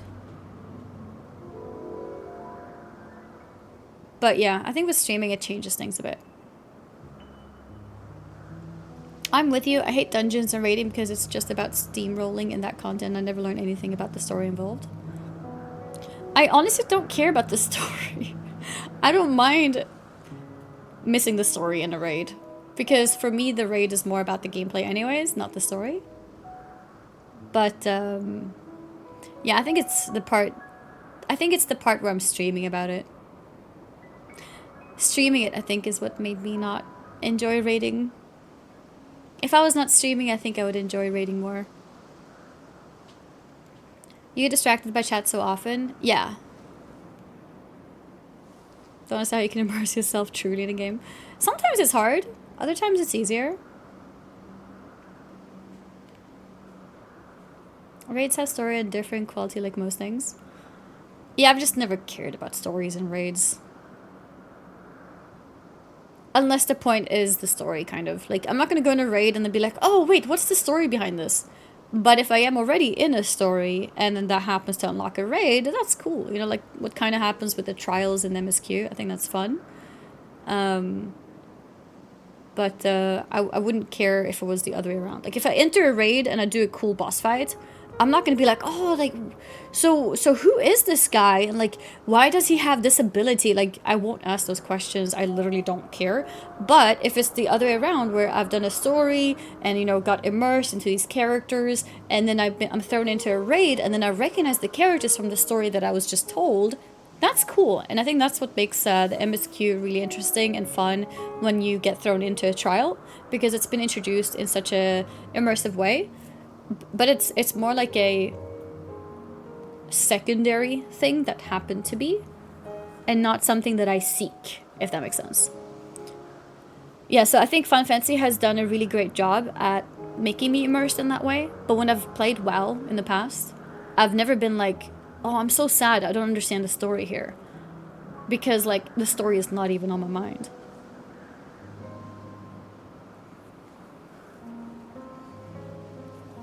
See, that's me. I very much enjoy the lore. I'm reading the WoW books. Already had read a couple so far. Yeah, no, that makes sense.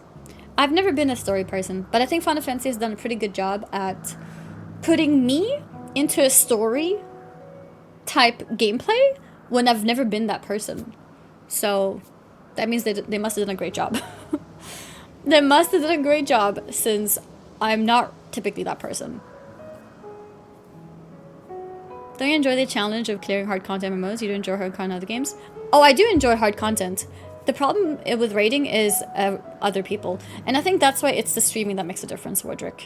Because I think if I was not streaming, I would probably just try to push myself in, like, better harder guilds, I guess, and try to get as far as I can. Or PvP as well, try to get better and try to, you know, reach as high possibility as I can.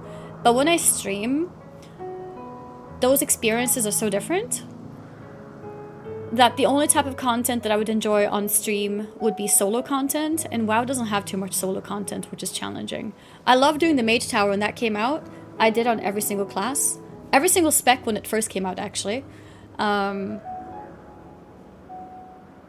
yeah, there's not so much solo challenges in WoW, unfortunately. I rely on others, and that's not as fun as a stream. Yeah, when I stream, I don't like going on comms. And you can't really do very high content without comms. So then it becomes like a half-assed effort. Do you think you'd still be a one-game Andy if you weren't a streamer? Yeah, I do think so. I think streaming is what pushed me to try other games. Which I'm very thankful for. You used to join Voice for Raids years ago? I used to, yeah. And then I don't know, I guess I became more concerned about the experience of the people watching the stream rather than my own personal experience. Because I felt like I wanted to do a good job for more people. And then I felt like having shouting voices all the time doesn't feel nice. I could never be a one-game Andy, it goes against my nature. Yeah, I don't know. And as deep dungeon player would be interesting. Yeah, so what was it called? What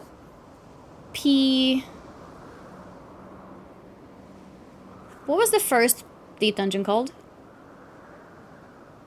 Palace of the Dead. So I did Palace of the Dead with someone who was guiding me. And we managed to reach the last floor. We actually made it. And I was going to do it solo, but I don't know what happened. I think it was around the time when I started quitting the game, unfortunately. But I was really interested in that. I thought that was really fun. And that is something I would enjoy to do solo as well. I always wanted to get back to it, but I never did.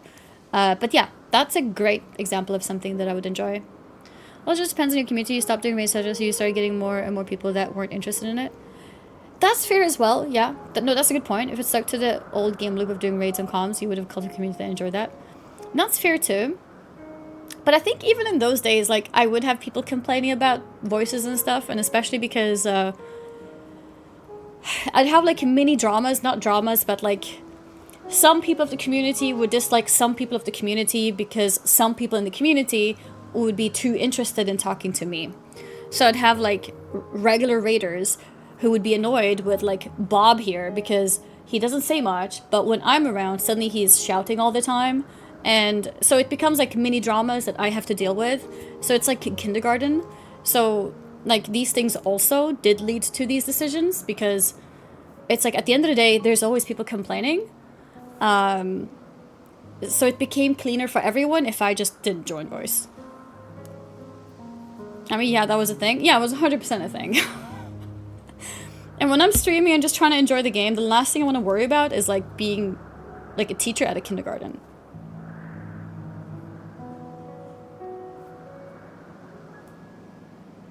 About a lot of interest was also Annie as the pillar was like when she was again was a bit follow. Yeah, no, 100%. It is true for sure. If I was raiding more, we would have more regular raiders for sure. But not everyone enjoyed hearing everyone who was on voice. There would be a couple people here and there that even the other people in the raid would end up muting or end up like having small arguments with or just annoyances, and it's stressful for me to have to deal with that. And then also, true, I always mute Annie when she joins voice. And then I think also, I would also sometimes watch other people raid. And then I would realize when I'm watching, let's say like, I don't know. Let's say I'm watching Nagura. And then she has 20 voices in her background. And I'm not familiar with her community, right? So I only knew her voice. Then I'm like, oh, this actually sounds awful. Like, this is actually such a bad experience. Like, me watching a streamer that I know with 20 random voices in the background, it's not fun to watch. And that also kind of made me realize, like, from an outside perspective, how people may experience my stream. And that also made me realize, like, I don't think that's very fun. So that's also why I started muting, and immediately I would have compliments about it too. Even people in the raid would be happy that I don't have everyone on voice. So it became like a positive reinforcement. Everyone, or 99% of people, were happier without the voice part. Like, including people who were on voice, if that makes sense. At some point, we had a system where, like, everyone was muted except me, but I'm still on voice. And, yeah.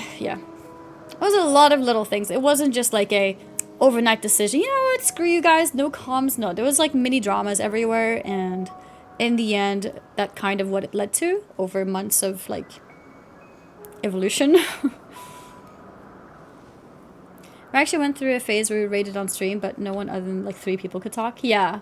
Why was that, by the way? Why did we lead to that? Why did we have to mute people? I don't remember. Was it because we couldn't control certain people? I don't remember. Drama was the best part. I had a few instances. Yeah.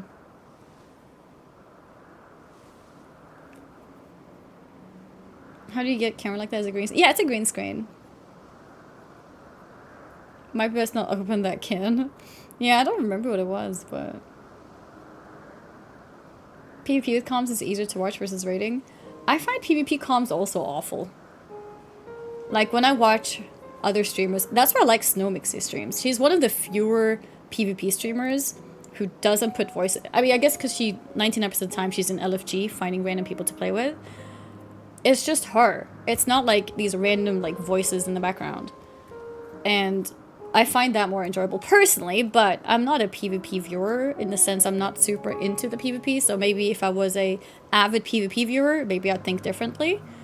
But yeah. Becomes is interesting sometimes you can follow what's going on, but that's a big if. Yeah, so as a PvPer, you probably enjoy the PvP comms. As a non-PvPer, me, looking for entertainment, I don't like it. So that's why, like, one of the few streams that I would ever watch for PvP is like Snow Mixie, because she doesn't have random voices in the background. She's usually just alone, and it's much nicer in my opinion. But yeah, if you're looking to learn, then it's probably nicer to have the voice comms, because then you can understand what's going on.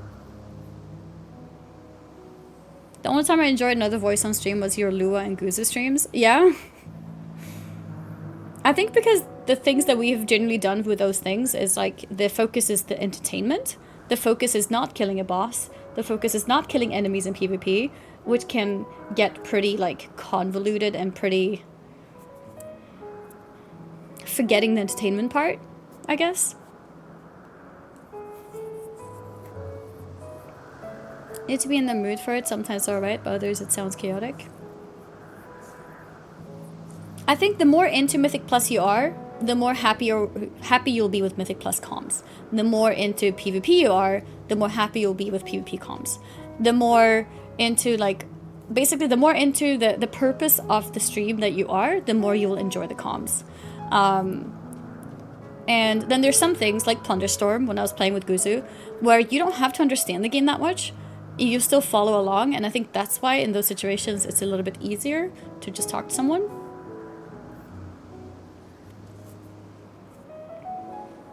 The Among Us big streamer lobbies were in that regard. Oh, with so many voices. Yeah, no, I can imagine. That must have been horrible. But if you're watching the Among Us every day and you start getting to know the voices, it's not so bad. But as a new viewer watching those, it must have been horrible. I hated Among Us, playing and watching. Oh, I loved playing. I'd probably hate watching too, though.